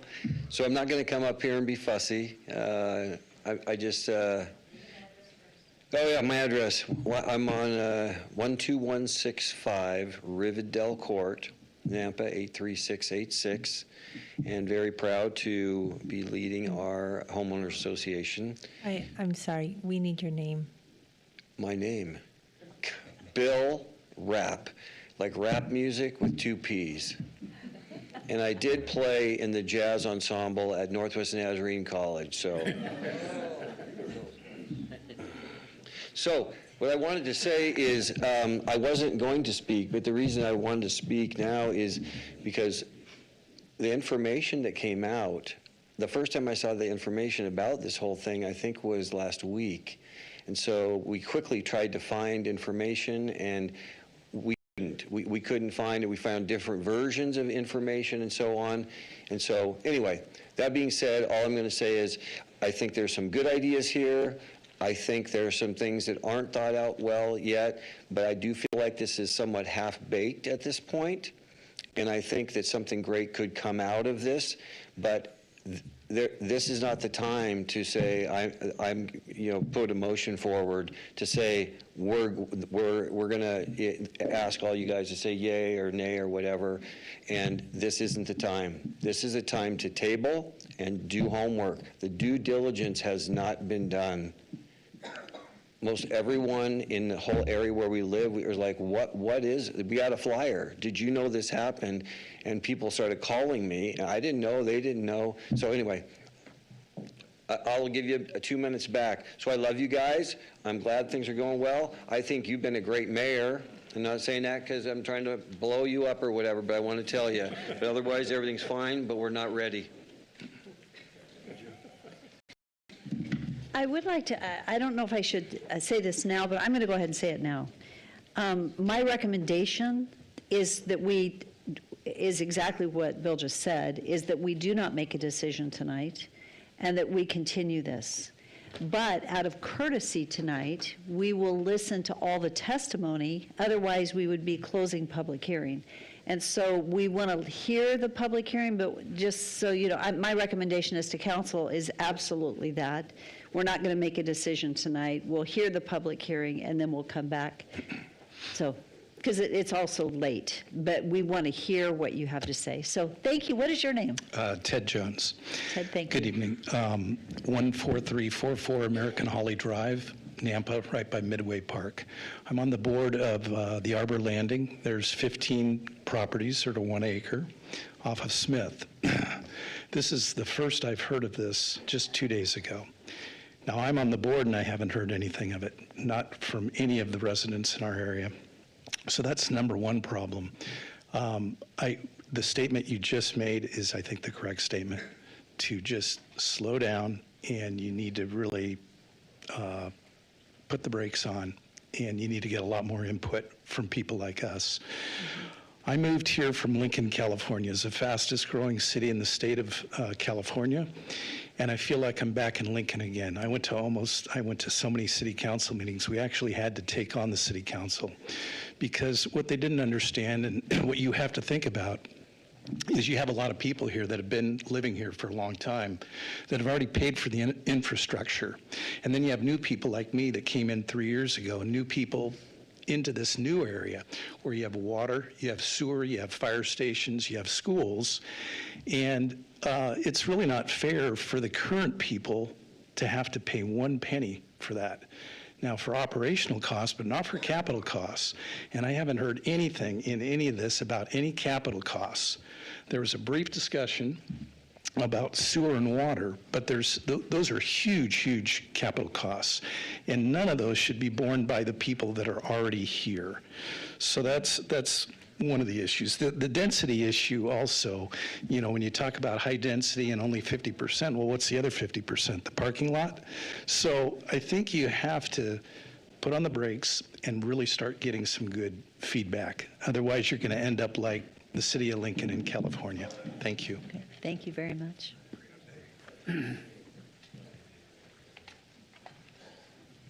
Hello, my name is Teresa Schumacher, and I live at 11375 West Shea Parkway. And can you say your name again? Teresa Schumacher. Teresa Schumacher. Thank you, Teresa. And good idea. Thank you. Yeah. I am here to voice my concerns regarding the proposed housing plan in Southwest Nampa, specifically due to how it will impact our roads and the safety of our community. I live in Southwest Nampa, and like many people who live here, I work in Boise. In the almost 2 years that I have been making this commute, I have noticed that traffic has become significantly worse. I have started to leave earlier and earlier simply to make it to work on time. The proposed plan would funnel traffic directly into one of the most problematic interchanges of the entire Treasure Valley, the intersection of Karcher, Caldwell Boulevard, and Highway 84. This is already a highly congested area, and adding more traffic will only make matters worse for every resident in Nampa and Caldwell. As it stands, this interchange is already problematic, and due to the amount of traffic, the proposed housing development will only make the situation worse. With this new plan, residents will be forced to seek new ways to the freeway. I know this because I myself have had to find new ways to reach the 84 due to the rise in congestion. Both Karcher and Franklin are already unusable due to the traffics in the morning. In order to reach 84, I drive down Lone Star, which, if you don't know, is also used as bus stops for local school children. This leads me to my biggest concern, the safety of the children of our community. I can tell you from experience that the kids are not always careful when they are waiting for the bus. Some of them will wear dark clothes and will walk in the street to get to their bus stop. Just last week, I passed a kid wearing dark clothes and walking down the street. I know they do this, and I know to drive slow, but if I hadn't known this, I would have hit him. I already worry that it's only a matter of time before one of them gets hurt. This new plan will lead people to driving through residential areas in an effort to reach the freeway faster during the times that the children of our community are waiting for the bus, and will ultimately put them in danger. More cars means more chances for kids to get injured. I ask you to carefully consider these points. Our city is already struggling with traffic congestion, and approving this plan without addressing the broader issues at hand will only make things worse for all of us. We need a comprehensive solution that accounts for the full scope of traffic impacts, one that ensures the safety and well-being of all Nampa and Caldwell residents, which include its children. Thank you for your time and your consideration. Thank you.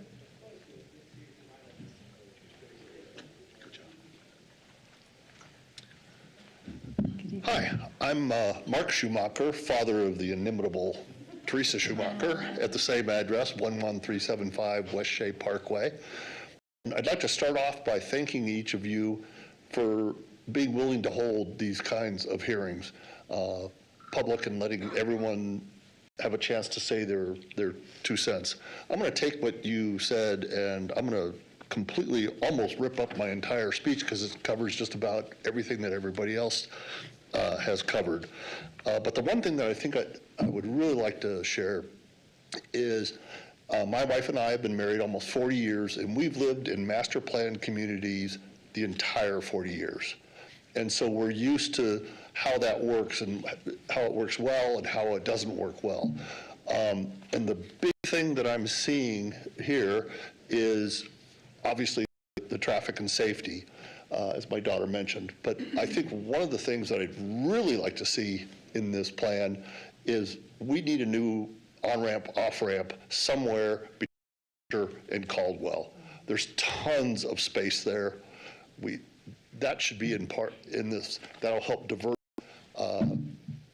traffic away from the Karcher, which is the big bottleneck. I did have one other thing. Oh, what I was, I don't know if you can show that top one there. It's actually one of your slides. It's part of one of your slides up here. And I'm sure Brianna would know exactly which one it is, but I don't.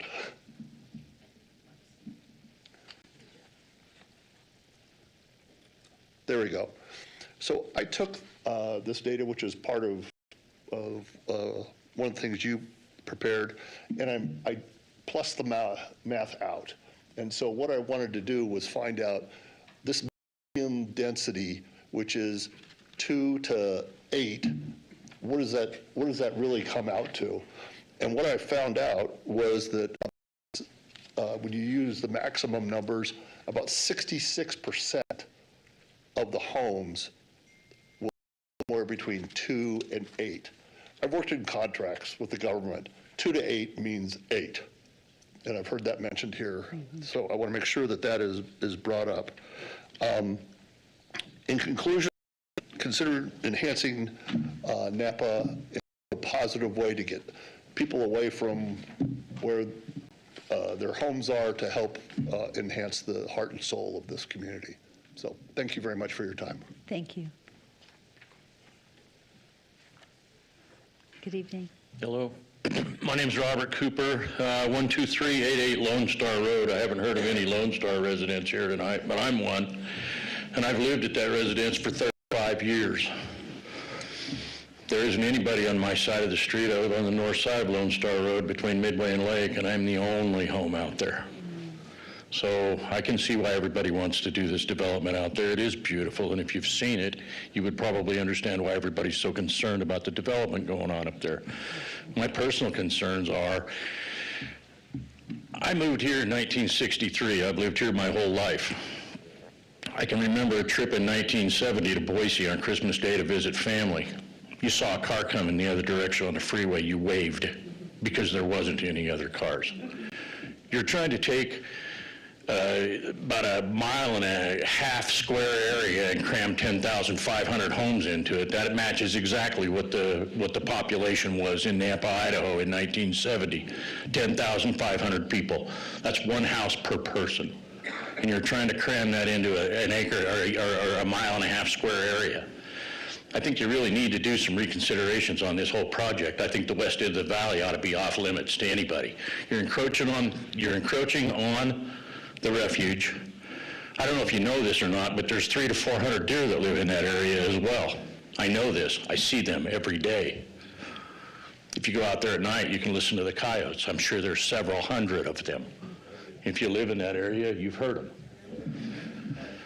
I don't think there's been enough of an impact study done on what this is going to do to Lake Lowell. Lake Lowell's already suffering. There's enough population in this area to keep Lake Lowell very busy. It takes an average of about 2 hours to get your boat in the lake and 2 hours to get your boat out of the lake.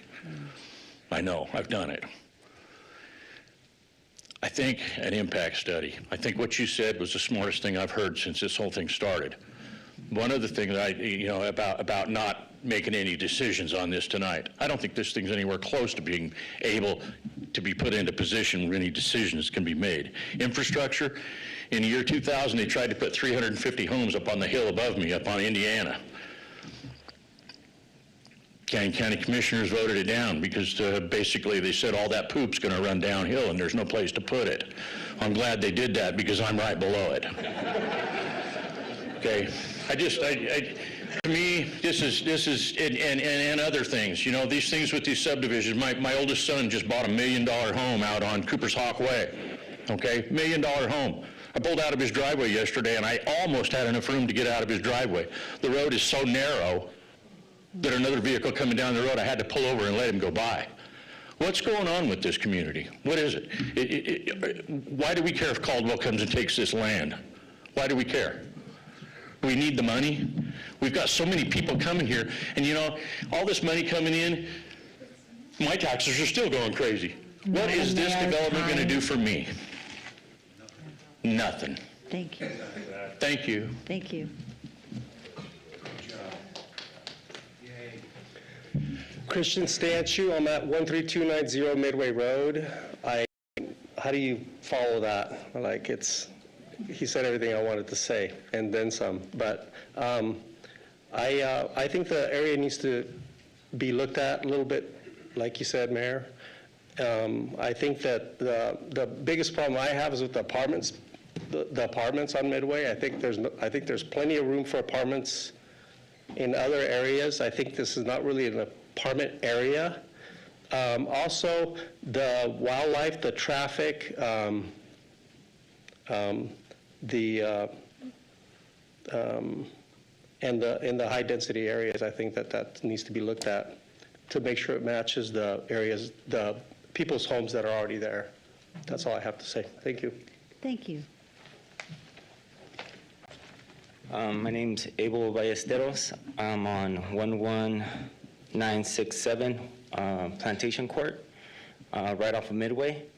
I wasn't going to speak today, and I'll try to keep it short and sweet. This is my first public speaking ever, my whole entire life. So I have a family of 4. I have 2 children, and I'm 36 years old. Been here for 35 years, so this is home to me. I've seen it grow. I've seen it when it was all farmland. And another note, I've been working since I was 16 years old, okay? My whole life savings went into this house that I just bought a year ago. And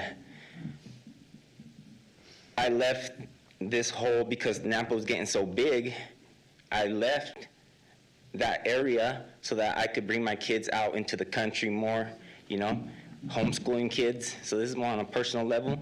I took them away from that to give them a calm, peaceful life out in the country where, like they say, there's coyotes, owls, you know, my kids have a blast. And if I left, and just 1 year later, if you guys were to, like, you know, development come through, I'm just back to where I left. And, you know, I just don't think it's fair. And now I would have to work for my kids another. And believe it or not, I've only missed 4 days of work since I was 16 years old. 4 days. That's how much my life savings gone into this. But thank you. So Abel, I just want to say you did a phenomenal job. You should be proud of yourself as if this was your first time speaking, and good for you. Good for you.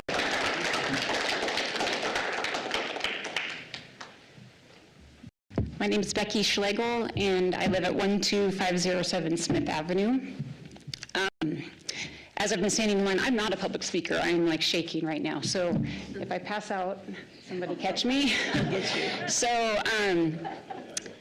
I've been standing in line looking up there at that sign and it says, "In God We Trust." And I just want to tell you guys, since Friday morning, when I had a conversation with my neighbor Lee, I've had some sleepless nights. I haven't been able to sleep. I've been awake in the middle of the night and stressing from the information he told me, and therefore just praying.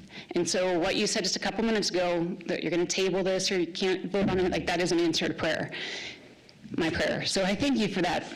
But I live at the house that Lee was about ready to talk about on the mid-mile marker off of Midway. It's my house and my husband's house. That is a 1905 farmhouse, 1930 building and outbuildings, 1930. That road is going to go right through. And we bought that house as kind of my dream house, and we've been the dream of preserving it. And the thought of losing that to a road is devastating. I wasn't planning on talking tonight because I walked in and told the gal at the front desk, I'm too devastated. Like, I think I'll cry if I get up there. And then I saw the proposal, and then I got really mad back there, fuming. I started to sweat because it's terrible. It is. It's absolutely terrible, and I'm sorry, no offense. It's disgusting to see that that's what's proposed for that area of Nampa, because it is, just like everybody said, it's beautiful. So Cam, right? His idea of the 1+ acre, 1 to 5, awesome, because that would preserve a little bit of what that area is. And that proposal is not an extension of Nampa. That's not Nampa, that's something different. So thank you for tabling this plan, and yes, strongly oppose. I know my husband does too. Thank you. I yield my time to this guy.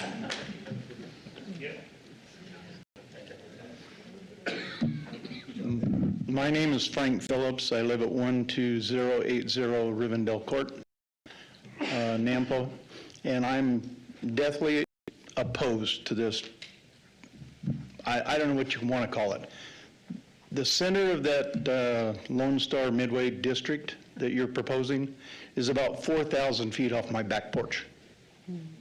And it goes from me living on 3 acres to, what did you say, 8 in 4,000 feet?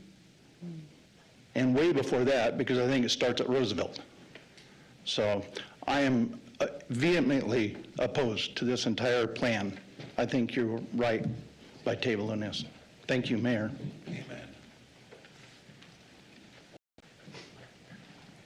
Hi, my name is Robert Voris. I live at 12453 Smith Avenue.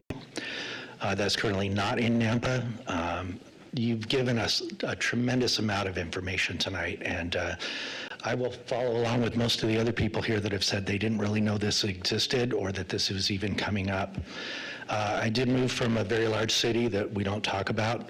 I did not live in that city. I lived in a little suburb outside of it. I was also a city official in that very large city down south here that we don't talk about. And I want to just explain my, I'm a little nervous here, concerns when I think Mr. Schumacher, when there's a choice between 2 and 8, it immediately goes to 8. We all know that. This is a very broad, very dense project, inconceivable to somebody who moved out here west of Midland.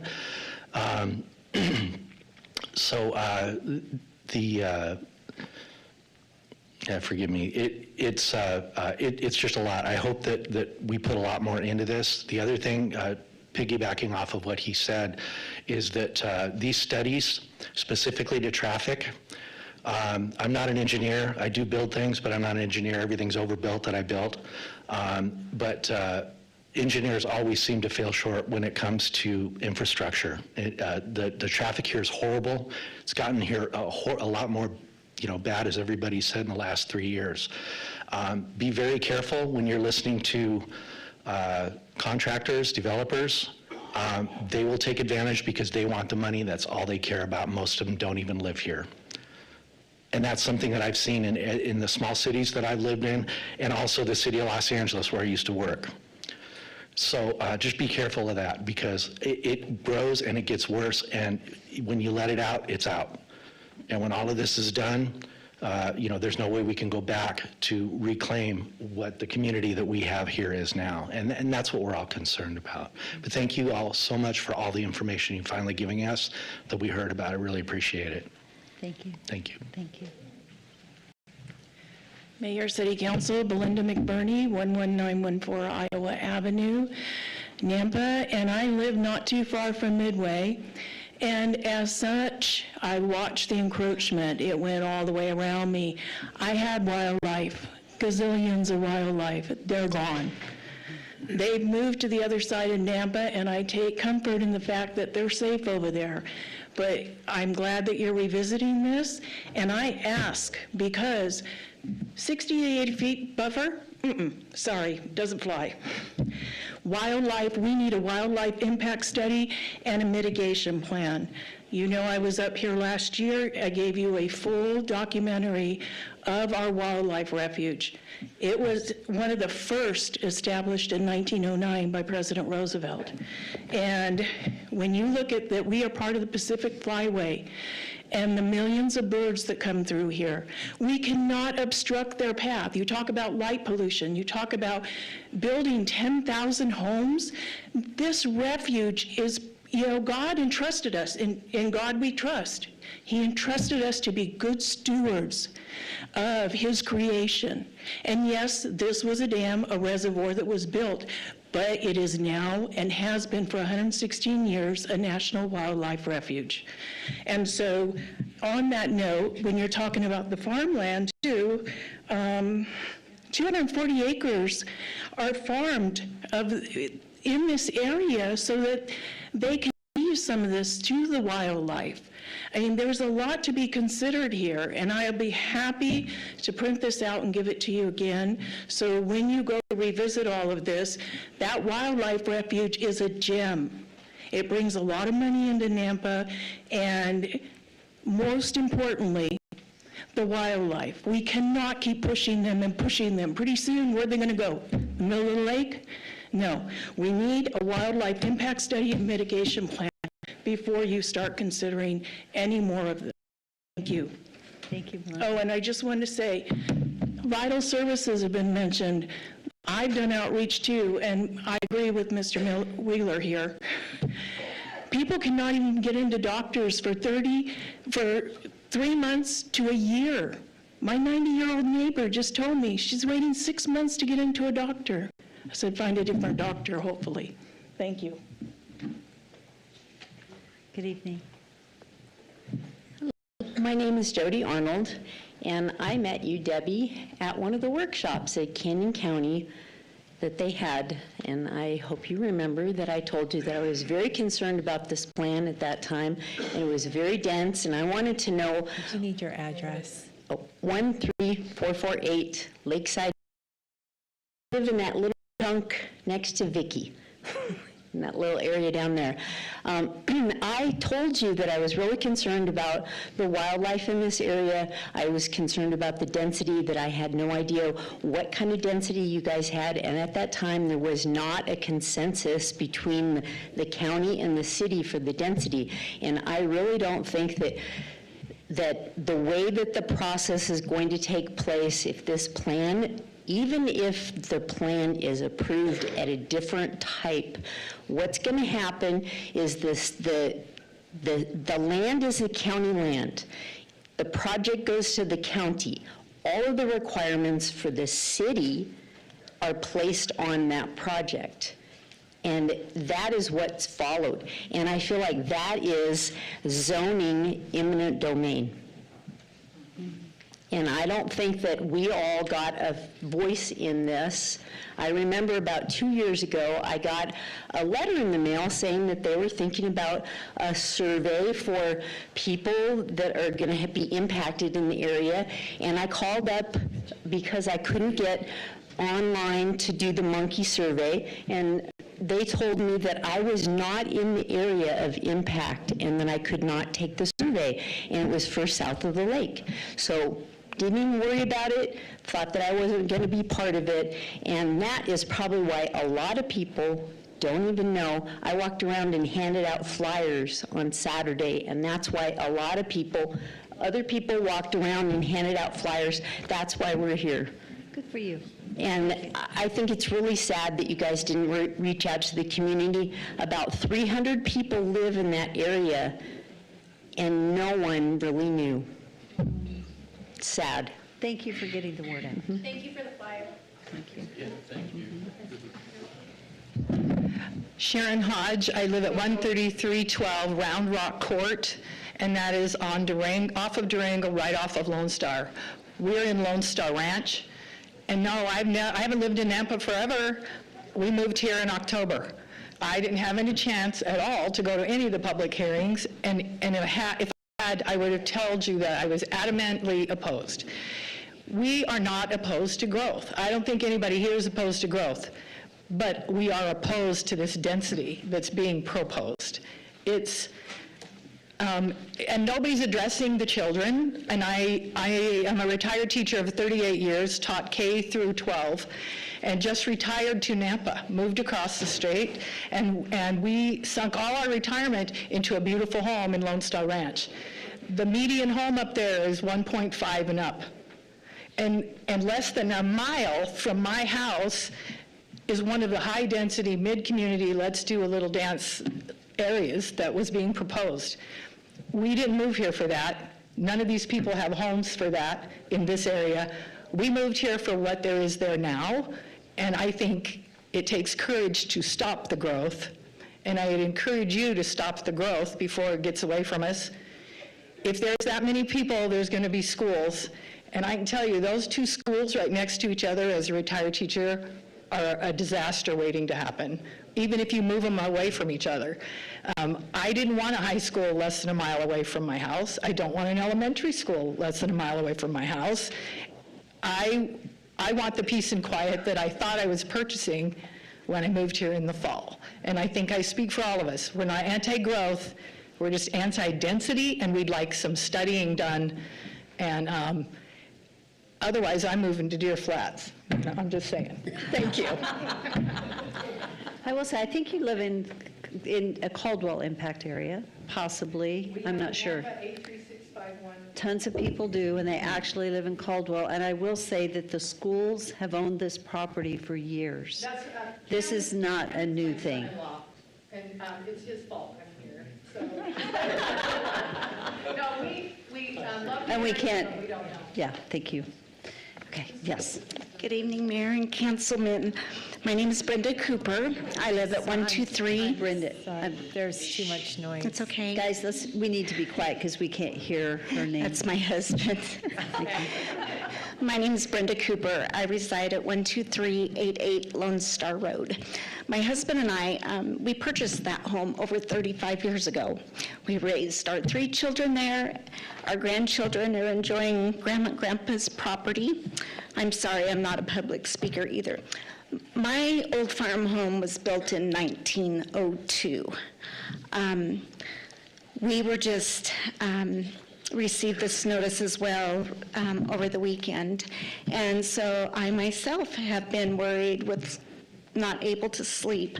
I've always considered my little piece of the pie right there, my little house on the prairie. So I don't see this growth. I don't mind, like everybody has said, houses, the growth, but not on top of me.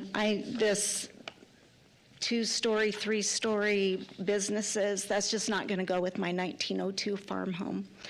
That I've had plenty of opportunity over the last 35 years to sell, to buy something new, and I've always said, no, I'm not interested in moving. That is my dream home as well, and I plan on living there till the day I die. So, thank you.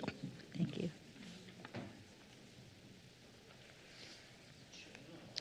Good evening again, Yes. Mayor and Council. To make it really short, I do agree with... Go ahead and give your name and address again. Pardon me, Sorry. it's late. It is. It's Lorraine Sizer, 12418 Rivendell Court, Nampa, 83686. I just want to say that I agree with the majority of the people here that have stated they are against this particular plan. I appreciate very much, Mayor, that you have made the decision to hold off making a decision tonight. But I know that everybody's talked about traffic, about safety, about the wildlife, and other things like that, legacy, etc. But no one has mentioned water, I think in one of the handouts that emails you guys received mentioned that we're about 5 trillion gallons of water since 1952. The gentleman, when we talked about ketos, mentioned geology report. That hasn't been done for any of this area here. And again, you're talking about, let's see, 3 schools? Do you guys know how many schools are in the area right now? How many have been closed? And most of the people, and I don't have any numbers for it, that are moving here, do they have school-age kids? And our education here in Idaho, we are number 43 and 48. Not great. The other thing, like I say, again, with the schools there that aren't being utilized, the water, the traffic, and yes, it would be very nice if we could have another entrance ramp to 84, but I'm not sure how much control you have over that. And I do appreciate very much the fact that you've given us the opportunity to talk, even though it's late. And I hope you will make a good decision for the future, like others have said. Not against growth, but it needs a better plan. Thank you. Thank you. Good evening. Hi. So I played back the recording, and there was no Okay, so public. name and address. Yeah, my name is Garth Gaylord. Are you wanting to come to my house or something? Or? No, everybody that testifies. Everyone wants to come to my house? No. Everybody that testifies has to give their name and address so that What's we've your got. home address? What is mine? Can I have your home address? Yeah, Okay. but I'm not testifying tonight. So anyway, so it's just everybody that testifies had to give their name and address. Is that like a law or something? Or I It can is. still testify? So take direction.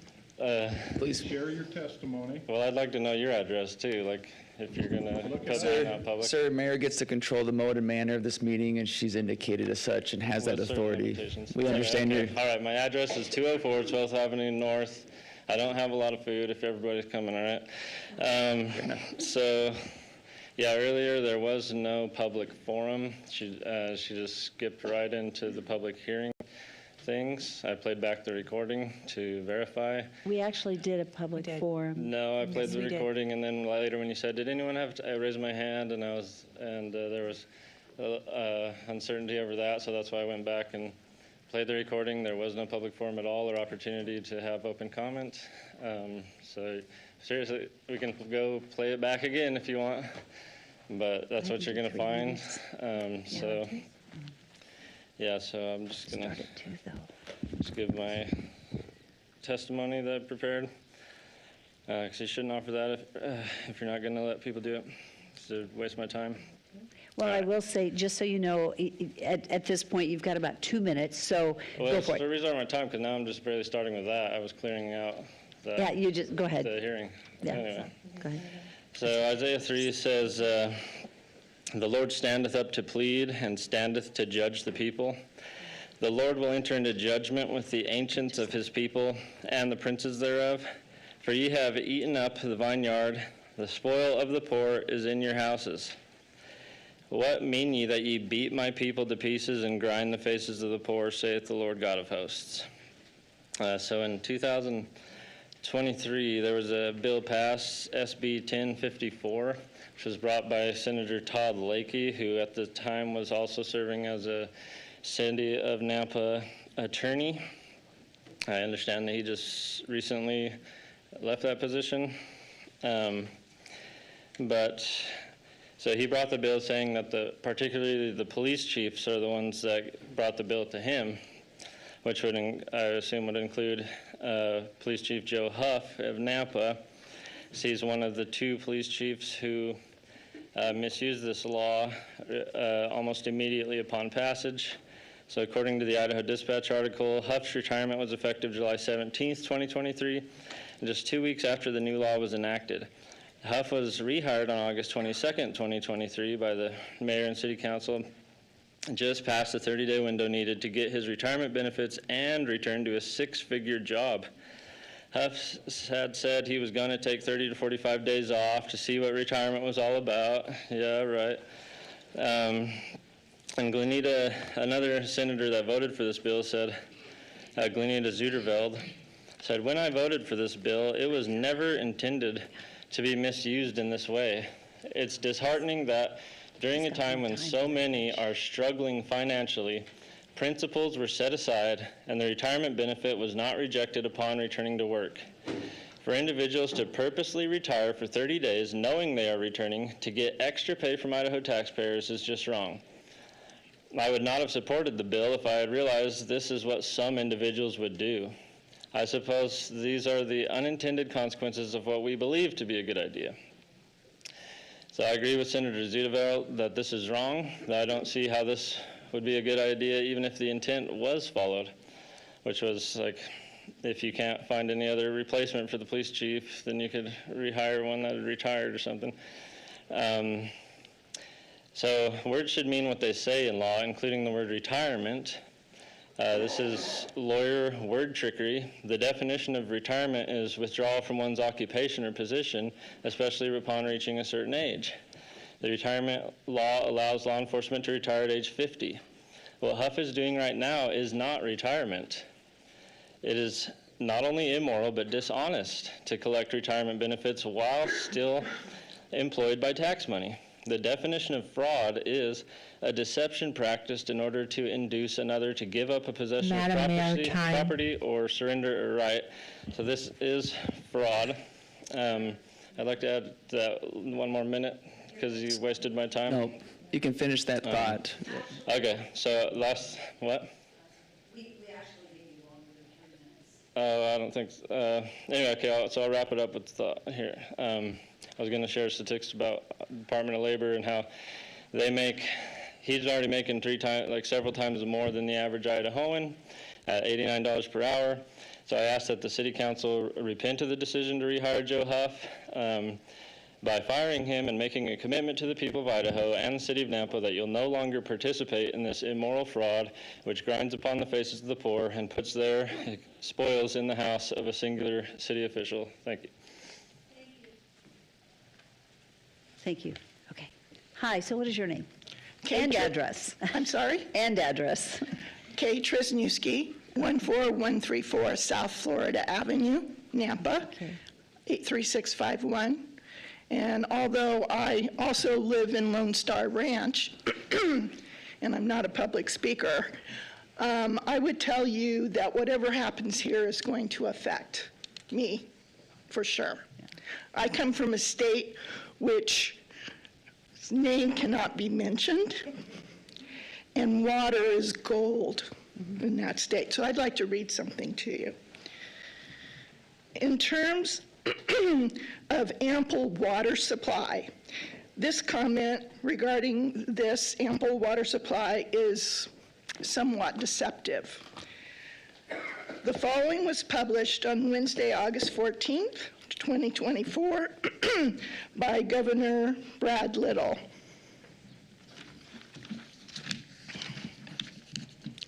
Most people don't know it, but Idaho has a problem. A big problem only Idahoans can solve. Idaho is facing a water shortage underground. It's a tough message to convey because Idaho is in a good water year. But this is not about the water you can see, it's about the water you can't see. The Eastern Snake Plain aquifer is rapidly dwindling. It has been for decades. Said another way, the water budget is out of balance. There's been more water coming out of the aquifer than going in. The aquifer, larger than the size of Lake Erie, has been steadily declining for 60 years. How much water have we lost? Since 1952, we've lost the equivalent of 5 trillion gallons of water, enough for the domestic use for the total population of Idaho for the next 75 years. Why do we need to turn this around and get aquifer levels headed in the right direction? Because the aquifer is our most important source of water in the state. It sustains agriculture across Idaho, especially in eastern Idaho, and is the sole source of drinking water for most municipalities in the plain and countless domestic wells. It feeds the Snake River, our lifeblood for agriculture, recreation, energy, fisheries, and many other uses.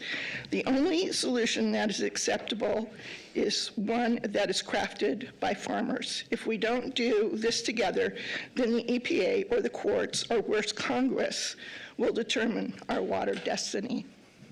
Thank you. Thank you.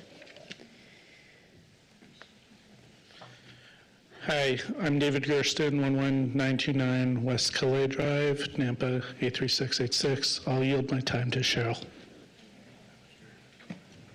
Cheryl, I do want to remind you, please don't repeat what everybody's already said. So let's be fresh. Thank you. It's late. I promise it will be fresh. Thank you.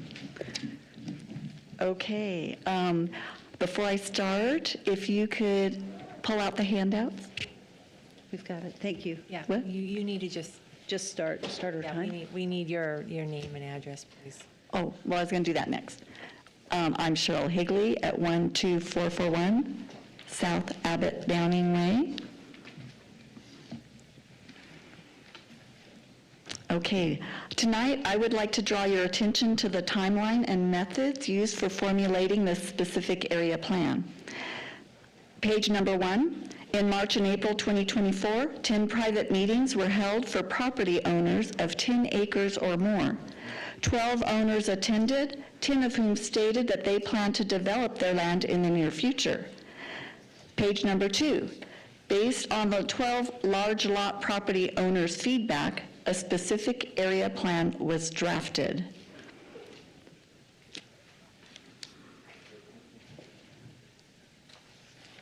On May 15th, that's the one, okay. On May 15th, an open house was held at Lone Star Middle School where the planning and zoning staff sought community input.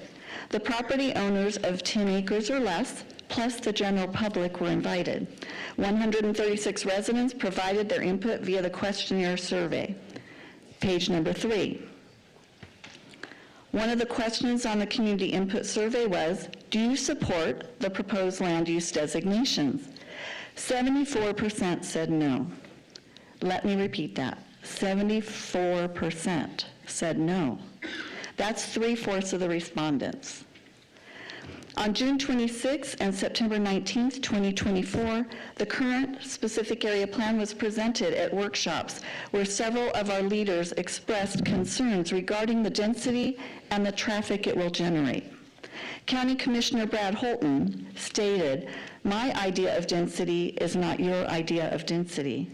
I don't feel comfortable with where we've landed." Councilman Haverfield, you stated the density is too much. Councilman Bills and Rodriguez, you expressed concerns regarding the traffic this would create, especially near schools. Mayor Kleen, you expressed concern about going with higher densities when it's quite a ways out from anything. All this feedback was given, yet no changes were made to the designations on the future land use map. The handout number 4 is a comparison, sorry, it's not very clear, but it's a comparison of the map presented at the open house on May 15th and the current one that is before you tonight. No changes were made. What conclusions can you draw from this? That the proposed plan is drafted in favor of the large lot property owners who want to develop their land, and that the feedback of many others, including our elected representatives, regarding density and land use designations has been ignored. Please follow your gut instincts and your good judgment about the density being too high, and don't let anyone else persuade you otherwise. After all, you alone will bear the responsibility for determining the future of this beautiful area. Its fate is in your hands. We are trusting in you as our elected representatives to do what is good and right for all of Nampa's residents as well as those surrounding this property.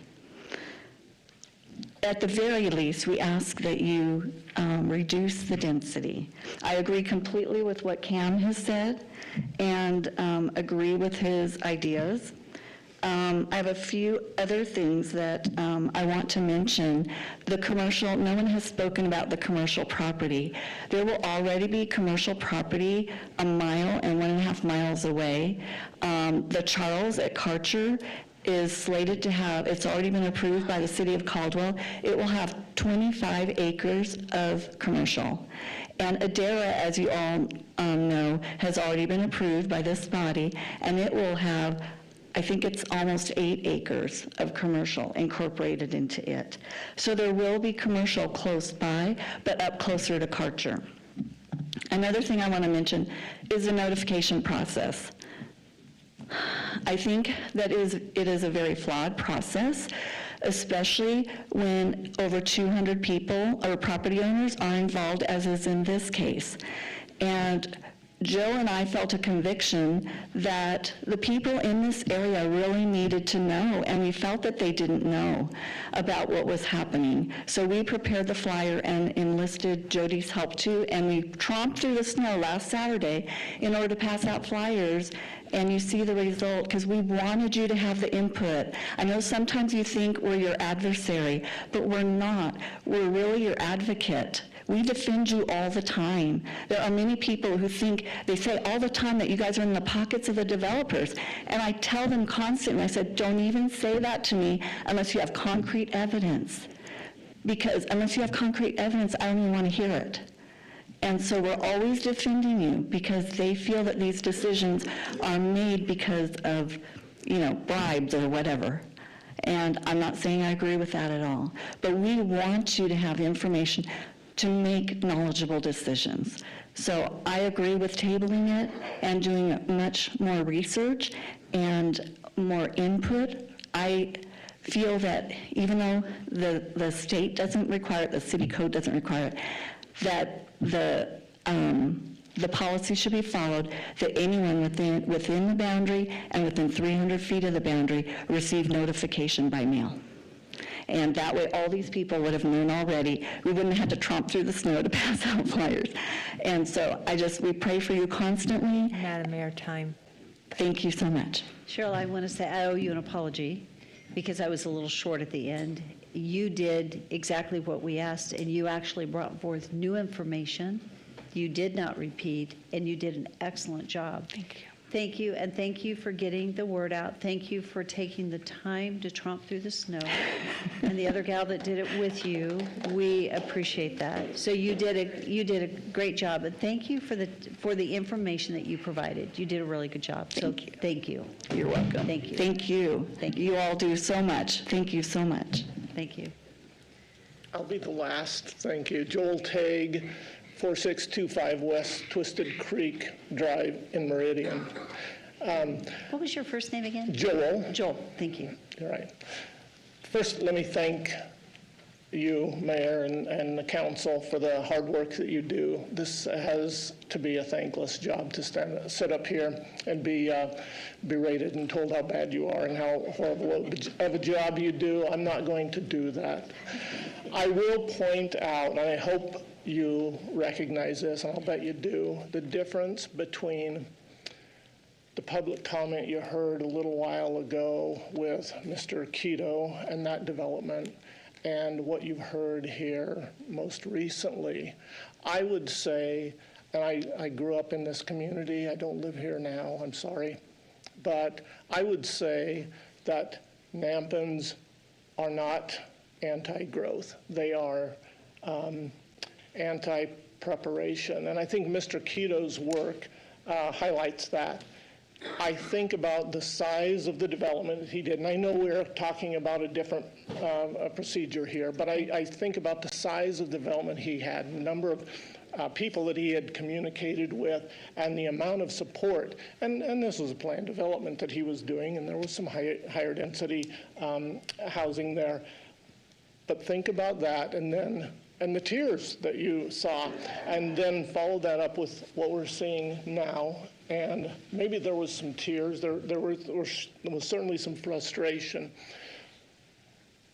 people from Nampa will do the right thing. They just need to be brought along in the process and feel that they're part of that process, and make sure that we all arrive at something that is consistent with what it is that we are all looking for and the thing that made us come to Nampa.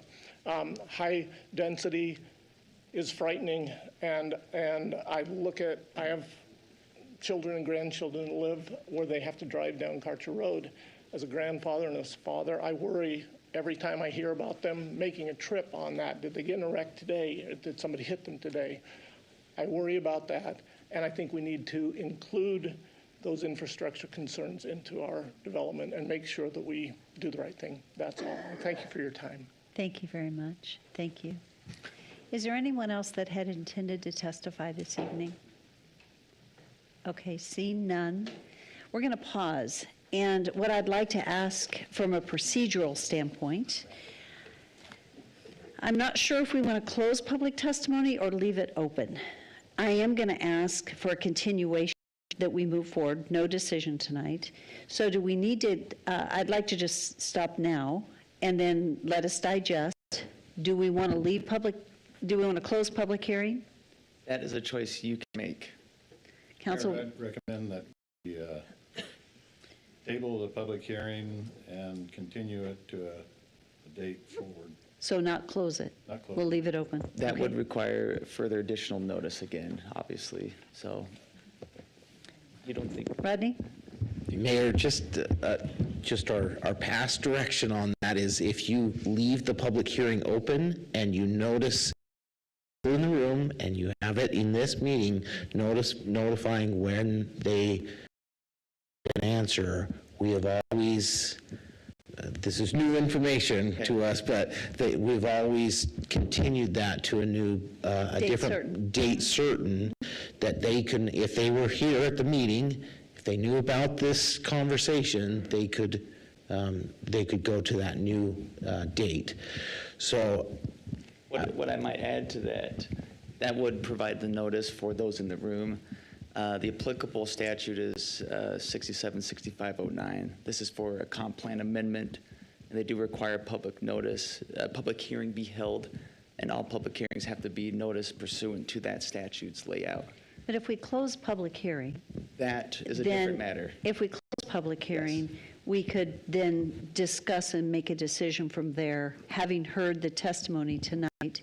If we close public hearing and come back on date certain, Yes. which is what we have done in the past. Yes, that wouldn't require, and that's the legal recommendation I'd provide you, that following that course of action, you could close it tonight and not have to renotice it or do anything further. That, in that sense, pick up the deliberation and make a decision at a date certain. Mayor Clayton. Yes. I agree with our attorney. I think we should close it from the way it is, from the way it has been stated tonight. Pretty evident that the folks don't want this to proceed. I would like to close it and then proceed accordingly for a future date down the road. No specific date yet because there's a lot of work to be done on it. We may need to do we need to do date certain, but put it out enough? I would advise to do a date certain. Yeah, that's what I would recommend as well. Recommend date certain. Again, we're trying to make sure that people know when to attend the meeting or when to look back and find out the decision on this matter. So it's better to give a date certain so that it's very clear. Okay, Rodney, so I have a question, though. Excuse me, Sebastian. The question is that it's not going to be within a month to fix this proposal. It's going to take a longer time, so I don't want to specifically state the date until it gives you plenty of time with the community involved to help you make a new direction. Mayor and council, I would caution us here. Too, but we haven't closed the public hearing, and so when we start talking about fixing, I would. Decisions we're not. Yeah, we're not to that point. We haven't had the rebuttal at the end of the public hearing to address any comments that have been made. So I would caution us to be really careful there. A public hearing is intended to provide all the information, and then once you close that public hearing, then you deliberate and you make your decision. It shouldn't be done prior to that. Mayor, I make a motion to close public hearing. A second. Mayor, just on that note, we do have the rebuttal portion. This is I understand, correct me if I'm wrong, this is a city-initiated comp plan amendment, which is permitted. And as the moving party, if you will, they would have a final say to respond to a great deal of comments here, and that are afforded that ability. And so we don't want to close the public hearing until the opportunity's been had. I would maybe suggest if staff would like additional time to review and digest this, we could then hold another public hearing later to close that, or tonight have you go forward, in which case we could then close it and then deliberate at a date certain. Mayor, just a quick comment as well. I am. We just can't lean a direction. We cannot, cannot discuss in this, a direction. For the motion that's been presented and seconded, I would not be in favor of it because I do believe that we need to be able to notice this further and give staff time to review. So I think it should not be closed tonight and that we should move forward to a future date where they rebut what they've all heard and still have a public forum to be able to discuss further. So if we continue to date certain, I know we have a motion on the table, but if we continue to date certain, I would recommend it be possibly the 17th, which is the May 30. third Monday of the month, March, or April 7th. And with that, I think my recommendation would be that we leave the public hearing open because procedurally you need to provide a response. We can then have discussion, close public hearing, and decide the direction that we're going to go. So just to follow the correct procedures, we can do one of two things. We can either call for the vote on the motion at hand, or we can withdraw the motion. Mayor, I'll withdraw the motion. Okay, so then I would stand for a motion to continue the public hearing to date certain of April 7th. April, thank you, is that it? And Mayor, you might want to take input from the city April 7th. if that date works. Mayor, sorry. Okay. Either of those dates work for us. We have 4 public hearings on both of those already, but that's where we're at right now with our agenda into the future is 4 public hearings. Mayor, just to understand the motion, is the intent to have them come forward and No. for staff not to come forward? Well, I'm sorry, for staff to come forward, not for the public to come forward again, because we're just finishing out the current process we're in. And so we've finished public testimony. We're waiting now for the rebuttal from staff, and then we can close public hearing. And that's if we don't offer any new information. If we offer new information, we'll make a decision on how we proceed at that time. This is just to get us to the next meeting. And that motion we want to make it abundantly clear, explicitly clear, that it's for a limited purpose, just for staff's rebuttal, just for the public's benefit. So I have an understanding that, it's going to be open for everybody again. It's just the last stage of that public hearing. Thank you. Dale, so Councilman Reynolds, then Haverfield, and Sebastian. So my question is the staff ready to rebut this tonight? And if they are, is it going to take 15 minutes? I'm willing to take 15 minutes and rebut it so we can close public hearing and then continue it. Or even take a break prior and have a few minutes to collect their thoughts. But if they're not ready, then. What would be the recommendation from staff? Mayor, it seems like you would like a little more detail in our answers than what we could come up with tonight. I think we could answer every question, but it's going to take some time, and it'll probably initiate additional questions for us. And so if we want to not go real late, I think it's probably best to do it another time. But if you would like us to proceed, we can answer. You answered his each of those. So let's look now at the date certain. Let me ask a quick question. The next, today's the 18th, the next meeting is March 3rd. Do we have public hearings on March 3rd? We have 4 public hearings on every date, correct? Until May. Okay, until May. Okay, so there is a motion on the table. Was there already a motion? Remind me. No. It was me recommending it. Thank you. Okay, I can't make the motion, so do you want to make a motion to continue to date certain to March 17th I'll go or back to April what we were 7th? saying, Yes. Before. So, Mayor, I recommend that we postpone this hearing until April 7th, at which point we will then be able to hear from staff and and then have council deliberation over what we've heard tonight. Mayor? That's it? Date certain of the 7th, April 7th, I okay. have a substitute motion I'd like to make. You already have. She seconded it, but you can tell us what it would be. I would- And I- then you can, Either way, we're going to be 4 hearings deep.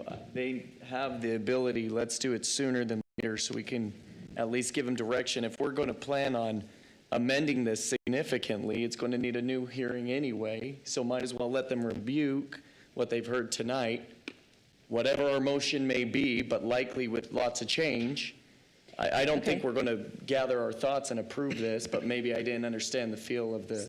are you okay if we just move it up? I don't know the public hearing, how many there are. I mean, I know how many there are. I don't know how difficult they are. So is there a preference on the date? Mayor, not for any personal reasons. I think Rodney's just checking to see if there's other longer Okay. public hearings. We'll see if we want to scoot it up. I don't mind if you're okay scooting it up, if staff's okay, because either way, we've got a lot. Fine with it. We just want to give them the time. Yeah. Mayor, for understanding as well, I think we're going to need significant changes based off of what we heard tonight, so. Maybe. Well, we need to not have a discussion about where we are, so we can't go there. Okay. We need to just stick with it. We need you guys to tell us what date you want to put it on. Let me call for the vote, Mayor. Not yet. There's We're no choosing motion. the date. Okay. So let's just stay, yes, Councilman Haverfield? My only question is, we haven't, as a council, given them any direction. And we can't, because they haven't The rebutted yet. deliberation by the council is not going to take place until the next hearing. That is correct. Where they will present what they've heard Yes. is okay. I just want to make sure that we're not being edited out of the process. No. We've got all that yet to go. Okay. We're just not doing it tonight. Yes. Mayor, we've had to kind of move things around to only try to place one large project on each of those dates into the future. Correct. And so we've already done that. So I wouldn't say that there's one date over another that is like. Do you prefer better it be than the next another. council meeting? Just tell us. I think so. I Okay, think so we the just next want to get council this meeting resolved. is, what are we? March 3rd. Are you okay with that? To amend your motion to March 3rd? Go to March 3rd. I'll amend my second. Okay, it's been moved and seconded to continue this public hearing to March 3rd to specifically give staff the opportunity for rebuttal and council opportunity for discussion. Clarity? Roll call. Rodriguez? Yes. Pingula? Yes. Haverfield? Yes. Griffin? Yes. Reynolds? Yes. Bills? Yes. All in favor, motion carries.